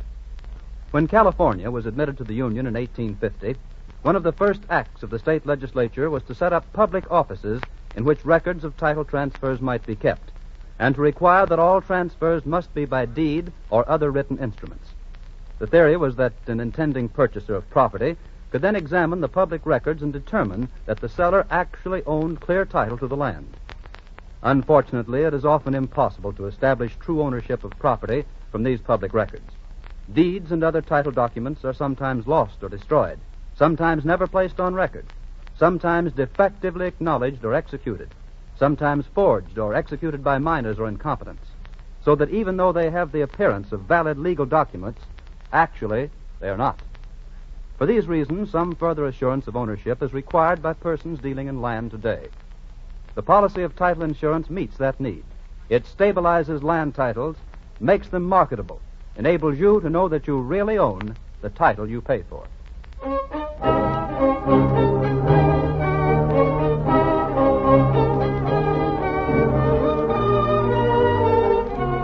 Now, the Rancho Rodeo de Aguas, which she calls San Antonio, really belonged to Dona Maria Rita, and she settled down with a great army of relatives to raise her cattle and cultivate her garden. But trouble still pursued her. Early one day in 1852, the workers in the garden were startled by... Indian! Indian! Run for the house, run! Hurry inside. Get inside. Pedro, call everybody into the house. Now lock all the doors, barricade the windows, get down the guns. See? Inside, quickly. The guns are in the racks, powder in the cask in the corner. Hurry. Here, close the door.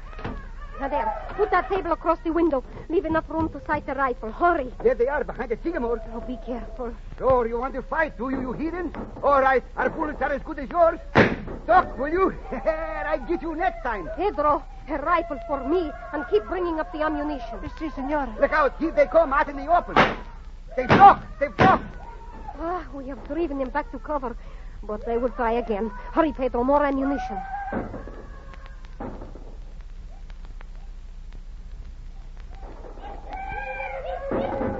Pedro, more ammunition. We've held them off for 3 hours, but I don't. The ammunition is running low. We cannot hold them off much longer, senor. We must.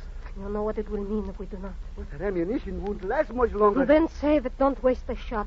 Hold your fire until they try to attack again. What, with our help? Senora, I'll go for help. No, Pedro, you cannot. I can do it, senora. If I can sneak out without them seeing me, I can crawl down the ditch to the swamp and get away to the nearest rancho. No. Perhaps you could, senora. No, I will not listen. They will kill you, and he's just a boy, a young boy. They will not see me, senora, because I am just very small. It may be our only chance, senora. I try myself. No one shall go. Perhaps our shots will attract attention and help will come, but no one will go. It will be suicide. Here they come again. Back to your post quickly.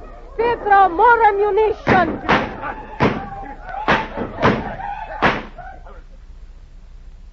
We've driven them back into Grove again. Thank heavens there are only 3 of them.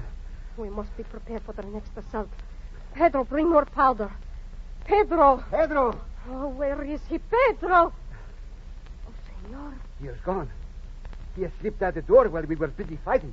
Look, there he goes, creeping down the trench. Madre de Dios, do they see him? I don't know. They haven't made any move yet. Oh. Oh, they're shooting at us. He's almost to the swamp. They can't see him from there. He's hidden by the trees now. He's getting up. He's running. Oh. They haven't seen him. They haven't seen him, senor. Now we have a chance.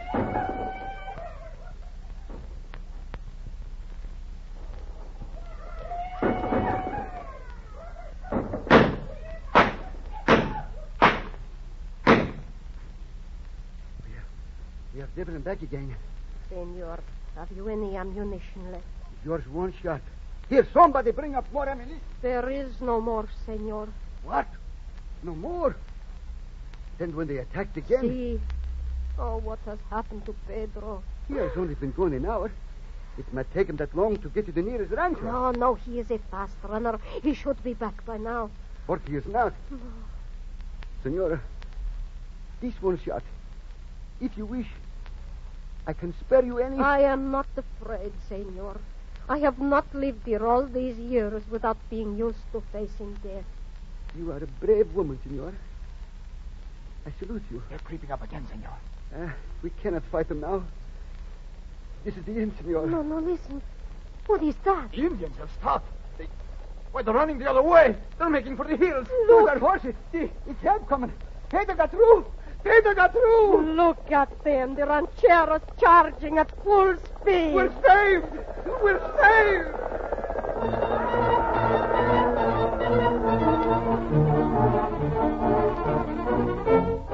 This was the last of such harrowing experiences for the owners of Rancho Rodeo de las Aguas. But even so, the courageous Doña Maria Rita Valdez found managing a great rancho too much for her declining health. And so, in 1854, she sold her land to two neighbors, Benjamin D. Wilson, famous in early California as Don Benito, and Henry Hancock. The full price for the site of what is now Beverly Hills was roughly about $1,300. And now, at last, the Americans took over its development. They planted 2,000 acres of wheat, and the first year reaped a golden harvest. Then came drought, 2 years without water. Oh, just look at it, Bill. A withered plain. The swamp's dried up. No flowers, nothing. Yeah, Ben's pretty sad. Your wheat crop's ruined. Ruined? Well, there isn't any wheat crop. I'm afraid this ranch is going to be a white elephant. Don Benito, Yes, senor. yes. I've been looking for you. Well, yes, what is it, Jose? Two senores from Los Angeles. They're at the house to see you. Yeah, well, what do they want? They are from the Pioneer Oil Company. They want to see you about this land. They think there might be oil here. Oil? Man, oil here? Why, Ben, you'd be rich. Holy smokes. Oil. Where are they?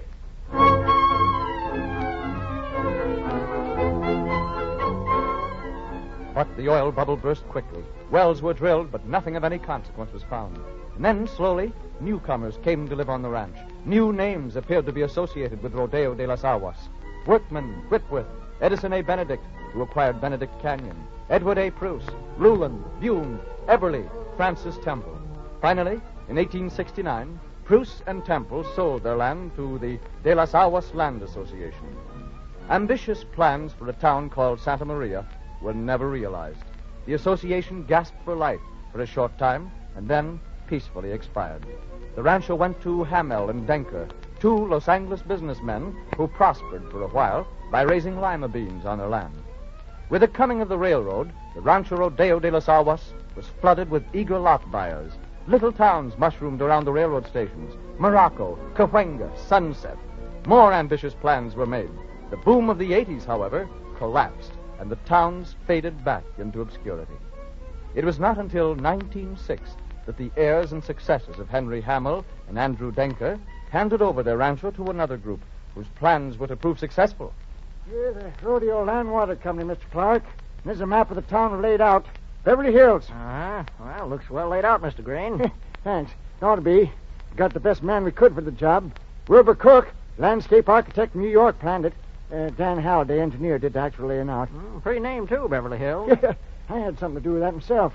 See, I read a newspaper account of President Taft's visit to Beverly Farms in Massachusetts. Well, I liked the name so much, I just rushed right down here and persuaded my associates to name our town Beverly Hills. Since this was Hurley land we were subdividing. Well, yes, it's fine. I'll tell you. I like your new town. I'll take 2 lots I looked on. Let's see. It's Crescent Drive, isn't it? Yeah, that's right. So, well, I guess I'll be your first customer. I'll buy 'em.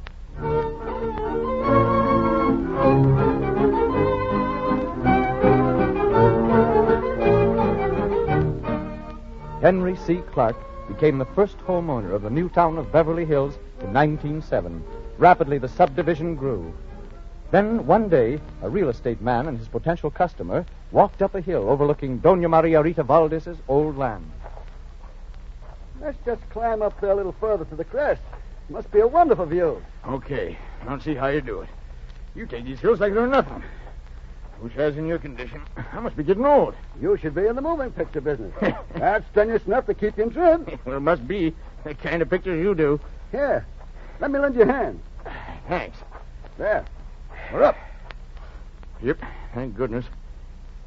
Well, what do you think of that view? Just look at that. I've never seen anything like it. It's perfect. Why, think of having a home here. It's just what I hope you're thinking of. Just imagine how it'd look landscaped. A home right over there, overlooking the entire valley. That's a real bargain. You don't have to sell me. I'm sold. Just make out the papers to Douglas Fairbanks.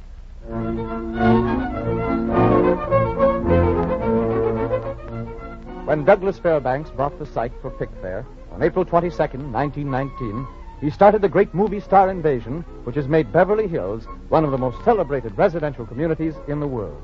Quickly, more and more famous people made it their home. The population grew by leaps and bounds. In 1924, the population was 5,000. Quickly, the Rancho Rodeo de las Aguas blossomed into hundreds of mansions, villas, homes. The building boom finally reached such proportions that it prompted one prominent resident of Beverly Hills to say, Well, lots are sold so quickly and often out here that they're put through escrow made out to the 12th owner. Now, they couldn't possibly make out a deed for each purchaser. Besides, you wouldn't have time to read it. In 10 minutes, he owned the lot. You're having no money, don't worry agents. If they can just get a couple of dollars down or an old overcoat or a shotgun or anything to act as first payment, second-hand Fords are considered A1 collateral, too. Will Rogers may have been spoofing a little, but the boom brought almost 30,000 residents to live in this, one of the most beautiful and one of the wealthiest of residential communities. Today, the land which was once the domain of the widow Valdez and her 11 children is the pride of the Southland, the home of many of its famous people, the distinguished city of Beverly Hills. Such is the romance of the Ranchos.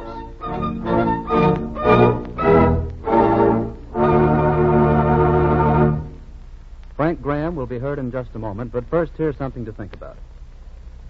In these days of rising costs and taxes, every dollar counts to all of us. Doubly interesting, then, is the fact that the rates at which Title Insurance and Trust Company is able to offer you necessary title protection are very considerably lower than those prevailing almost anywhere else in the United States. There are 2 factors that make these low rates possible. First, the size and completeness of Title Insurance and Trust Company's record files and the efficiency of its hundreds of trained workers. Second, the fact that this company writes a greater volume of title insurance than any other title company in the world. Whatever the value of the property you're interested in or the type of policy you require, the rate you pay for title insurance is less than it would be elsewhere because of these considerations. And the protection it brings you is not surpassed by comparable policies issued anywhere.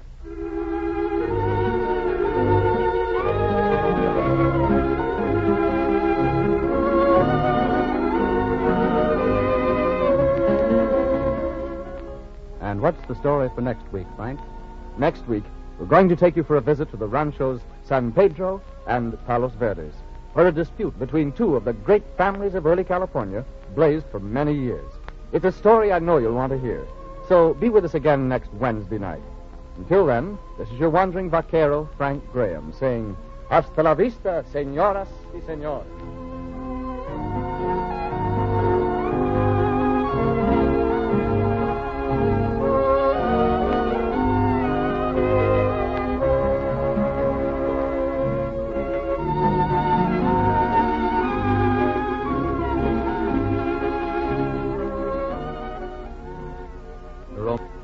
The Romance of the Ranchos is a presentation of the Title Insurance and Trust Company of Los Angeles, featuring Frank Graham as the wandering vaquero.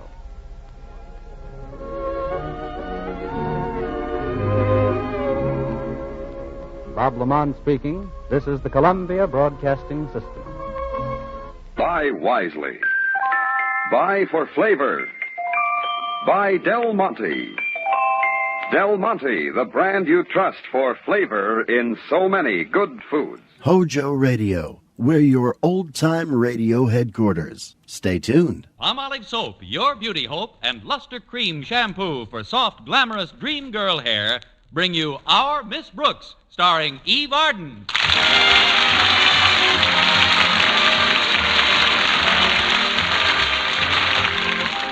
Although our Miss Brooks teaches English at Madison High, her problems, like those of any other teacher, aren't always confined to purely scholastic ones.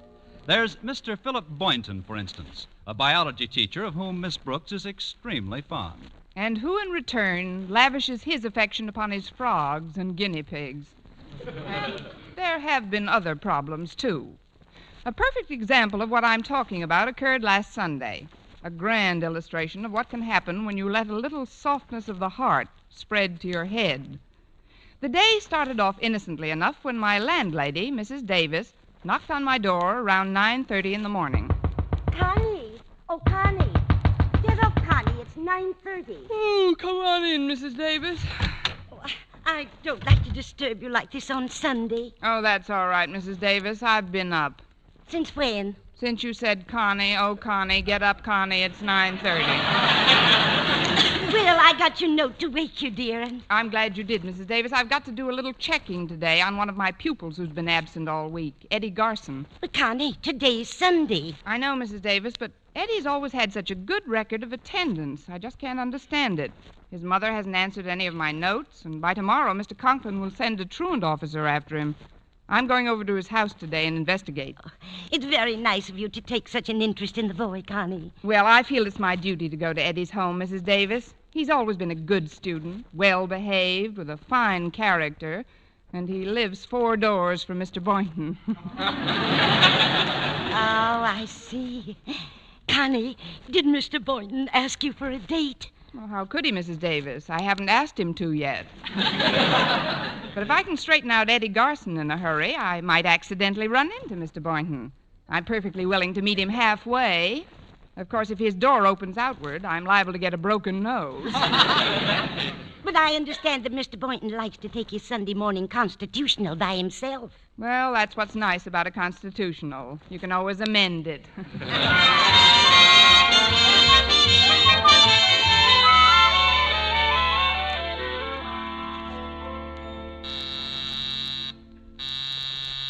Coming.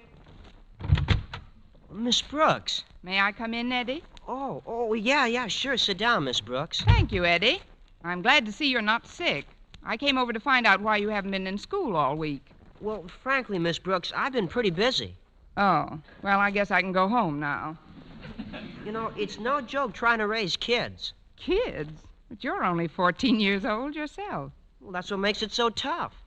Oh, well, I guess I can go home now. I've been taking care of my kid brothers, Miss Brooks. You see, my father's on the road and my mother's in the hospital. Oh, I'm sorry, Eddie. Is there anything I can do to help? Oh, there sure is, Miss Brooks. Mom's over in the Clay City Hospital, and I'd like to hitch a ride out and see her today. If there was only someone to stay with the kids. Well... You will? Oh, gee, that's wonderful, Miss Brooks. Hey, Mike. Hey, Mike. Hey, Daddy, will you come here? What do you want, Eddie? Yeah, this is Miss Brooks. She's my English teacher at school. Oh. I'm glad to know you, too, Mike. And this is Danny. Say hello to Miss Brooks, Danny. Hello. Huh? Now, there won't be any trouble at all, Miss Brooks. In fact, they'll give you all the help you need. Help? Well, yeah, with Tommy, the baby. Help? Well, I'll be running along now. I'll be home in time for dinner. Thanks a million. So long. Well, here we are. I'm hungry. I'm thirsty. Well, you'll have to wait. Oh, on second thought, maybe you other two better wait. Oh, quiet, baby. Nice, baby. Your mother will be home soon. Oh, dear. How does your mother keep him quiet? You gotta tell him a story. Yeah, you gotta tell him a story. All right, I'll tell you a story. Once upon a time... He heard that one. He's pretty blasé for a child his age. Anyway, once there were 3 bears. You gonna tell him that, old chestnut? Give her a chance, Danny. She might put a switch on it.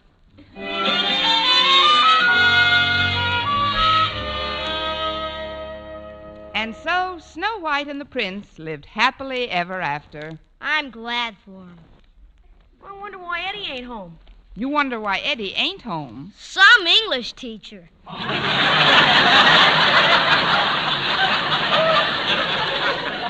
You know, I never in my life hit a child, and this is the first time I ever wondered why. Eddie should have been back by now, though. It's after 7. I'm hungry. I'm thirsty. Well, I'll get you something to eat and drink in a minute. Quiet, Tommy. Now, once there was a girl named Little Red Riding Hood. Oh, great. Whose father was a traveling salesman.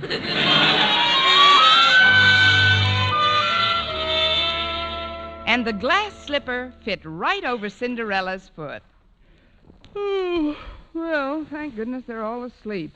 Now, if I only knew where Eddie was. Oh, shh. Hello? Hello, Miss Brooks. Well, gee, I had a wonderful visit with my mother, thanks to you. Oh, I'm glad, Eddie, but where are you now? Well, I'm still in Clay City, Miss Brooks, with some friends of mother's. The doctor said she can go home tomorrow, and if you'll just stay with the kids overnight... Oh, but Eddie, I haven't got any, We're one of mother's. Well, gee, I sure appreciate this, Miss Brooks. I'll see you tomorrow. Oh, well, it's in a good cause. I'm hungry. I'm thirsty. Once there were 3 little pigs. Let's not bring personalities into this.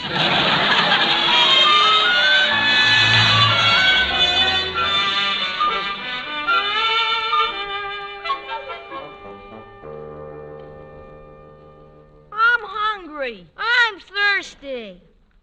Well, come on, drop the other shoe. That's better. Now, once there was a big giant.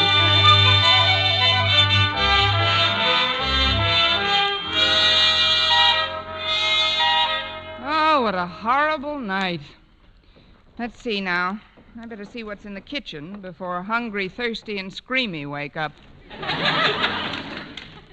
Oh, there's not a thing in the cupboards. I better call Mrs. Davis. If they'll only stay quiet for a few more minutes.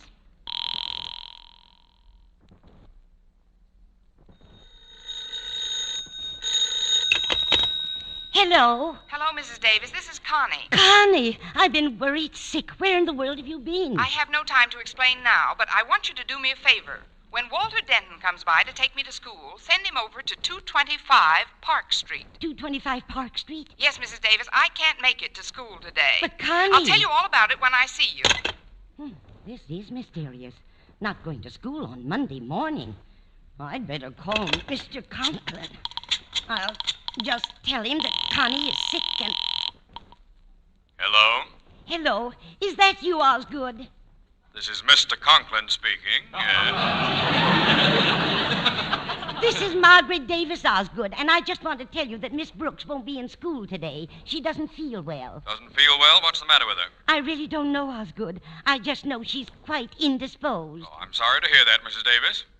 You always get indisposed on Monday. What's that, Osgood? Tell Miss Brooks to take care of herself. Goodbye. He didn't sound very concerned. If I were you, Connie, I wouldn't go in until I... Well, who am I talking to? She's not even home. What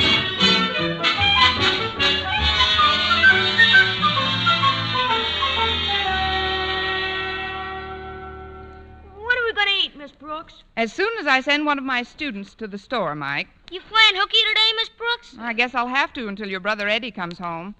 Say, that reminds me. I better call Mr. Conklin. But what'll I tell him? I can't explain about Eddie on the phone. Besides, there's no proof of his story until his mother comes back. I wish you'd talk to us for a while. You're making me very nervous. I'm sorry, Danny. I know what I'll do. I'll make believe I'm Mrs. Davis and tell him I'm sick. Hello? Hello, Mr. Conklin. This is Mrs. Davis. Margaret? Yes, I just wanted to tell you that Miss Brooks doesn't feel very well. What's the matter? Is she taking a turn for the worse? Who? Miss Brooks. Yes? Oh, that is, she's no worse than she's ever been. Have you had a doctor? Yes, but how did you know she was sick? You just told me a few minutes ago. I did? Oh, of course I did. Well, I'm terribly upset about this. Now, for heaven's sake, Margaret, don't go to pieces. Oh, quiet, Margaret. Tommy. I'll be all right. Goodbye, Mr. Conklin. I wish my mother was here. I want my mother. I want my mother. I could use my mother, too.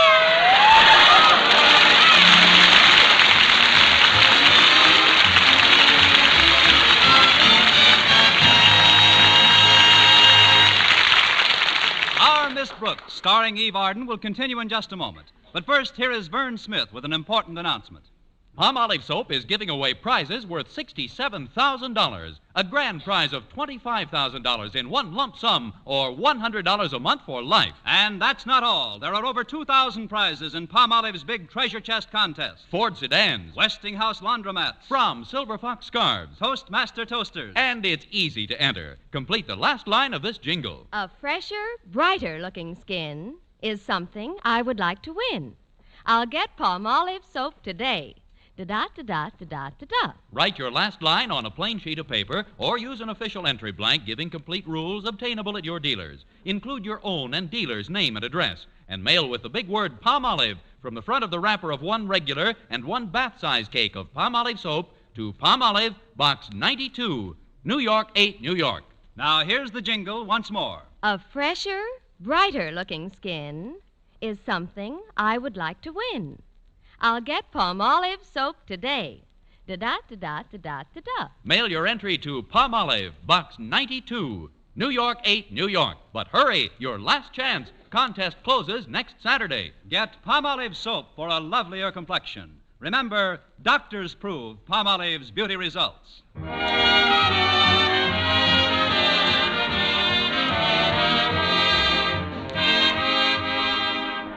And now back to Our Miss Brooks, where we find Walter Denton and Harriet Conklin listening to the radio in Walter's car. And that, ladies and gentlemen, concludes our newscast from our nation's capital. I think they're going to give another clue for the $18,000 contest on Sing It Again. Okay, Harriet. And here, ladies and gentlemen, is your extra clue to the Phantom Voice on the CBS Sing It Again program. At camp, his father was a king who spent some time at lumbering. Okay, Walter, you can turn it off now. Boy, I'd sure like to win those prizes. At camp, his father was a king. What was the second line, Harriet? The second line? Da-da-da-da-da-da-da-da. Oh. It was nice of you to give me a ride this morning, Walter. Oh, that's all right, Harriet. If I were the principal's daughter and you were me, you'd give me a ride if my father drove off to school early in the morning without me this morning, wouldn't you?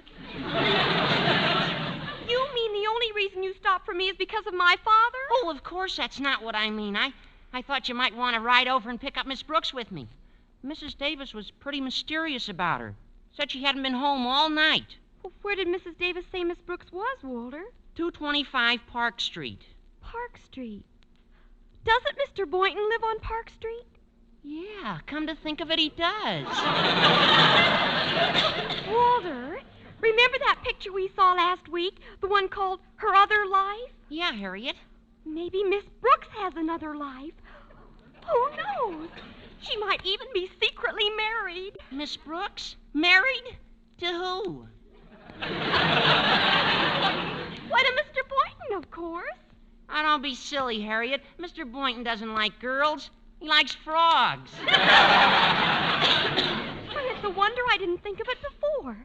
Why, they might even have a family by now. That's just like a woman, always giving people families. Well, this is Park Street, and there's Miss Brooks in front of that house. Hiya, Miss Brooks. Here we are. Hello, Walter. Harriet, I'm glad you could... Harriet, I didn't know you'd be along. But now that you are, I've got to take you into my confidence. Harriet, can you keep a secret? Oh, certainly, Miss Brooks. Even from your father? Especially from my father. Oh, good. Then I don't want either of you to mention that you saw me here. You see, I told Mr. Conklin that I was sick, and, well, I'll explain it all later. But right now, you've got to go to the grocery store for me. Well, what is it you're going to explain later, Miss Brooks? That's the secret, Walter. Just take this list and this money and have them send these groceries out as soon as possible. The address is right on the bottom of the list. Okay, Miss Brooks, but there sure is something funny going on. Why, there's nothing funny about it at all, Walter. Good day, Miss Brooks, and give my regards to the children. Thank you, Harriet, I will. What?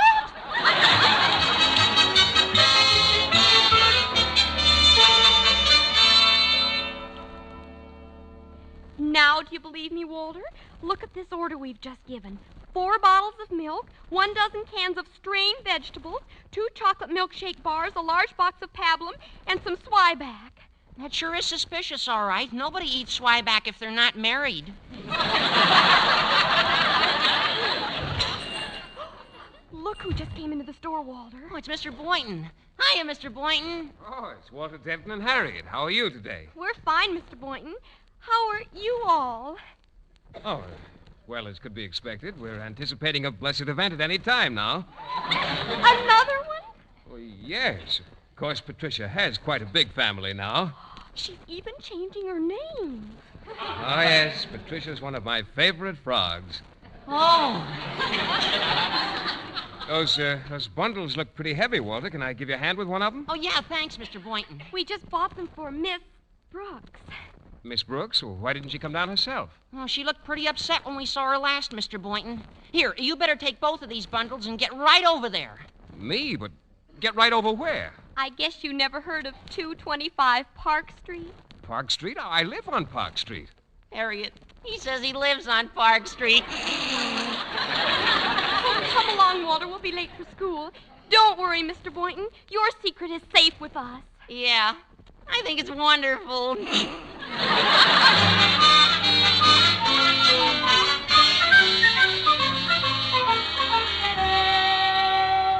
And while Sleeping Beauty was waiting, Prince Charming came to her door.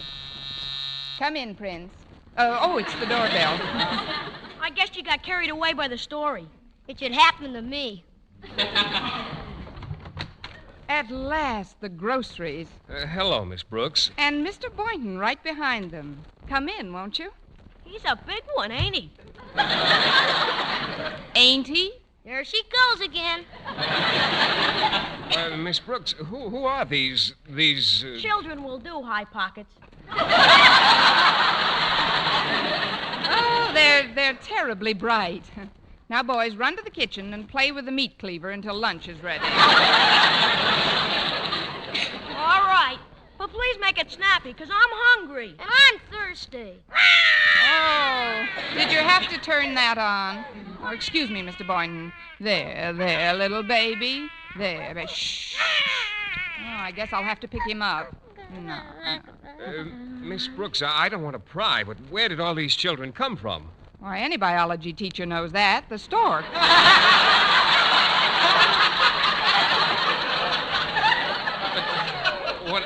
What I mean is, whose are they?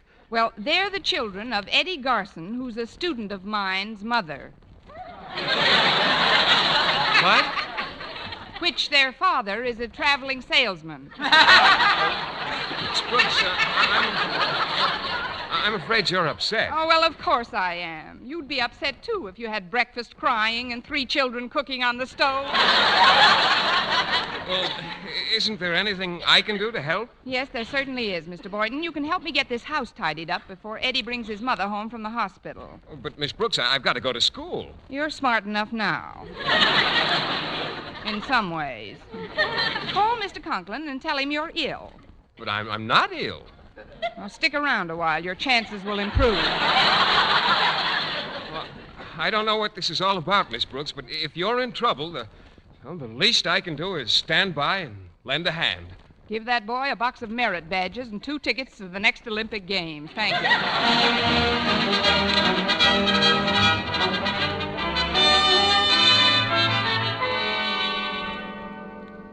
No doubt you're wondering why I summoned you two to my office, Harriet. Well, yes, Mr. Conklin. I was speaking to my daughter. Harriet? Yes, Daddy. There's something strange going on in this school today. First, Mrs. Davis calls to tell me that Miss Brooks is sick. Twice. Then Mr. Boynton calls, tells me he won't be able to come to school today because he's expecting an illness. And then, while I was conducting both their classes, I catch my own daughter receiving a note from this Scallywag? From this scallywag. Thank you, Denton. Hand over the note, Harriet. But, Daddy... The note. That's better. Dear Harriet, whatever you do, don't let the cat out of the bag about meeting you-know-who in the grocery store and sending him where we did. We don't want to get Miss You-know-who in trouble. After all, we have no proof that those little you-know-whos are hers.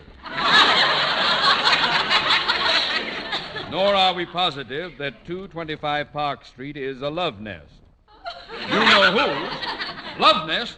What's the meaning of this, Harriet? Oh, you wouldn't want me to betray a confidence, would you, Father? Yeah, you wouldn't want her to do that, would you, Father? Mr. Conklin? Quiet! I'll find out what's going on at 225 Park Street.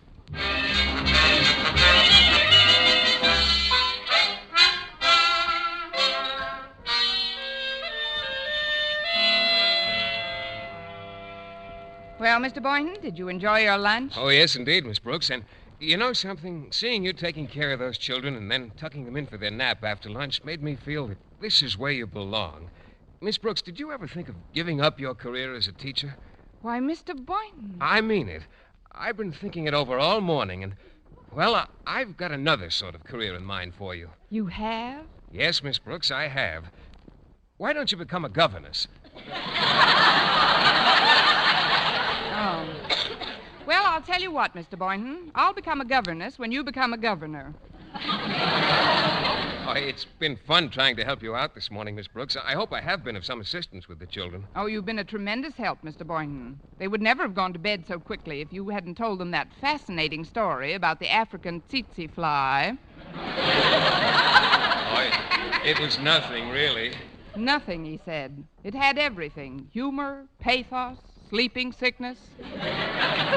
Now, if you'll excuse me, I'd like to wash the luncheon dishes. No, you sit right where you are, Miss Brooks. I'm going to do those luncheon dishes myself. Oh, but Mr. Boynton... No, I'll have them done in a jiffy. Picture you upon my knee, just okay. tea for two and two for three, me for you and you for me alone. Tom, ti-tom, ti-tom, ti-tom, ti-tom, ti-tom. Oh, I hope that's Eddie and his mother. Be right there. We will raise a family, a boy for you, a girl for me. Oh!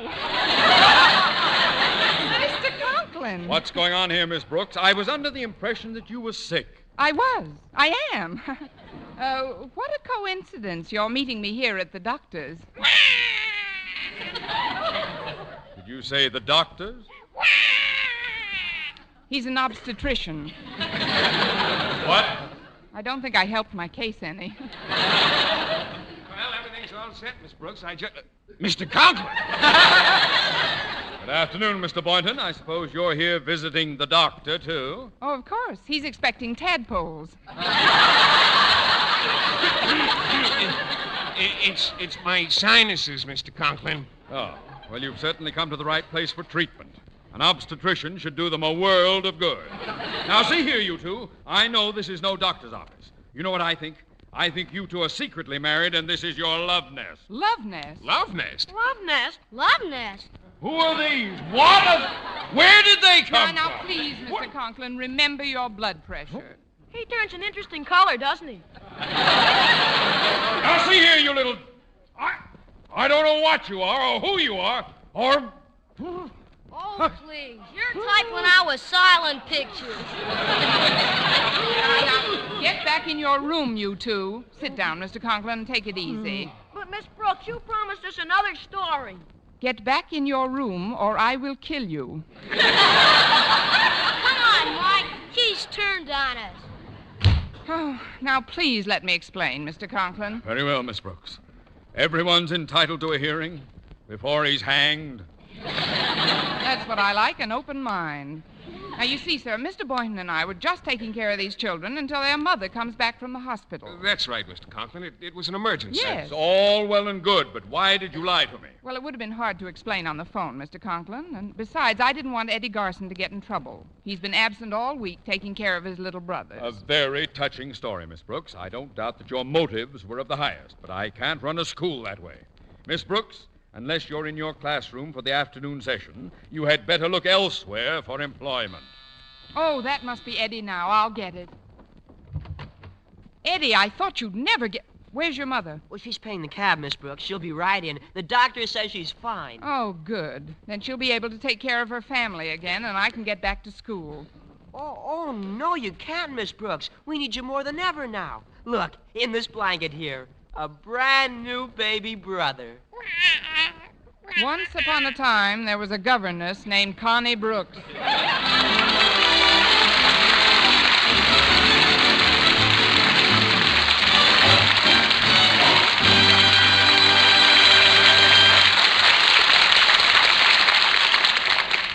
Eve Arden as our Miss Brooks returns in just a moment. But first... Dream girl,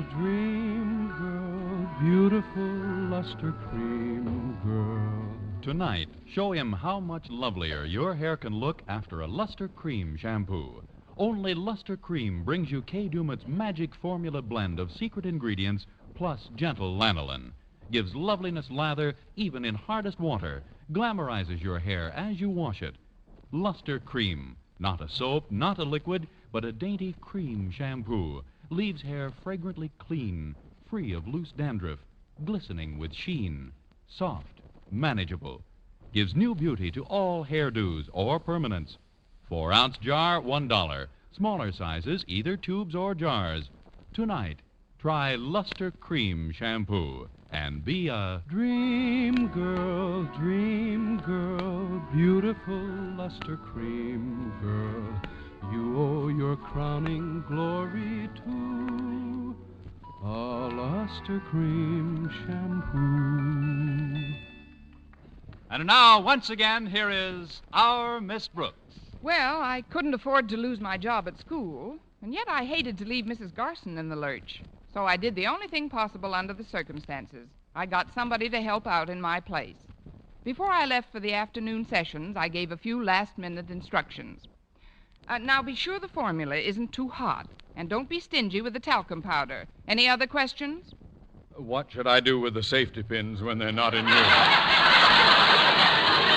Well, with a baby this age, you won't have that problem. Goodbye, Mr. Conklin.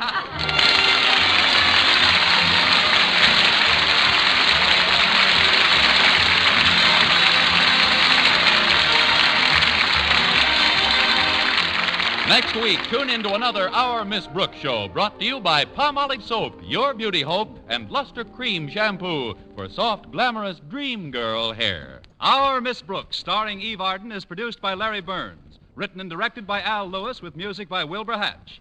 Mr. Boynton was played by Jeff Chandler, Mr. Conklin by Gail Gordon. Others in tonight's cast were Jane Morgan, Dick Crenna, Gloria McMillan, Tommy Cook, Sandra Gould, Bobby Ellis, and Jeff Silver.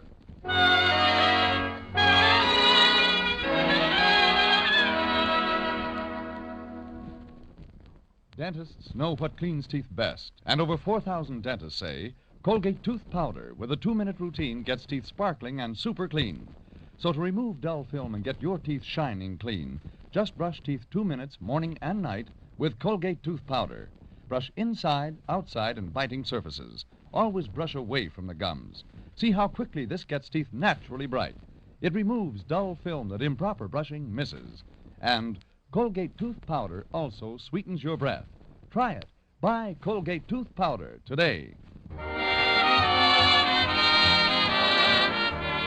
For mystery liberally sprinkled with laughs, listen to Mr. and Mrs. North, the exciting, fun-packed adventures of an amateur Park Avenue detective and his beautiful wife. Tune in Tuesday evenings over most of these same stations. And be with us again next week at this same time for another comedy episode of Our Miss Brooks. Bob Lamont speaking. This is CBS, the Columbia Broadcasting System.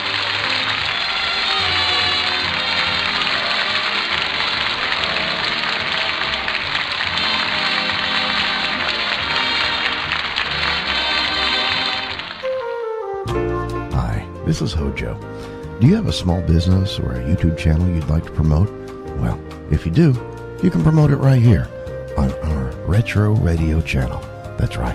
Just send me an email to projecthojo@gmail.com. That's PROJECTHOJO@gmail.com. Thanks for listening. Stay tuned to Hojo Radio. It's the Martin and Lewis Show.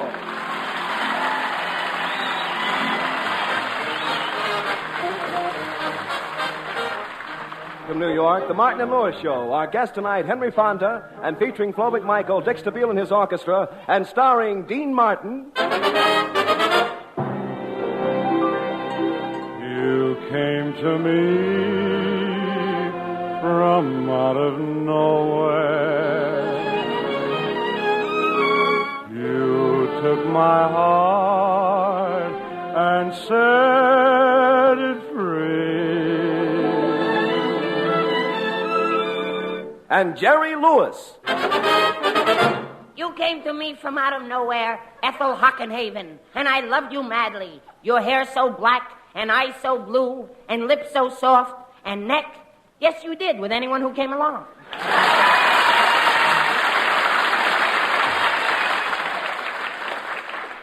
This is a pretty big day for Dean and Jerry. They finally have tickets to see Henry Fonda in his Broadway hit play, Mr. Roberts. Right now, we find them in their apartment, getting ready to go to the theater tonight. Hey, Dean, why do we have to wait so long to get these tickets to see Mr. Roberts? Well, Jerry, the play's a very big hit. It's been running for over a year. Remember that time in Atlantic City when we just started our act and we flopped? Well, what about it? We were running for 2 days. You know, I'm glad we got these tickets to Mr. Roberts. Everybody's talking about it, and besides, you could stand a little cultural background. You're so good to me. You try to improve me. You stick up for me when I get into trouble. Oh, I don't do so much. Yes, you do, Dean, and I appreciate it. You're a swell guy, Dean. Oh, Jerry. I mean it. And, Dean, remember the other night when you were hanging up your pants and a quarter fell out on the floor? Quarter? You told me it was a dime. Here's the other 15 cents. I'll get it. Okay. Hello? Oh, Associated Press? Yes? You sure it's true, huh? It couldn't be a mistake?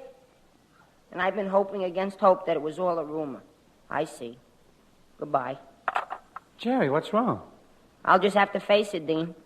I've lost Rita.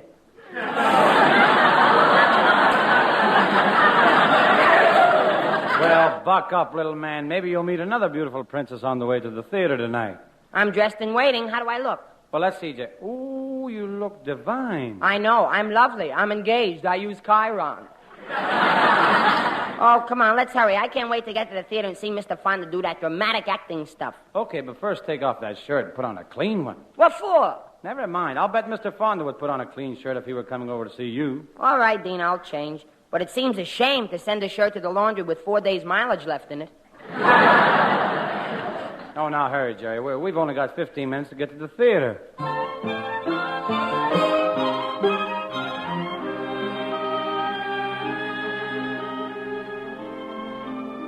Now we're in the Alvin Theater, 52nd Street, just off Broadway.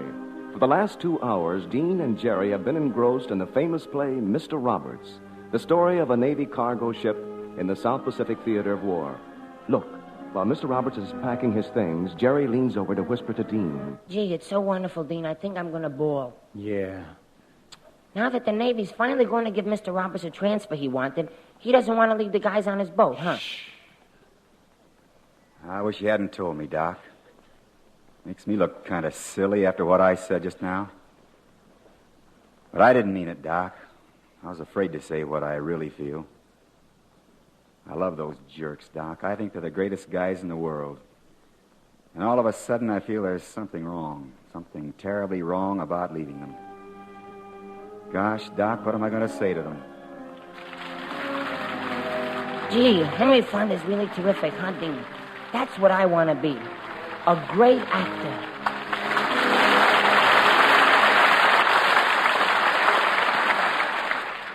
Wow, Jerry, what a play, huh? What dramatic moments. Yeah, the most vibrant, spine-tingling moments I've ever spent in the American theater. Really spine-tingling, huh? Yeah, I felt just like somebody dropped a live frog down inside my shirt. Quiet, Jerry. You'll shock these sophisticated people. Dean, it's tough trying to get through this mob of people. Well, we'll be out of it in a few minutes. I've never been so tightly packed in my life. I can't get my arms up from my sides. It's horrible. It's torture. It's excruciating. All right, Jerry. What can I do about it? Will you scratch my nose? All right, there. Now, let's slip into this drugstore until the crowd lets up, Hey, mister. Me? What do you want, kid? Aren't you the man who was sitting in front of me in the theater? Yeah, that was me. Well, how about reaching inside of your shirt and give me back my frog? Okay, kid, here's your frog. Jerry, everybody in the drugstore is looking. Come on, let's sit down here at the fountain. I'm thirsty. Okay, sure. All right, Jerry. Now, let's try it again. And remember, on the stool, not between them. Jerry, you're a real problem. Sometimes I don't know what I'm going to do with you. What you're going to do with me?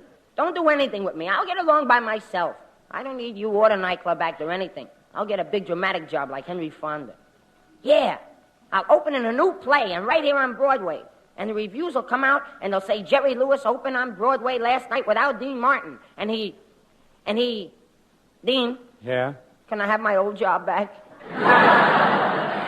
I can't give you your job back. It's your act as much as mine. We're partners. We're pals. You know, we've always gone 50-50 on everything. 50-50 on everything? Sure. Then why do I always get the ugly one? Well, I'm going to have pretty girls running after me from now on. Yes, go on. When I was sitting there watching Henry Fonda tonight, I said to myself, I shouldn't be a comedian. I should be playing romantic leading man parts like Henry Fonda. Sorry I kept you guys waiting. What you want to order? In a minute. And, Dean, I could do the thing that sailor did in the play. Remember, Dean? It went something like this. Here I am on this forgotten, forsaken supply boat, doing nothing, while somewhere out there men are fighting a war. Ah, the monotony of it all. The boredom, the frustration, and every day the pitiless tropical sun beating, burning down on my head. But I won't give up. I won't give up. I won't. Hey, buddy. Yeah? Take it from me. Give up. Now, listen, waiter. I don't have to sit here and have you tolerate me. Quiet, Jerry. Let's order. I'm serious. I'm going over to that theater and I'm going backstage and talk Henry Fonda into giving me a job acting in Mr. Roberts. Nothing will stop me. Okay, but wouldn't you like a sundae first? Okay, you want a sundae. What kind? A marshmallow sundae. But it's all different kinds of things in a sundae. You take a big glass, see, and you put marshmallow in the bottom of the glass and then 2 scoops of delicious but fresh vanilla ice cream. Then you put chocolate ice cream on top of that and some vanilla syrup. Then you put pineapple chunks on top of that with some strawberries, and you can get some fresh limes and lemons and put it on the top of that. And then some more, put some whipped cream and some nuts, and then you can put some cherries, 2 dips of chocolate, and syrup on top of that. Okay, buddy. Can you come in Monday for a fitting? I hope you weren't really serious about going to the theater to ask Henry Fonda for a job in Mr. Roberts. No, I don't think I'll ask him. I'll just tell him that I'm available, and here's his chance to introduce a great dramatic talent to New York. And I'll tell him that I studied on the continent. On the continent? Where on the continent? Pittsburgh. Now, do you want me to say that you can play a romantic, handsome leading man? Well, why not? I've got all the qualifications. I've got what it takes. I've got a rich, thrilling, deep voice. I'm tall and muscular. I've got a beautiful profile, kissable lips. I'm strong. Women go after me. I have wavy black hair and look how they're staring at me. Cherry, look who just walked in, our secretary. Hello, Mr. Martin. Hi, Mr. Lewis. Florence, what are you doing here? Oh, I just dropped into the drugstore to buy some lipstick. There's the counter right there. Boy, look at the different colors. Fatal apple, bachelor's carnation, pink lightning. Oh, I don't want any of those lipsticks. I always get some in a little bottle, and it really stays on good. What's it called? Mercurochrome. You mean this mercurochrome is really kiss-proof, huh? I guess so. I've been wearing it for 8 years, and nobody's tried to kiss me yet. What you need, Florence, is some real good perfume. Well, that'll make me meet men? Sure, and look at these brands here. Savage, helpless, quivering, frantic. Goodness, I just want to meet a man. I don't want to drive him crazy. Well, what perfume do you like best, Florence? Well, I used to use a perfume that was double guaranteed to stop men dead in their tracks. What was it? Platine? 20 carat? Oh, no. This wasn't that subtle stuff. This had a direct approach to men. What was it called? Pucker, sucker. You know, it's nice you two dropped into this drugstore. Now they've got dopes on both sides of the counter. You'll find out how dopey I am when I'm a big hit in Mr. Roberts. I'm going over to the theater and see Henry Fonda right now. Jerry, wait for me. Bye, Florence. Bye.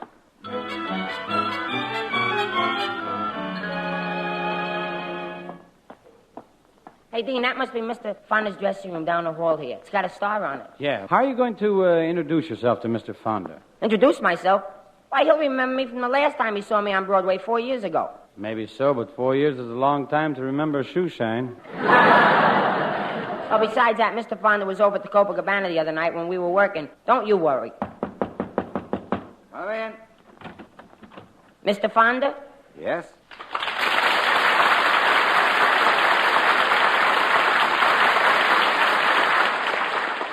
Mr. Fonda, I'm Jerry Lewis, and this is my partner, Dean Martin. You remember us.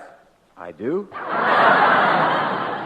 Well, sure. You were at the Copa the other night when we were working there. Surely, at least you remember me. Oh, yes, I do remember you now. Say, you never did bring me that second cup of coffee I ordered. Jerry's not a waiter, Mr. Fonda. He's the comedian at the Copa. You know, he's the one who got all the laughs. Laughs? It was so quiet during the floor show I could hear a pin drop. In fact, I did hear a pin drop. That was me. I stumbled. I better explain, Mr. Fonda. We know you saw our act at the Copa, and we were wondering what you thought of Jerry's acting. How about it? Good, bad, or indifferent? Well, that just about sums it up. What do you mean that just about sums it up? Yes, some of it was good, some of it was bad, and I was indifferent. You can't kid me about my acting, Mr. Fonda. I came here to ask you for a job of Mr. Roberts. Yeah, but Jerry's a great comedian, Mr. Fonda, but I've been trying to tell him he's not qualified to play dramatic roles. How did you get started? Well, first I acted in college and in little theaters, and then I studied a year at the Champs-Élysées Académie pour d'Artistes.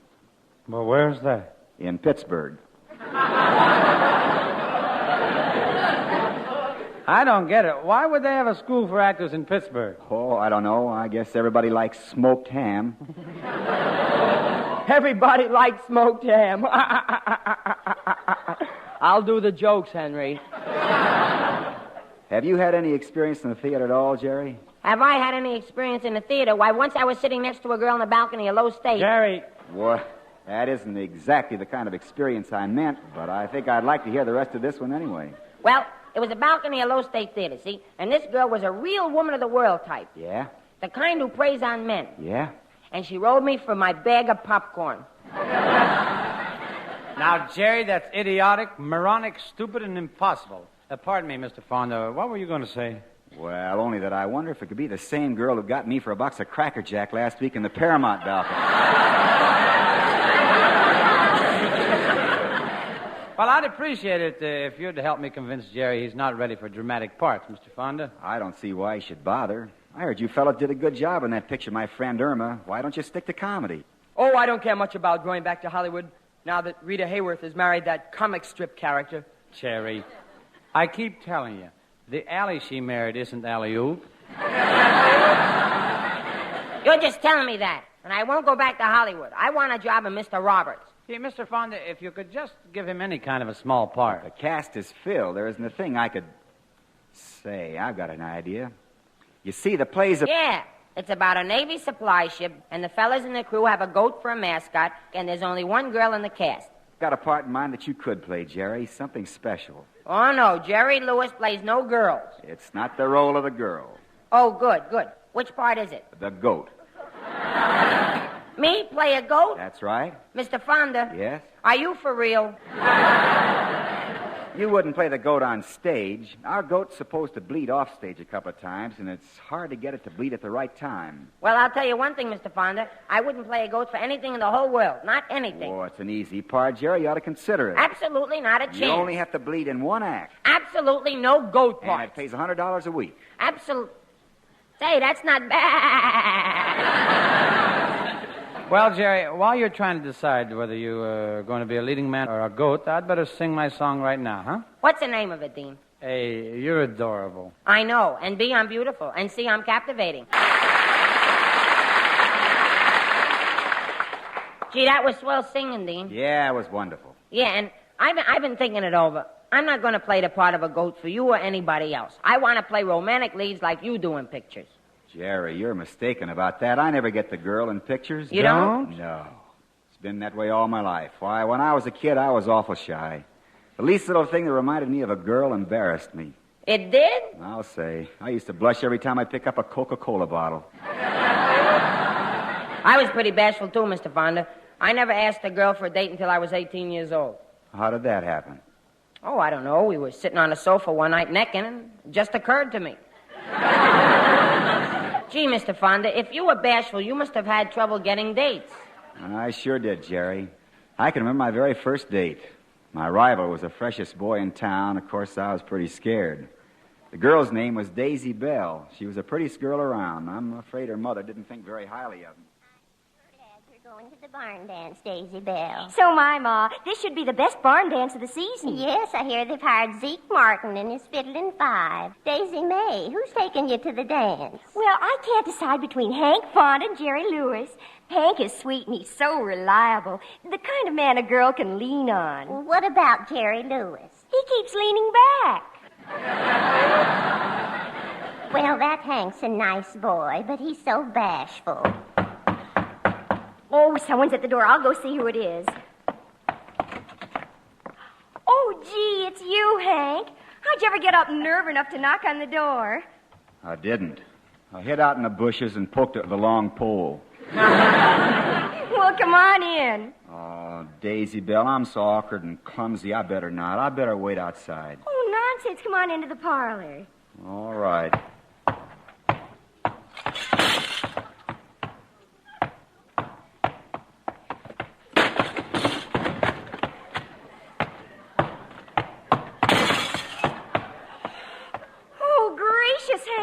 You knocked over 2 lamps and the end table, you broke the legs off the sofa, and stuck your foot through the front window.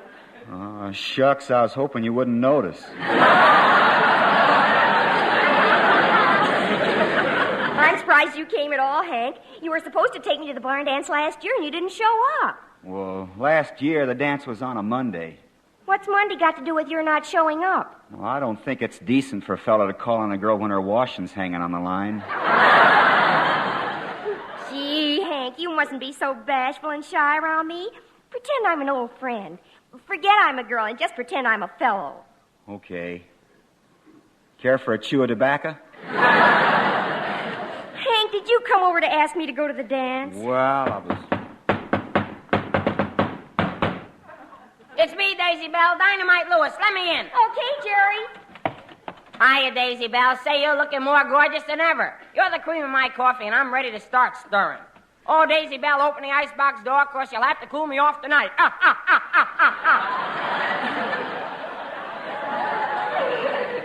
Oh, Jerry, you're so witty. Hank, why don't you say things like that? I'd rather die. Gee, Jerry, what's that you got your hair slicked down with? Mobile oil? No, this is something new. Moose grease. Moose grease? Yep. Guaranteed to grow antlers in 30 days. What do you want antlers for? Oh, I don't know. Someplace to hang my hat.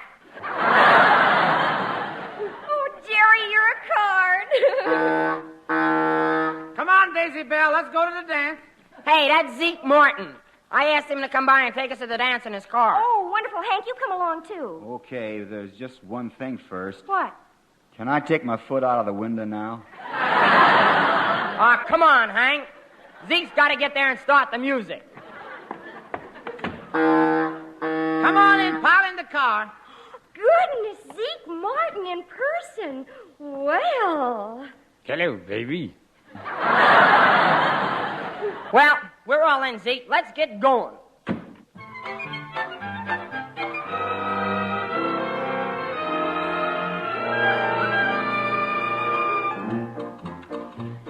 Looks like we got Zeke here just in time. Oh, come on, Hank, let's dance. Put your arm around me.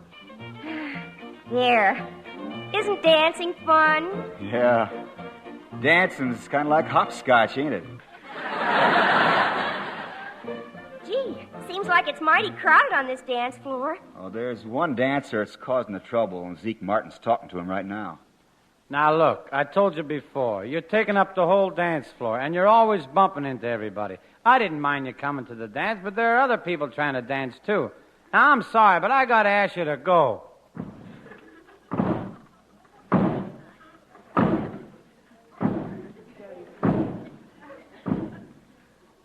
Oh, well, I was tired of dancing with that elephant anyway.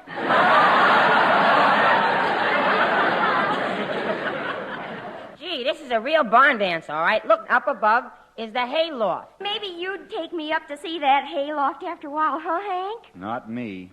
Last time I took a girl up there, I lost a box of Cracker Jack. Say, they've got the barn fixed up real fancy. It was a good idea decorating the walls with those hollowed-out pumpkin heads. Yeah. Just look at this funny-looking one here. Please, you got your finger in my eye. You quit being so smart, Alecky, Jerry Lewis. Now, don't get mad at me, Daisy Belle, because I think you're peachy. Please, Jerry, you're interrupting. Hank, would you like to take me out more often? Yep. I'd like it to be my steady sugar cake, Daisy Belle. Would you like to take me out tomorrow, Hank? Yep. It's no use. I can't compete with that smooth line he's got. My, I wish I had a glass of punch from that big punch bowl there. I'll get it for you, honey. No, I'll get it for Daisy. No, I'll get it. No, I will. No, you look out there. I got there now. Oh, Hank! Hank, do something. Jerry's going down for the third time. Well, never mind the punch, Daisy Belle. I got a little something on my hip here. Care for a nip? See? Oh, gee, Hank. Real sarsaparilla. Yeah. And I spiked it up with a little something potent. You mean? Yeah. I mixed a slug of peanut butter in it. Oh, there ain't going to be any more dancing right now. It's time for the entertainment. And now, ladies and gents, we have that popular vocal trio, the Swampwater Three, consisting of Zeke Martin. Thank you, one and all I can say is, uh-huh. And Fancy Pants Jerry Lewis. Uh-huh. And finally, the hillbilly Vic Damone, Hot Lips Fonda. Uh-huh. And now we hear a little ditty. And now we hear a little ditty rendered by the Swampwater Boys called Drop Dead, Little Aha, Drop Dead. Hit it, fellers.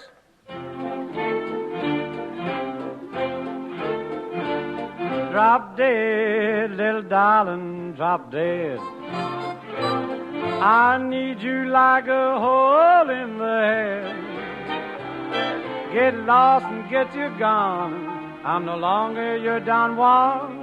Drop dead, little darling, drop dead. Come on, Hank, let's sing. Drop dead, little darling, drop dead.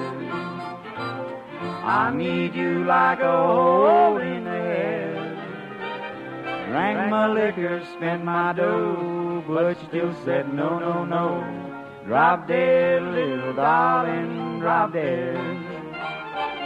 Drop dead, little darling, drop dead. I need you like a hole in the head. Get lost and get you gone. I'm no longer your Don Juan. Drop dead, little darling, drop dead.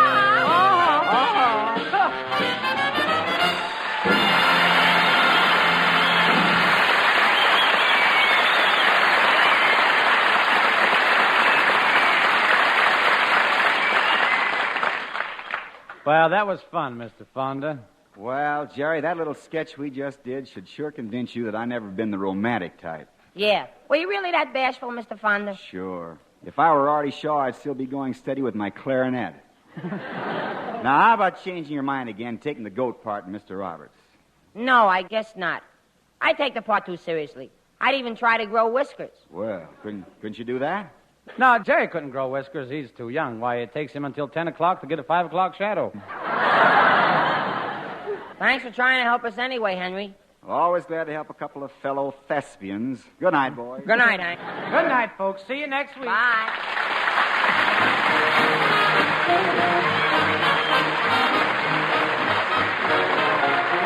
The Martin and Lewis Show, transcribed in New York, is produced and directed by Robert L. Redd and written by Ray Allen and Dick McKnight. Next week, Dean and Jerry's guest will be Miss Marilyn Maxwell. This is Wayne Howell suggesting you tune into your NBC station each Sunday evening at the same hour for the Martin and Lewis Show.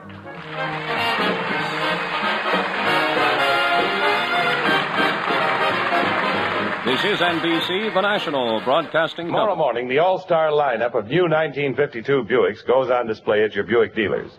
And believe you me, they're the smartest, smoothest riding Buicks you've ever seen, with new surprise features you thought years away. So don't miss the fun. Bring the whole family to see the advanced new Roadmasters, the exciting new Supers, and the brilliant new Specials that combine big car luxury with economy price. Yes, don't miss the new 1952 Buicks at your Buick dealers tomorrow. Keep it tuned right here to Hojo Radio for more classic old-time radio. Mr. and Mrs. Lawrence, starring Alice Frost and Joseph Church.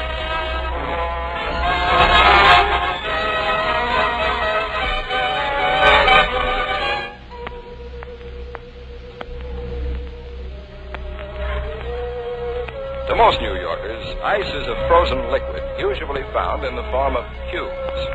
However, there are still some people who enjoy skating on it. And when Pam and Jerry are in the mood for some winter exercise, they drop in at a neighborhood ice palace and indulge in this magnificent outdoor sport indoors. Look out now, Jerry. Give me some room. Darling, are you still trying to make a figure eight? Oh, no, dear. I'm not up to 8 yet.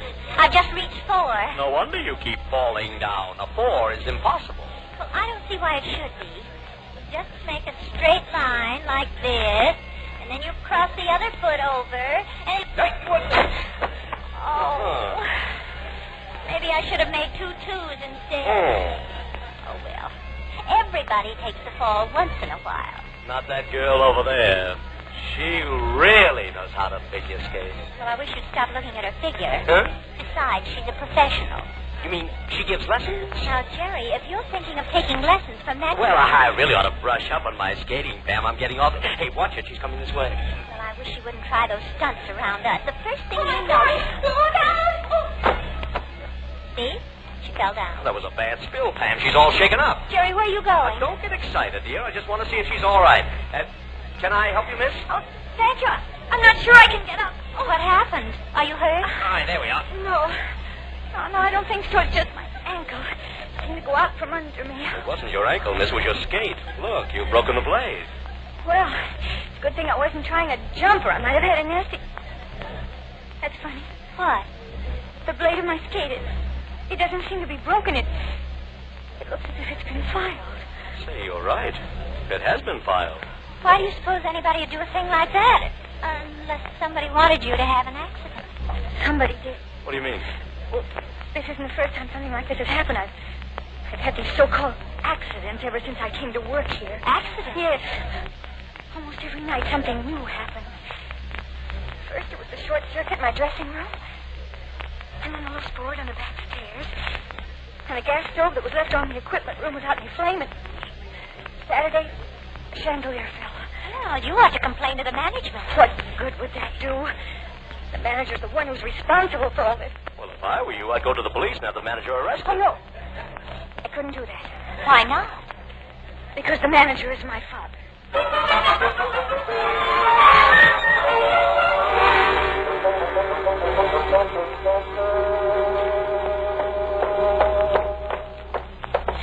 Really, Mrs. North, I don't know how you're going to speak to my father in front of me. It's going to be awfully embarrassing. Well, you don't have to go in with us, Miss Russo. We'll go in his office alone. Oh, all right. I'll wait for you in my dressing room. Good. We'll be there in a few minutes. Mr. Russo. Yes? Who is there, please? Mr. and Mrs. North, may we come in? All right. Come in. Thank you. Now, what it is? Marcella have sent you here? Who? Marcella. My stepdaughter. Oh, she's your stepdaughter. So what difference that make? Daughter, stepdaughter is my step, not yours. What you want of me? Well, for Pete's sake, what are you so jumpy about, Mr. Russo? If you have daughter like Marcella, you be jumpy too. That girl have changed completely. Overnight. In what way? In every way. Since she come here to work for me, she like Mr. Hyde and Dr. Jekyll. Every night she tried to kill me. First with loose board on stairs, then with chandelier. She tried to gas asphyxiate me. With a stove? Oh, she tell you about that? She told us you were trying to kill her, Mr. Russo. Oh, I can kill her. Marcella killed me first. Just a minute, Mr. Russo. Maybe somebody's trying to kill both of you. What would the reason is? They have never done somebody wrong. Just the same, it's a distinct... What's the matter, Jerry? Somebody's listening to the door. I'm going to see who it is. As I said, Mr. Russo, there's a distinct possibility that someone's out to kill you both, and that someone may... Oh, well, Marcella, come right in. You can hear much better inside. Oh, I wasn't really listening, Mr. North. I just wondered if you were still talking. Well, come in anyway. Mrs. North and I were just leaving. Leaving? Where are we going? We're going down the hall to a public phone, dear. I'd like to speak to Bill Wygand about this. Wygand? Who is? Oh, just a friend of ours, Mr. Russo. We'll be back in a little while. Come along, Jerry. After you, darling. Hey, there we go! Oh, golly, what was that? Light aimed straight at your head. I saw the lay flash just before it hit this door. Oh, my goodness. It just missed me by an inch. Are you all right, Mrs. North? Well, I guess so. Only this gives the case an entirely different complexion. How do you mean? Well, the murderer isn't trying to kill you or your daughter, Mr. Russo. He's trying to kill me.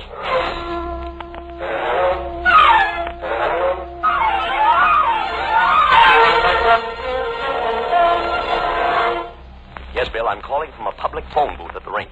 And you better not waste any time getting down here. Pam was almost killed. Wait a second, Bill. Pam's rapping on the window. What is it, dear? Quick, Jerry. Tell Bill to come right over and hang up. What? Somebody just sneaked into Marcella's dressing room. We've got to see who it is. Bill, I'll see you when you get here. I've got to run now. So long. Hurry, darling. It might be the man who threw that knife at me. And I certainly don't want to hurry. Which way is Marcella's dressing room? Down here. First door on the right. Oh, it's open. Take it easy with that. See anything? There's a man in there, all right. Seems to be searching for something. Well, don't let him find it. He may be setting up another one of those accidents. Don't worry, he won't get the chance. Looking for something, mister? Oh. Who are you? We're Mr. and Mrs. North. Who are you? I'm just a friend of Miss Russo's. Oh, is that why you were searching through a thing? If you don't mind, I'd rather not answer any questions at this time. I found what I'm looking for, and I'm leaving. Now, stand aside. I will when I find Stand aside, I said. Maybe you better, Jerry. He's got a gun. And I knew how to use one before either of you were born. Now, sit down here and stay in this room until I'm well out of sight. Go on, sit down. Okay. And stay down. Because if you try to follow me, I'll drop you like a sack of meal. Quite a talker, that bird. Oh, I'm glad you didn't try anything foolish, dear. He meant every word he said. What if he did? We can't just sit here and let him get away with murder. I'm going after him. Jerry, stay where you are. Don't go to pieces, darling. I'm just going to open the door. You get your head shot off. Not if you keep your voice down. Just want to see if he's gone. Is he? No. He's right out here in the hall. In the hall? Yes. He's lying on the floor with a knife in his chest.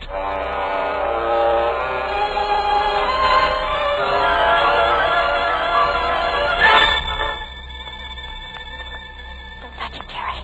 Don't even go near him. I'm not touching anything, dear. I just want to see what he's got in his hand. What is it? Some sort of a locket with a string on it. The string seems to be broken. Careful, somebody's coming down the hall. Quick, get back in the dressing room so we won't be seen. Don't push him. He must be hurt, either. Sounds like a man. Stop to look at the body. Good heavens. It can't be. It can't be what? Who said that? Where are you? Right over here. Is this man a friend of yours? Why, no. I mean, he's not a friend exactly, but I do know him. At least I did. He is dead, isn't he? Yes, I'm afraid he is. Oh, how awful. I won't be able to eat for a week. Oh, let's not talk about eating at a time like this. You're so right. I never should have mentioned it in the presence of the dead, but my stomach is such a mess. I can't stop thinking about it. I'd be a happy man if I didn't have a stomach. Well, if you don't mind, let's change the subject. Oh, of course, of course. My name is Chadwick. Arthur Chadwick. I'm a theatrical agent. And this gentleman on the floor, do you know his name? Oh, indeed. I didn't realize you hadn't been introduced. May I present Mr. Gallagher, Mr. Roy Gallagher? You say that as if we ought to know him. Well, you should. He was a very wealthy man, had scads and scads of money, one or two gold mines, I believe, in Alaska. You weren't meeting him here by any chance? Oh, no. I was just as surprised to see him here as I was to see him dead. Then what are you doing here?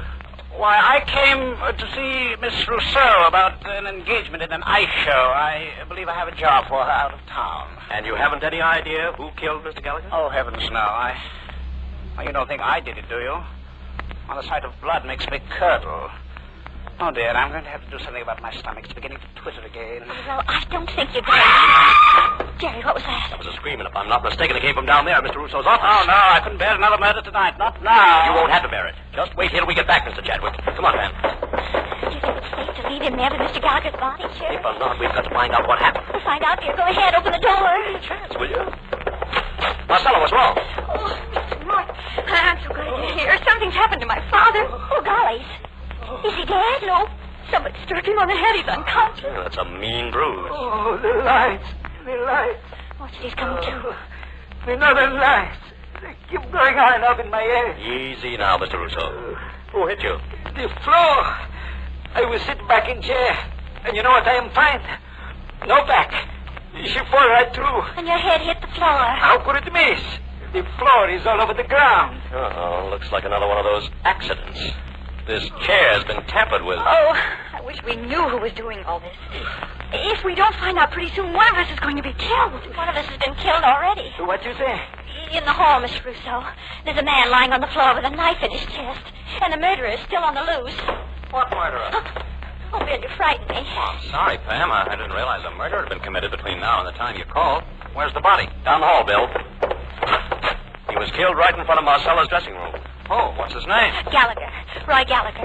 A millionaire gold miner? That's right. You know him? No, but it seems to me I've read something about his daughter. Here, Bill. The body's right over here. Only what? The man who told us who he was is gone. That isn't all that's gone, Jerry. What do you mean? The locket that was in Mr. Gallagher's hand. That's gone, too.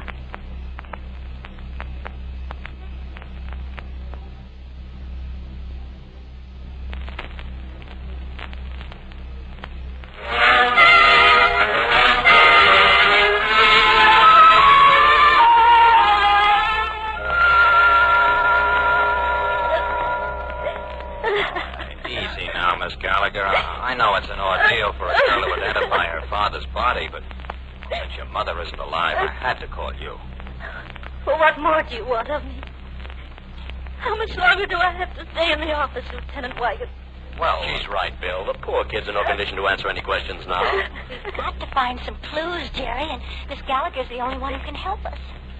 I'll help in any way I can, Mrs. North.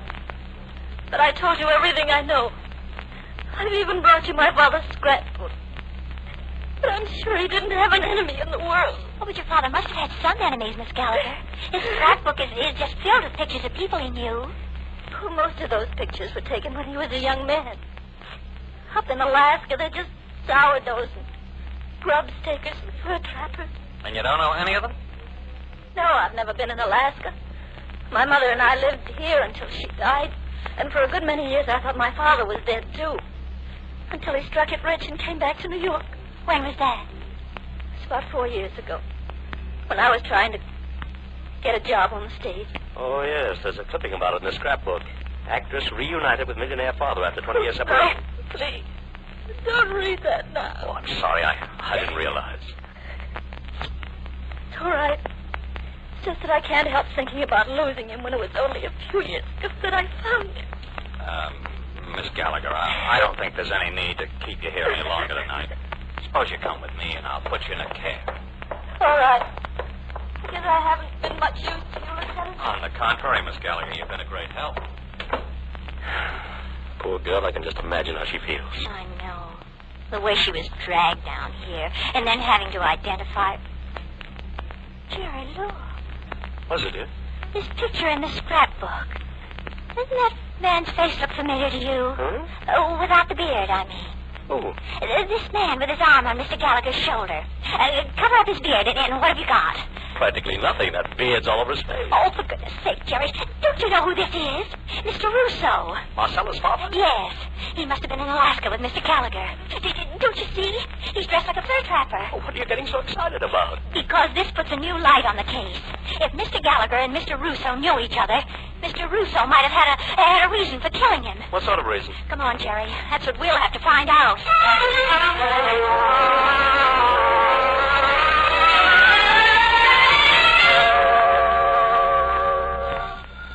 Are you sure this is Mr. Russo's apartment, then? Well, the elevator man said 5B, and the name's right here on the... Oh, hello, Marcella. Is your father home? Yes. What's wrong? Who said anything was wrong? We just like to speak to him, that's all. Well, you can't come in now. My father's asleep. Who it is, Marcella? Oh, he's asleep, is he? Well, I thought he was. He wasn't feeling well when we came home, so I put him right to bed. With his clothes on. What? Well, I can see him standing right there in the living room, and he's fully dressed. Why are you lying to us, Marcella? What's happened? Nothing. I just wish you hadn't come here. Why not? Marcella, you not tell me who is? Oh, good evening, Mr. Russo. Well, Mr. North, you picked pretty late time to call on somebody, no? We had a late idea, Mr. Russo. May we come in? No good to come in, huh? Marcel, me have to go out? At this time of night? Where are you going? Marcel have new job in Ice Shore out west, and we make plan to go there. Well, before you go, you'd better tell us where you knew Mr. Gallagher. What you talk about? I never hear of him. And what's your picture doing in his scrapbook? What picture? The one of you in a beard. It was taken in Alaska. Now I know you crazy. I never have beard, and I never be in Alaska. Now, look, Mr. Russo, if you'd rather we call the police and have them ask you these questions... No, please. Do not call the police. Just go away from here and leave us alone. We'll be killed if you don't. Killed?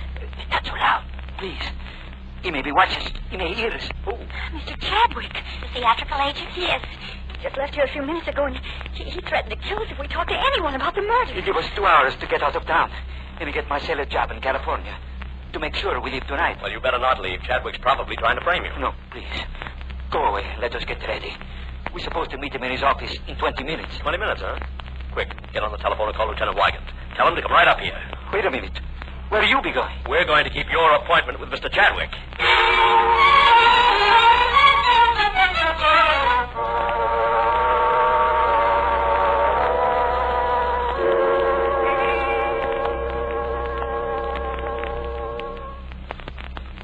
I don't understand it, Jerry. The door was open and all the lights are on, but nobody's in the office. Well, maybe Mr. Chadwick stepped out for a minute. Either that or he's setting a trap for us. How could he know we're here? He's expecting the Russo. Well, I don't like it. No matter which way it is. Don't be silly, dear. This is a good chance for us to have a look around. Jerry, what are you doing? Looking around. Go through those files, Pam. If Miss Gallagher was an actress, he may have some sort of record of... What is it? Did you find something? I'll say I found something. The locket that was stolen from Mr. Gallagher's hand. The Chadwick is the one who took it. I wonder why. We'll find the answer to that. When what, Mr. North? Oh, Jerry, it's Mr. Chadwick. Mr. Chadwick in a loaded gun, Mrs. North. What are you two doing here? Why, we were waiting for you, Mr. Chadwick. Yes. We knew you were a theatrical agent, and we came to see you about a job. We do an act in vaudeville. Oh, really? And what is the nature of your act? The nature? Oh, we're acrobats. Is that so? Well, suppose you do a few back somersaults for me. Here? In this little tiny office? Why not? Move the desk back. There's plenty of room. Oh, but we don't do that sort of thing. No? Well, what sort of acrobatics do you do? Well, we have a high wire act. I balance a chair on one leg, and she sits on my head and spins plates. I'm just a cheesecake, Mr. Chadwick. And you expect me to believe all this, of course. Well, of course. Then what are you two doing with that locket in your hand? Why did you open my drawer and fish it out, eh? Well, Don't bother to explain, Mr. North. I have an act, too, you know. A sharpshooting act. And it goes like this. Hey, what are you doing? Giving this office the proper look. You see, I'm afraid you know too much. I've got to make it look like you were ransacking this place when I shot you. Shot? Did you say shot? I did, Mrs. North. The law allows a man to protect his property against marauders. And in the darkness, I couldn't see who you were. Don't worry about it, Mrs. North. When I turn off the lights, you'll both be dead.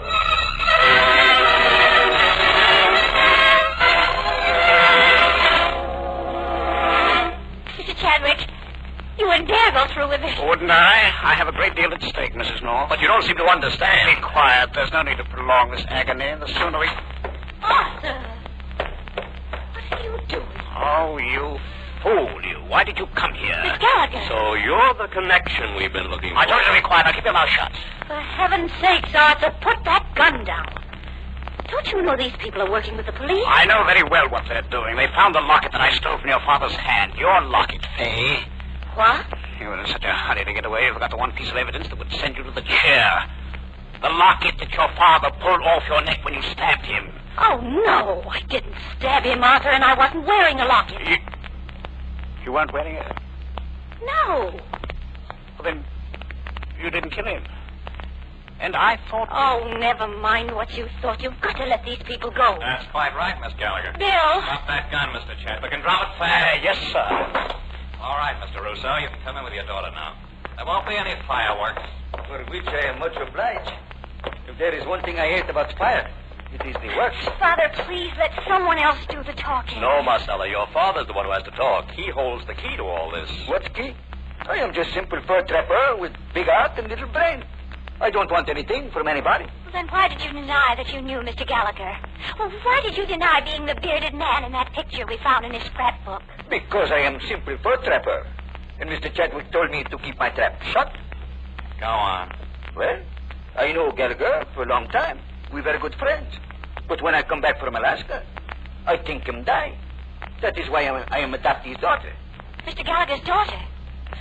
Marcella is Mr. Gallagher's daughter? That is right. Then who are you, Miss Gallagher? She's a very bad actress named Fay Revere. Arthur, no. Well, you are, my dear. I never would have cast you for the part if you weren't the right age and general description. General description of what?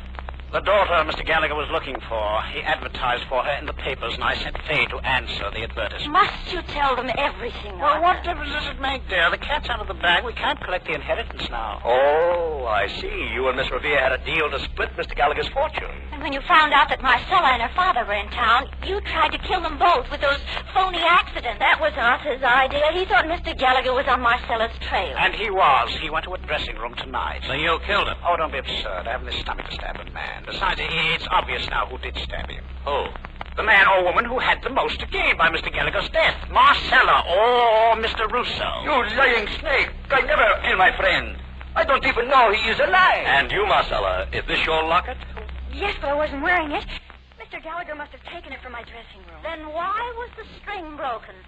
If Mr. Gallagher didn't rip it from your throat, the string would have been whole. Oh, but the string was whole, Fay. It was? When Mr. Gallagher took it from Marcella's dressing room, it was whole. You're the one who broke the string. Are you crazy? No. You must have broken it, or you couldn't have known that it was broken. You see, the locket has no string on it now, and the only time you could have seen it was when you killed him and broke the string to put the blame on Marcella. You can't prove that. Oh, I don't have to. Marcella's neck proves it. Why, of course, if that string had been ripped from her neck, it would have left a mark, and there isn't any mark. Exactly. You killed Mr. Gallagher because you were afraid he'd discover his real daughter and ruin your chance to inherit his millions. With Mr. Gallagher out of the way, you had nothing to fear. Nothing but the law, Pam. Come on, Fay. It's getting late.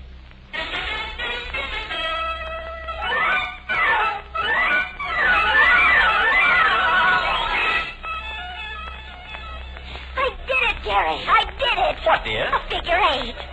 Now that Marcella's been giving me lessons, I can practically count up to 100. Good for you, darling. Now watch this, dear. I'm going to try a pirouette. Careful, Pam. That's not so easy. Oh, I can do it. I'm doing it. Say, you've come a long way since that first night we were here. Well, I've been practicing, darling. But I won't be happy until I've mastered a jump turn. How's that go? Like this. Woo! Pam, you did it! Isn't it wonderful, Jerry? Now I'm going to put on my skates and try it on the ice. Mr. and Mrs. North has come to you through the United States Armed Forces Radio Service, the voice of information and education.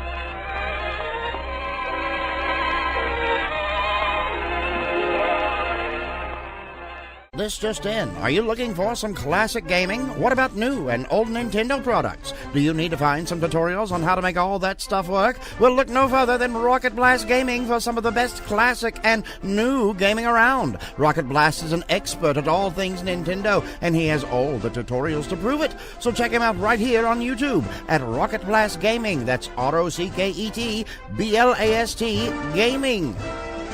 Thanks for listening to Hojo Radio. More classic old-time radio coming your way next. Okay, 2 beers coming up.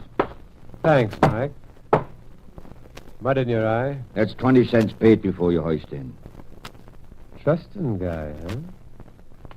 Yeah.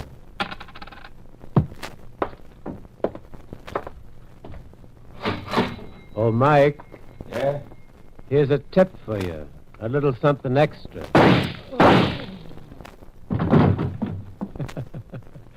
It's a good gag, huh? But you know, I don't think Mike appreciated it.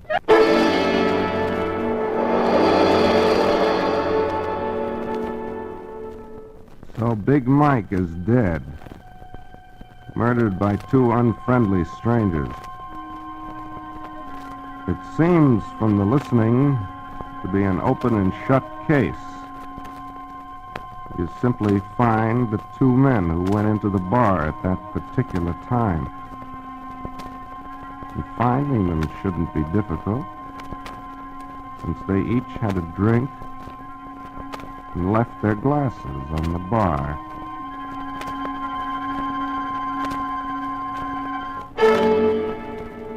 Hello, creeps. This is T4Y, opening the doors to the Mystery Playhouse. Tonight we bring you another story by your old favorite, William Irish. It's called Legman. You've already heard the crime being committed. Now we plan to lead you slowly through the maze of clues and evidence. See if you're as smart as you think you are. Now then, let's hear the rest of Legman by William Irish.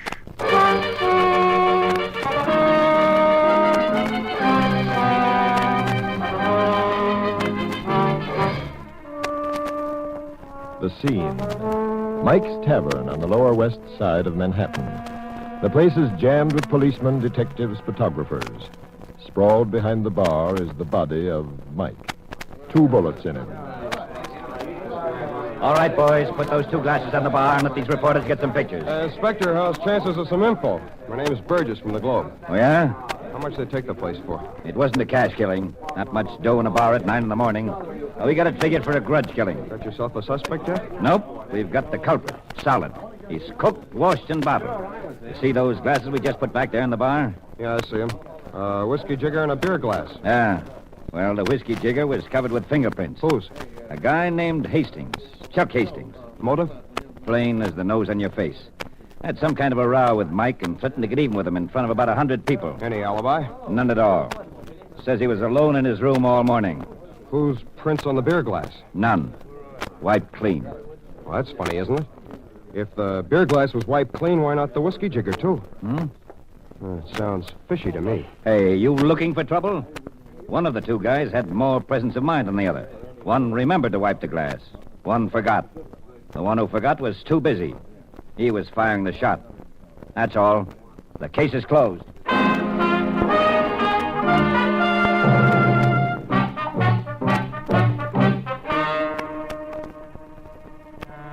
That's all. It was a very simple case. A grudge, a killing, and some fingerprints plastered all over a whiskey glass.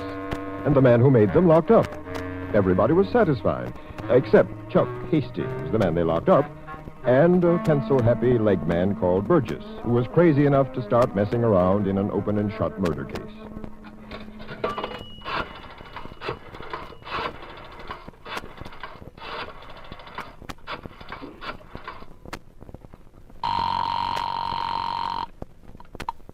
City desk. Eric? Burgess speaking. Where the devil have you been? I could have written in the history of Rome by now. Hold on, I'll give you a rewrite, man. No, wait a minute, boss. I don't have the whole story yet. All right. We're not doing piecework here, you know. 4 words will finish it, and arrest is expected. Well, as a matter of fact, the arrest has been made already. Oh. But a guy called Hastings. He had a grudge against the owner, and his prints are on the death glass. Now, what are you waiting for? We're running a daily newspaper, not an annual. You have to wait till they execute and bury him, you know. Listen, boss, I noticed something I think the police have missed, and it makes me think this whole thing may be a frame-up. Listen, Burgess, get this straight. I didn't send you out to solve detective cases. I sent you out to get the facts. If the police say this Hastings did it, he did it, and it's over. I'll give you just 10 minutes to get back here, or you needn't come back at all. Oh, boss, give me a break. Hello? Hello? Oh, go to blazes. Get your call? Yeah. Give me 2 fingers. Coming up. You're the newspaper guy who was in here this morning asking questions about the killing, ain't you? Yeah. I thought I'd seen you before. Here you are. That's 40 cents. What's the matter? Don't you trust me till I've finished it? Sure. Just habit, I guess. The owner, Mike, he never trusted anyone. He always collected for drinks right as he put them down instead of waiting until after. Picked it up from him, I guess. Sounds like a tight guy. Mike, you said a mouthful. Oh, a guy like that must have plenty of enemies. Oh, sure. Like who, for instance? I don't know. There's a safe bet I'd pick this fella Chuck Hastings the police pulled in. What's this grudge they say he had against Mike? Well, I don't know as I could say. Well, I was just wondering. For the paper, you know, I thought I could quote you. Yeah? Well, of course, it's no secret Hastings and Mike had a row in here one night. This Hastings hands a boss a $10 bill to pay him off, and the boss just gives him change for 5. Things start to get rough, and Mike jumps over the counter and throws this Hastings out. I wouldn't say that was too much of a row. Well, that ain't all. After Mike throws him out, Hastings picks himself off the street and hollers in the door, "I'm gonna get you for this if it's the last thing I do." I guess he did all right. Funny thing, though. Looks like Mike still didn't trust him. Made him pay up this morning when he got his drink, like always. When I came in, the register was rung up at 20 cents. At 20 cents? Are you sure of that? I got eyes, ain't I? You know, it strikes me that a man as tight-fisted as Mike sounds would have a lot of people who'd like to bump him off. Well, he did knock up against a few tough customers. Like? Well, just for the heck of it. Mind you, I ain't pointing a finger at no one in particular about this shooting. No, of course not. Well, there's a fella named Edge, Joe Edge, in the wholesale liquor racket. He and Mike have had it in for each other for a couple of years now. How come? Well, Edge had the old squeeze play pretty much on. He soaked Mike the limit for the liquor he sold him and then was plenty sore when Mike got tired of it and switched to another outfit. Sore enough to kill him? Now, look, I didn't say All that. All right, forget it. Say, by the way, was it a glass like this they found on the bar this morning? Yeah, a whiskey jigger. And a beer glass front of the other seat. Do you keep an account of how many jiggers like this you have in stock? Not usually, but it just happens we got in 3 dozen yesterday. Lost any since then? No, I'm pretty careful. Then you ought to have 35, not counting the one the police took, right? Well, 35 and 18 we were down to before we reordered. That makes it 53. Look, I'm not one of those betting guys, but I've got nothing else to do. Here's a dollar bill says you haven't got 53 in stock right now. Paid me? Well, that's an easy way to double my money. Here, see this stick? I'll hit the glasses so they sing out, and you can keep count with me, okay? Right. 1, 2, 3, 4, 5, 6, 7.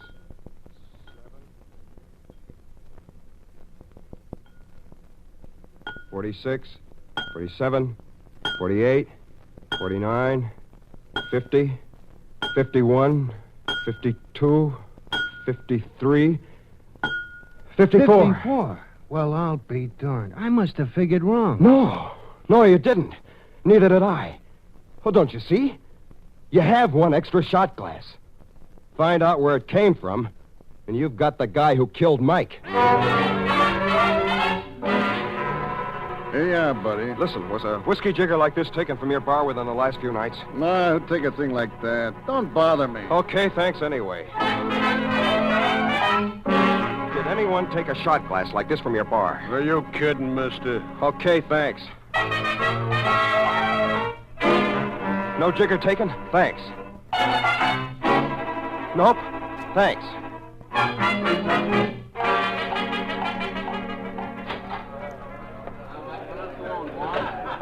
Listen, was a jigger like this taken from your bar the last couple of nights? Nah. Okay, thanks. Hey, wait, mister. What was that you asked me? I said, was one of these shot glasses swiped from your bar within the last couple of nights? Yeah. Well, how did you know that? Who told you? You got any idea who took it? Yeah, a fellow named Hastings. He comes in here a lot. Hastings? Hastings? Did you see him take it? Well, no, but it was the one he was drinking from, so he must have. When I went over to clean up, there was no glass there. I couldn't figure it. Just beginning to see the light myself. Quite a bit of light. I think I'll try and get a few more gleams from Hastings himself.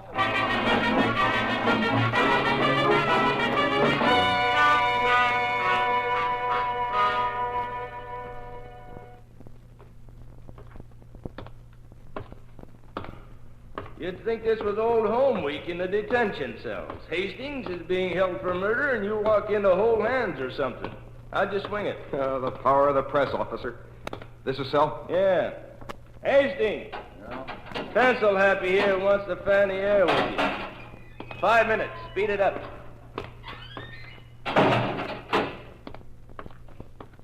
Hastings, I had a hard time getting in here. I didn't. Listen, I've got to talk fast. Answer me straight, will you? It's the only way I can help. What do you want to know? Who'd you shake hands with last night? What are you, a little punchy or something? Listen, I mean it.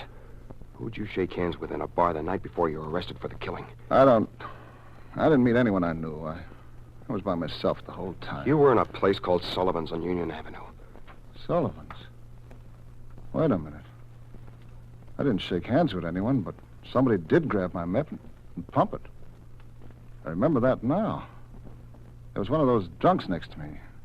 Looked like a mechanic wearing overalls. First, he apologized for slopping over against me. Then he said, no hard feelings, and reached down and pumped my hand about 16 times. That what you wanted? That's exactly what I wanted. Did you notice your hands when you got home last night? Was there anything on them? What are you, a mind reader? There was grease on them. Axle grease or something. Hastings, I'm on the right track. Was he anyone you ever saw before? No, I never saw him before in my life. He was just some stray barfly. He wasn't stray, and he was no barfly. But never mind about that now. Hastings, who hates you pretty much? The whole world, the way it looks tonight. Look, I'm trying to help. Who hates you enough to frame you for a murder? Sometimes you don't know it when they do. Oh, you usually have a pretty fair idea. Well, there's Harlan, maybe Tom Strickland, Al Vogel ever since that mix-up in Jersey City, Joe Edge. Joe Edge. What's he got against you? He's a liquor distributor now, but he used to operate a speakeasy during Prohibition. I worked for him. One night we were raided and federally tried. A lot of inside dope turned up during the trial as though someone had ratted. He always thought it was me. I got off pretty light, and he got a stiff term. Prohibition ended in 1933. You mean he'd wait 12 years to get even? He's always had it in for me. I wouldn't be surprised. I wouldn't be surprised either, Hastings. I wouldn't be at all surprised.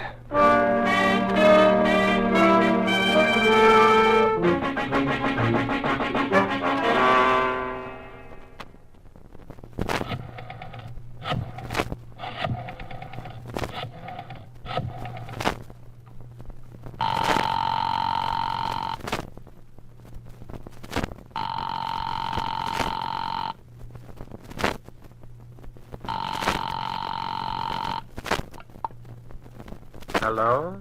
Hello? Is this the Joseph Edge who's in the liquor distributing business? Yeah? What can I do for you? Nothing. I figured maybe there was something I could do for you. I'm in a phone booth at Mike's Tavern.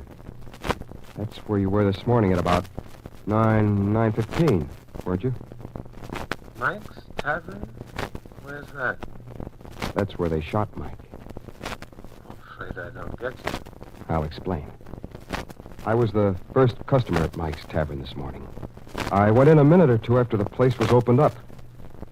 I went into the washroom. I was in there when you came in. You didn't think to look in there. Well, tell that to the cops. The only drawback is they don't pay. Oh. A shake, is that it? I've been saving this for a rainy day, and it's pouring cats and dogs right now. Well, I hate to disappoint you, but it's real dry and sunny at this end. You don't believe I was there, do you? I'll draw you a picture. There was another guy with you.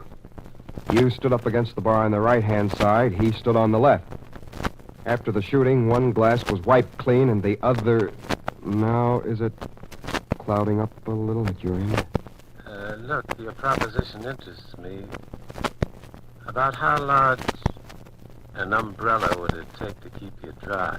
Oh, about a $500 one. That's a pretty large umbrella.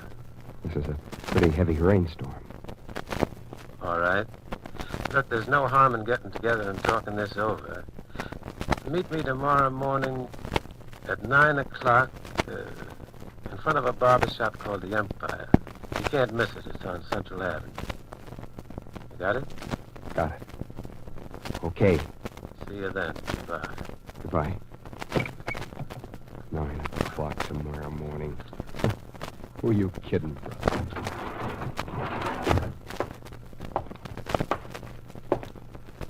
Bill, what time do you close up here? Well, the boss usually kept it open until about 4, but I thought I'd close up in about 10 minutes. Want a nightcap before I cork up for the night? Yeah, give me a short one.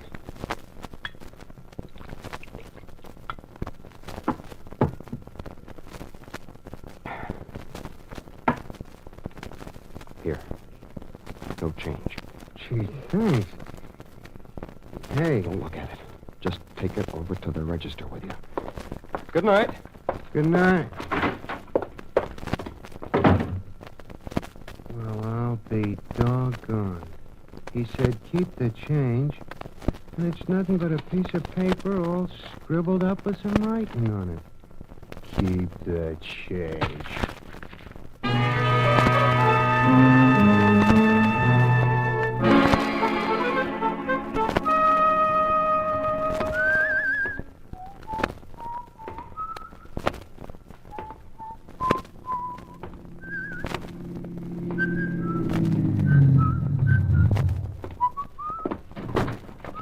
Buddy, could we trouble you for a light? Oh, sure. Say something, buddy. Well, what do you want me to say? Just that. That'll do very nicely, thanks. It's him, boys. I know him by his voice. Here's your matches back, buddy. That's not matches. That's a gun you've got there. Right you are. It says get in and make yourself comfortable. No, wait a minute. Shut up. Get in here. Okay, step on it.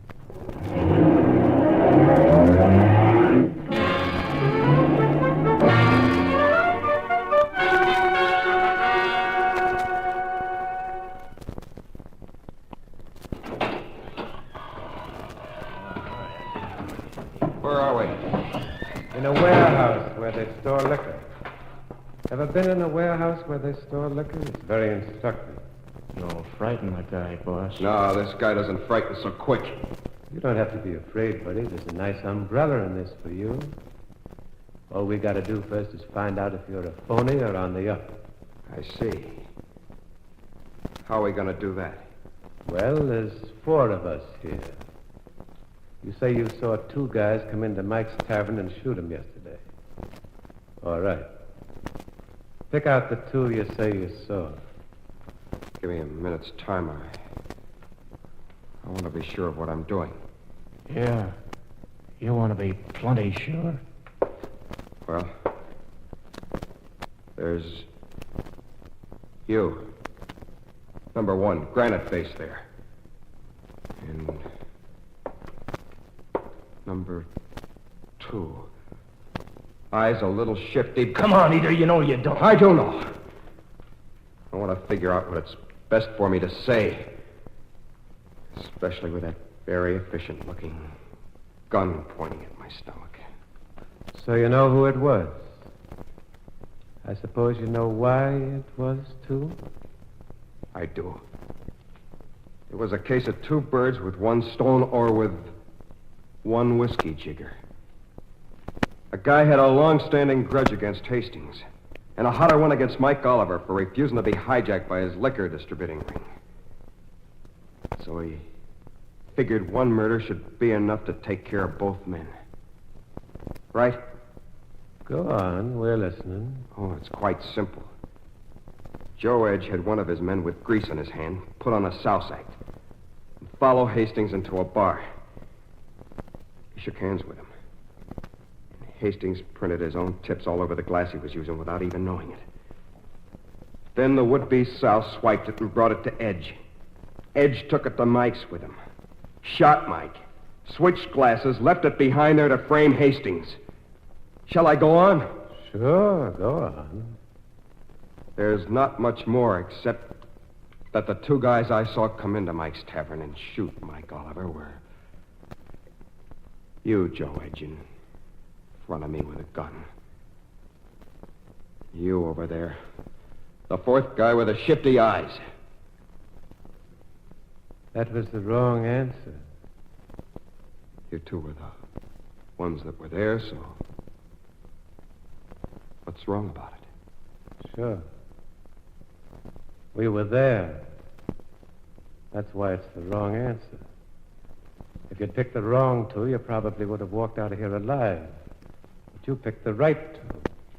So you'll have to take your 500 in capsule form now. Boss, hey! Holy mackerel, where'd that shot come from? Right here. What? The rest of you keep out. The place is covered.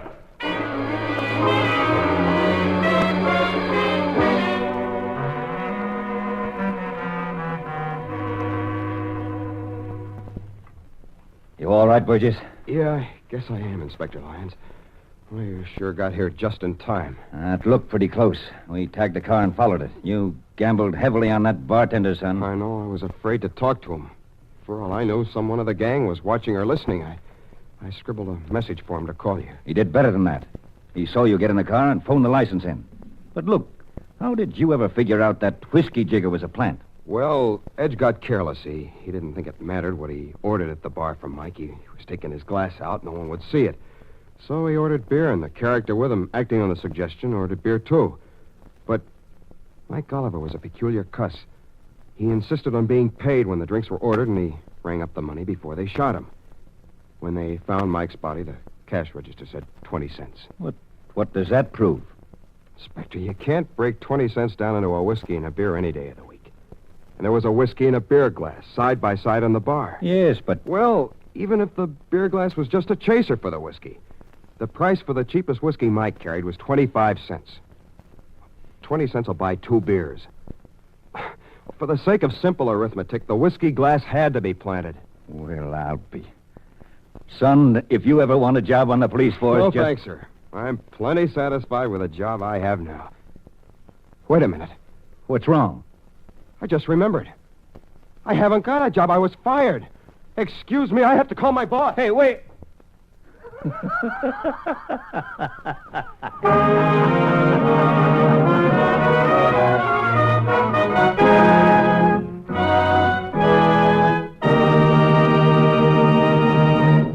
That was the story called Leg Man, written by William Irish, an old friend to you Mystery Playhouse fans.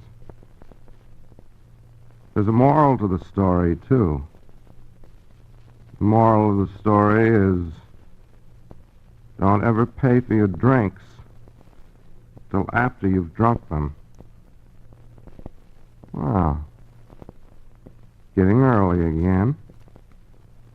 It's almost not night anymore. This is T4Y closing the doors of the Mystery Playhouse and saying good night. Sleep tight. This is the Armed Forces Radio Service.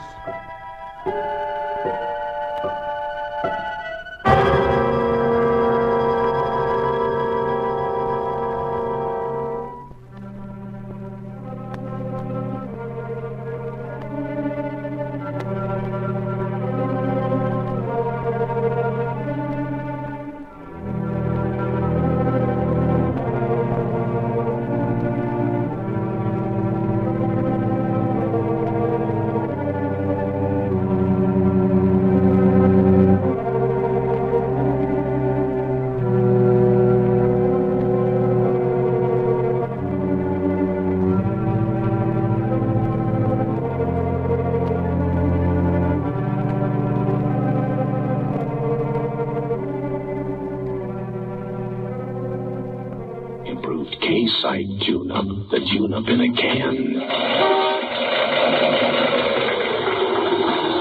Morning, sir. Help you?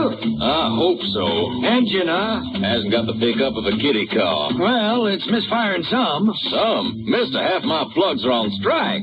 Improved K-Site tune-up. The tune-up in a can. Yeah, probably your rings are sticking, maybe your valves. When was that carburetor cleaned? Not too recently. Improved K-Site tune-up. The tune-up in a can. Your car's not in such bad shape. All you need's a tune-up. A tune-up? A $50 tune-up? Now, relax. We'll add a can of K-Site tune-up to your gasoline, another can to your oil. That'll clean your whole firing zone. Valves, rings, plugs, carburetor, everything. Mister, you're pouring it on. No, you pour it in. $1.25 a can at most any service station. Results guaranteed or double your money back.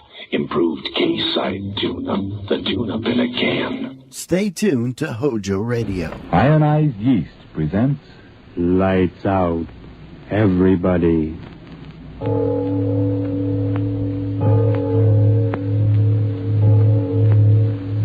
It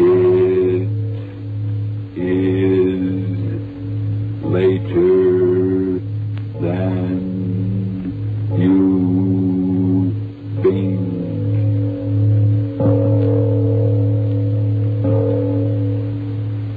Lights Out brings you stories of the supernatural and the supernormal, dramatizing the fantasies and the terrors of the unknown. We tell you this frankly, so if you wish to avoid the excitement and tension of these imaginative plays, we urge you, calmly but sincerely, to turn off your radio now.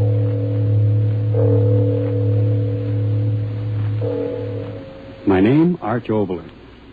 Bon Voyage is the title of tonight's story. In other words, a good journey. Remember back in the days when one could go vacationing on shipboard? Well, those were the days when two old women began this most amazing Bon Voyage. Tonight I'm very curious to see if you'll really feel as I do about the events to unfold in this extremely strange travelogue. So, turn off your lights and listen. First, Frank Martin for just a few seconds. Friends, are you worried because you haven't the strength to do your work? Because you're so miserably thin and weak and worn out? Well, if, as with so many, it's only because you need more vitamin B and iron, get ironized yeast tablets. They work wonders for thousands who only needed more of these substances. Help them gain glorious new strength and energy, and 5, 10, even more pounds, often in a few short weeks. Remember the name, Ironized Yeast Tablets. And now? Lights out, everybody.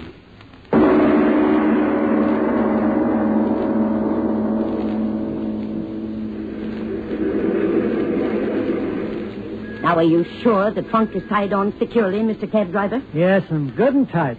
Ask him if he's absolutely sure, Julia. Are you absolutely sure, Mr. Cab Driver? Lady, so help me. If that trunk falls off, I'll give him a cab. Now, just a minute, young man. If that's your attitude, let me warn you, my sister and I can always take another cab. Lady, so help me, I ain't taking any attitude. Believe me, the trunk's tied on tight. If you want to get to the dock in time... Trying to drive slowly, Julia. All right, Emma, get in. Now, drive slowly, young man. Yes, ma'am. They might at least have come up to say goodbye. Now, Sister Emma, you know mighty well they're jealous of us. Every one of them. It's our cross, and we must bear it. Mrs. McDonald? Mrs. McDonald is just like the rest of them in that house. She takes our rent each week, but she's as jealous as any of them. Young man, drive slowly, or we'll leave your cab. Yes. Never should have stayed there. I told you that 15 years ago, when we first moved in. I remember distinctly saying, Emma, we shouldn't stay in a boarding house where there isn't a solitary soul above the status of a tradesperson. You remember I said that? Ask him if we'll get to the dock in plenty of time. Young man, we won't be late now, will we? I'll get you there, lady, so help me. Well, see that you do. He needs us. There's no doubt about it, Sister Emma. Everyone's always been jealous of us. No doubt about it. Sea air should be good for our trouble. Don't talk about it. He can't hear us driving. No, I suppose he can't. It's been 20 years. Oh, why should we think about it? The sea air will blow it away. Ask him if we're almost there. Young man, how much further? Practically there, ma'am. We got plenty of time. Half hour to midnight. Well, see to it that we get there in time, or you'll regret it. Sailing at midnight. I don't like it. Don't talk like that. It was the only time. We're slowing up. Ask him what's the matter. Young man, what's the trouble? No trouble at all, ma'am. We're at the dock. The air'll make me stop dreaming those dreams, don't you think so, Sister Julia? Tell you don't talk about it. Here you are, ladies. Got you in plenty of time. Ask him if it's the right dock. Sure it is, lady. Dock 11. Hey, should I take your trunk off? No. You'll charge extra for that. And there'll be someone from the steamship company to do that. What's your fare? There it is on the meter, ma'am. $1.25. Here's $1. $1.25, ma'am. You can see for yourself. The meter. I don't care what the meter says. Took much less time than I thought. But, lady... I don't want to hear any more about it. Come, Emma. Yeah. Now, lady, be... Stand to one side, driver. Let us out. Now, lady, if the meter reads $1.25, I gotta collect $1.25. Not another word. And question the trunk, unfasten the trunk there and go about your business. But, lady, I give up what to you. Are you sure it's the right dock, Sister Julia? Of course it is. See? Dock 11. Oh. What it says on the tickets. There's your trunk. From Voyage to both of you. Impudent scoundrel. Left our trunk lying right there in the street. Save money anyhow. Get one of the ship's people to put it on. No one around. Strange. Everything's so quiet. And just before sailing time. There's a sailor. Ask him to take our trunk aboard. Mr. Sailor? Mr. Sailor. He hears you. You called me, lady? Ask him if he's connected with the ship. Are you connected with the ship? Yes. You want to go on board? We certainly do. Julia, look. People. Where did they... 1 minute there was nobody, and now so many people getting on board. Julia, ask him... Got your trunk. This way to the gangplank. Yes, of course. Come, Sister Emma. Don't have to tip on the thing, Sister Julia. Part of the service we get. I know. This way to the gangplank, lady. Oh, got your tickets ready, Sister Julia? I got them. Walk quickly. Don't want to lose sight of that man with our trunk. This way, ladies. Boats so crowded. So many people. Nobody seems to want to look at our tickets. Well, that's all right, too. Come ahead, Emma.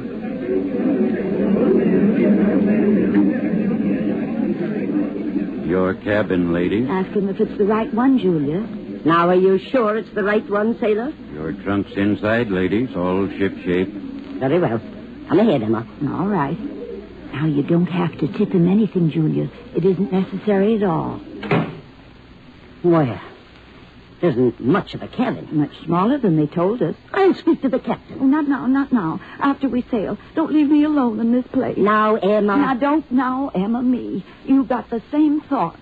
Don't talk about it. The sea air will do us both good that way now, won't it? Don't talk about it. There, we're starting. Yeah. All ashore, ashore. All ashore, ashore. I'm going out to see us start. No, wait for me. Here, Emma, by the rail. They've taken down the gangplank already. I see. That means we're free to the land and everything on it, doesn't it, Emma? Don't talk about it.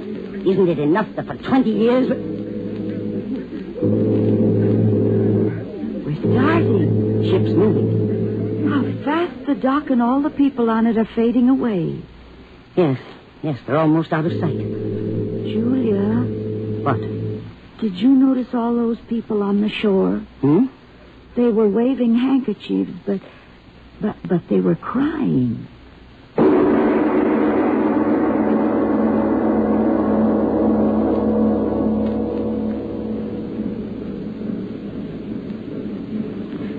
Sister Julia. What? The time. What time is it? I don't know. Reach over and turn on the light. Ship's rolling so badly. There. 20 minutes after 2. The longest night. I haven't been able to sleep a wink. Why does the ship have to go so fast? That's all right, taking us away from the cursed land. Stop saying that. Strange how for 20 years a face can come to one in the night. Stop, I tell you. I'm going up on deck. No, don't leave me here. I'll go with you. Come ahead, but keep your mouth closed. Are you going to get dressed? No, just a coat.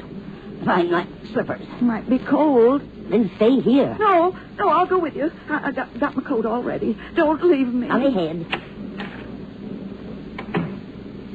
So quiet. Those must be the engines. Everyone's asleep. It's good to be getting away from the land. Here, up these stairs. Huh? Well, can't you see the sign, promenade deck? Oh, yes, the deck. That'll be nice. And now, don't fall.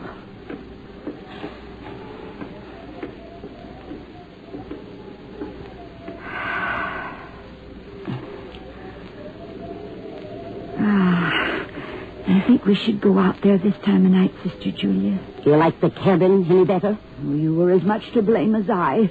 The blood. Stop it. Come out here. The wind. You wanted to come out here. Where will we walk? Where does one walk on shipboard? Come.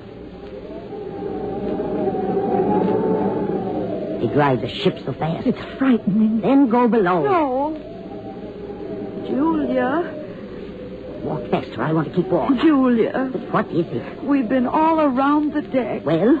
And we haven't seen anyone. It's the middle of the night. But no one. What do you expect at 3 a.m, a brass band? Well, there should be someone. Go down to the room. Julia, did you hear that? Nothing but the wind. No, something else. Nothing. Julia. What's that? Over the side of the ship. A hand. No. No, it isn't. Oh, Julia, come back. No, you're crazy. There's nothing. But I saw. Nothing. I went to the rail. There was nothing. Oh, we shouldn't have killed him, Julia. Oh, no. If I talk about it, maybe I'll find a little rest from the crazy thoughts that have been in my head for 20 years. Stop talking. Stop, you fool. Ever since that night, Julia, they've been tearing at me. Crazy thoughts. You're a fool. Not such a fool. The thought of it's made you an old woman, too. I'm all right. You, too, Julia. All these years, you've been afraid, too. Will you ever stop talking? At night, sometimes I hear you cry out in your sleep. No, I don't. You do, Julia, you do. You do in fear of him. Fear? Why should I be frightened? You helped me carry him down the steps to the basement, Julia, remember? Stop it. I'm not afraid. His bones, they're dust by now. Worms took care of that. You are frightened. You are. Tell me that you are. You know you are. No, get away from me and stop talking to me. Yes, you Nothing are. to be frightened of. We're miles at sea. Water between us and the land. Miles between us and where we buried him. Why should I be afraid of something dead for 20 years? I'm not afraid. I'm not...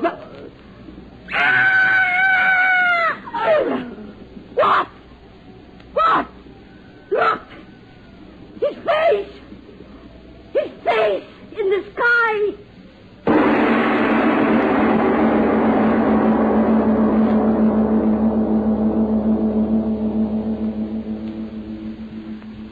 Ladies and gentlemen, just a breath. When people say goodbye only with tears, when faces lift in the sky, when armless hands appear before you, perhaps, as a medical man might say, a few deep breaths of relaxation are indicated before we return to tonight's Lights Out story. Back to tonight's Lights Out story, Bon Voyage. The two old women, frightened, searched through the empty corridors of the swaying ship for their cabin.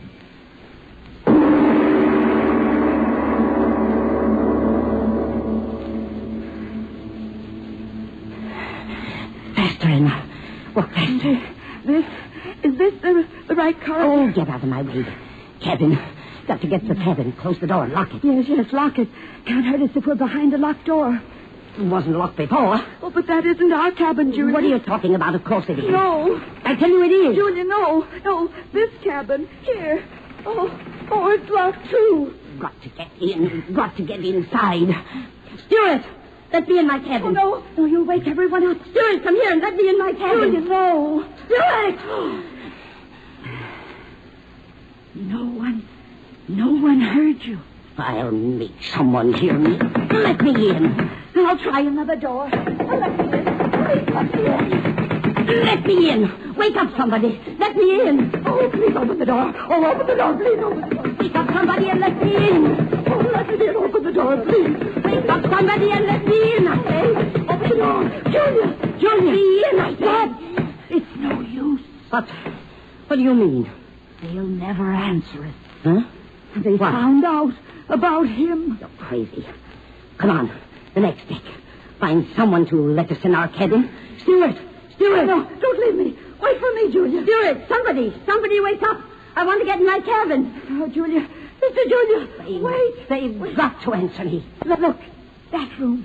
It says Chief Stewart. Oh, I'll show him not to answer me. I'll show him. Julia, what?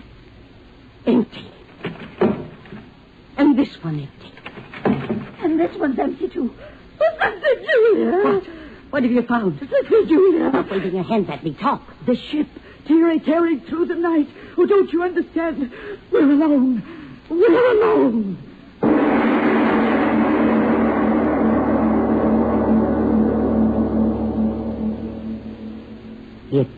It doesn't seem possible. We've been all over the ship. But what makes it go? Oh, stop, you fool. Stop. Trying to drive me crazy as you are. I can't stand it down here. Walls closing in on me. I'm going out. No, stay here. Oh, no, let me go. Let me go. No. You won't go on deck. You won't go on deck, and you won't leave me. I've got to get out of here. Not up there. Oh, I'm not frightened. I didn't see his face. You did. Stay here or I'll choke the tongue out of you. Oh, my neck. That's the way you killed him. That's the way. No, you killed him. You. I only held his neck. Your hand was on the knife. You stabbed him again. No. And again. No. And again. No. I'll go up there. Emma, come back. Not on deck. Don't leave me. Emma, come back. Don't leave me. Emma, where are you?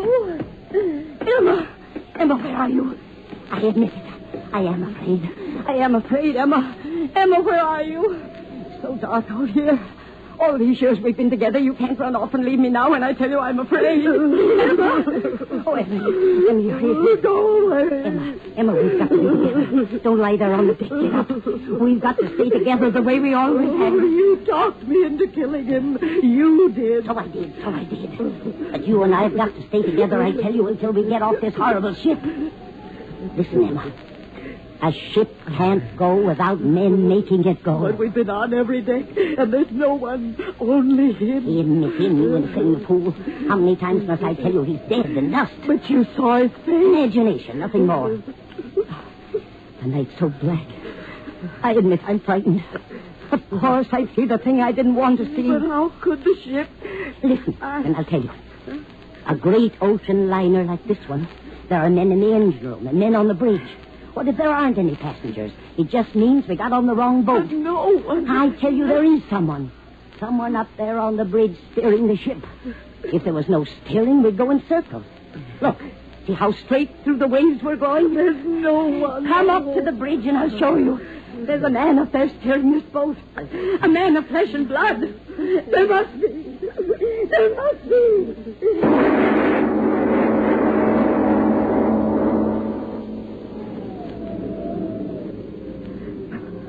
I'm afraid to climb. Come here. But how can we know? A man must steer this ship. If there's no one there. Oh, so dark. I can't see. Yes. This is up where the steering thing should be. No, I'm afraid. And there. The wheelhouse, they call it. Yes, that's it. There's windows around. You see someone in there? No, the wheel? No. There must be someone there. Come close, Emma. Look. Windows covered with mist. Look in there, Emma. Your eyes are better than mine. Tell me there's someone steering. No. Oh, no. Get out of the way. Let me. To the window. I'll see. Ah! Steering wheel. Emma. We are alone. I told you. No, stop the ship. Stop. Where are you taking me? Stop. No, you devil. No, you. Judge for our sin. The ship won't stop till we confess. I confess. Yes, I confess I killed a man. We killed a man. For his money. 20 years ago. We did it together. We needed money. We needed money. He had so much. Stabbed him. I did. Cut him off. And we buried him in the basement. And no one ever knew. There. Confess. Now stop. Stop.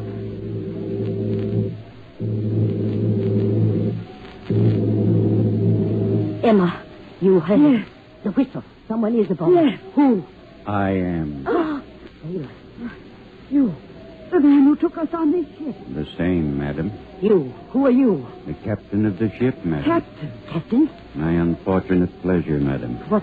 Where? If you will excuse me, madam, I must go in there. It is time to take the wheel. But there's no one. How could the ship... You will excuse me. It is time. You've got to tell us. You will step into the wheelhouse this way. I will set the course. You've got to tell us. Yes. What is this ship? Where is everyone? Then why did you bring us here? North by east. Aye, that's the course. Will you answer me? Julia, make him tell us. I'll go crazy. Hey, look, Captain, whatever you are, tell us where we are. Tell us where we're going. We've got to. Where you are. Yes. On my ship, my lady. But what ship? Why did you bring us here? Because you killed a man for profit. How did you... How did I know? When one is as I am, one knows many things. Yes, you are. Your other question, madam? Where are we going? Yes, where? You go to your doom. The man's insane, Emma, that's it. We're on a ship with a madman. No, madam. A dead man. You're crazy. Junior, what'll we do? What? Calm yourself, my ladies, and listen. Yes, listen closely. It's no more than fair that it all be very clear in your minds before it happens. What? This is my ship, and on a night like this many years ago, I stood here just as I stand now, my two hands tight upon the wheel. Julia, what's he talking about? Listen to me. I stood here, and below the decks, asleep and trusting me, their captain, were 500 souls. 500 men, women, and their children. What's that got to do with us? Asleep, you hear me? 500 souls. I, their captain, my hands on the wheel, an empty sea ahead.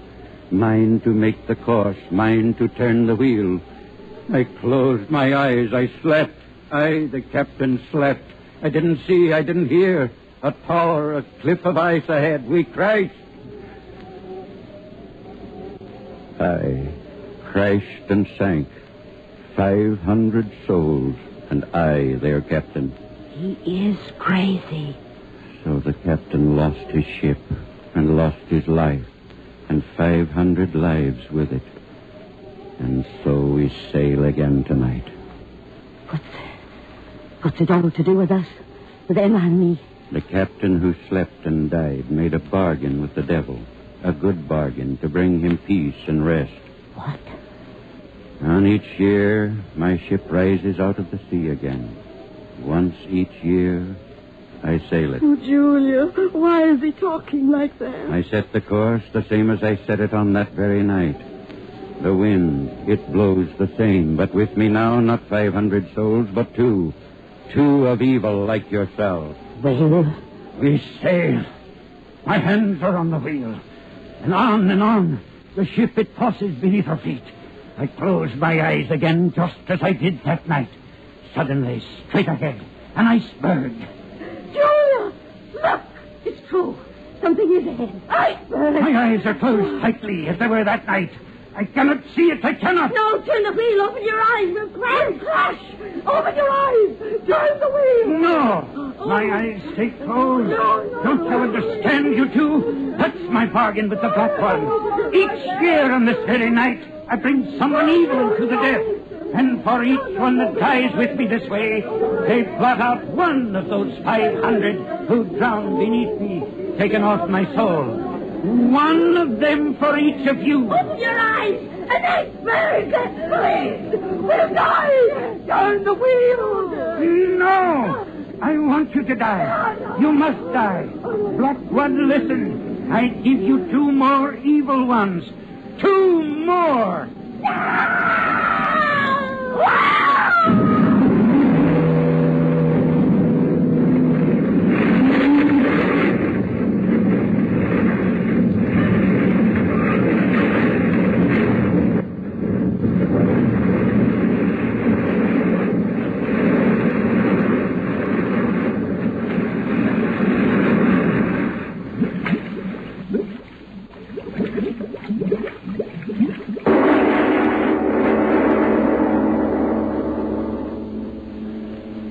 Mr. Obler, whatever gave you the idea of such a story as Bon Voyage? Well, Frank, some of our stories are based on fact, some are a mixture of scientific fact and fiction, and others are ghost stories founded upon unexplainable but nevertheless apparently real happenings to real people. I think Bon Voyage shows what can happen in the minds of people who have an overpowering sense of guilt.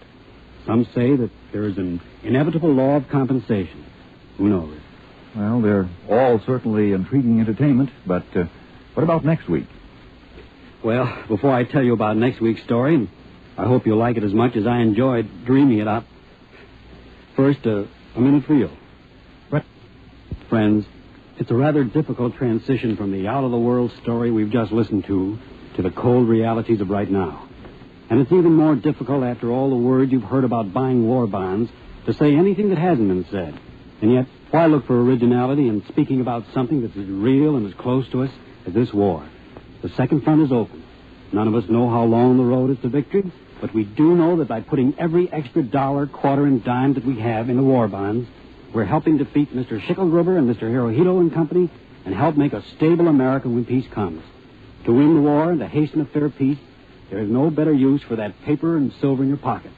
Certainly, cheer the boys in the second front, but do something about it, with work and with purchases of war bonds. And now, Mr. Obler, what about next week? Well, come to the bank. No, that's not an order. It's the title of next week's Lights Out presentation. Supposing a woman came up to you, a small, mousy little woman, and said, please come to the bank. Would you laugh? Would you run? But find out what one man did next week. Yes, tune in next Tuesday again for Arch Obler's eerie story of Come to the Bank. And if you need more vitamin B and the big letters IY on the package and on each tablet.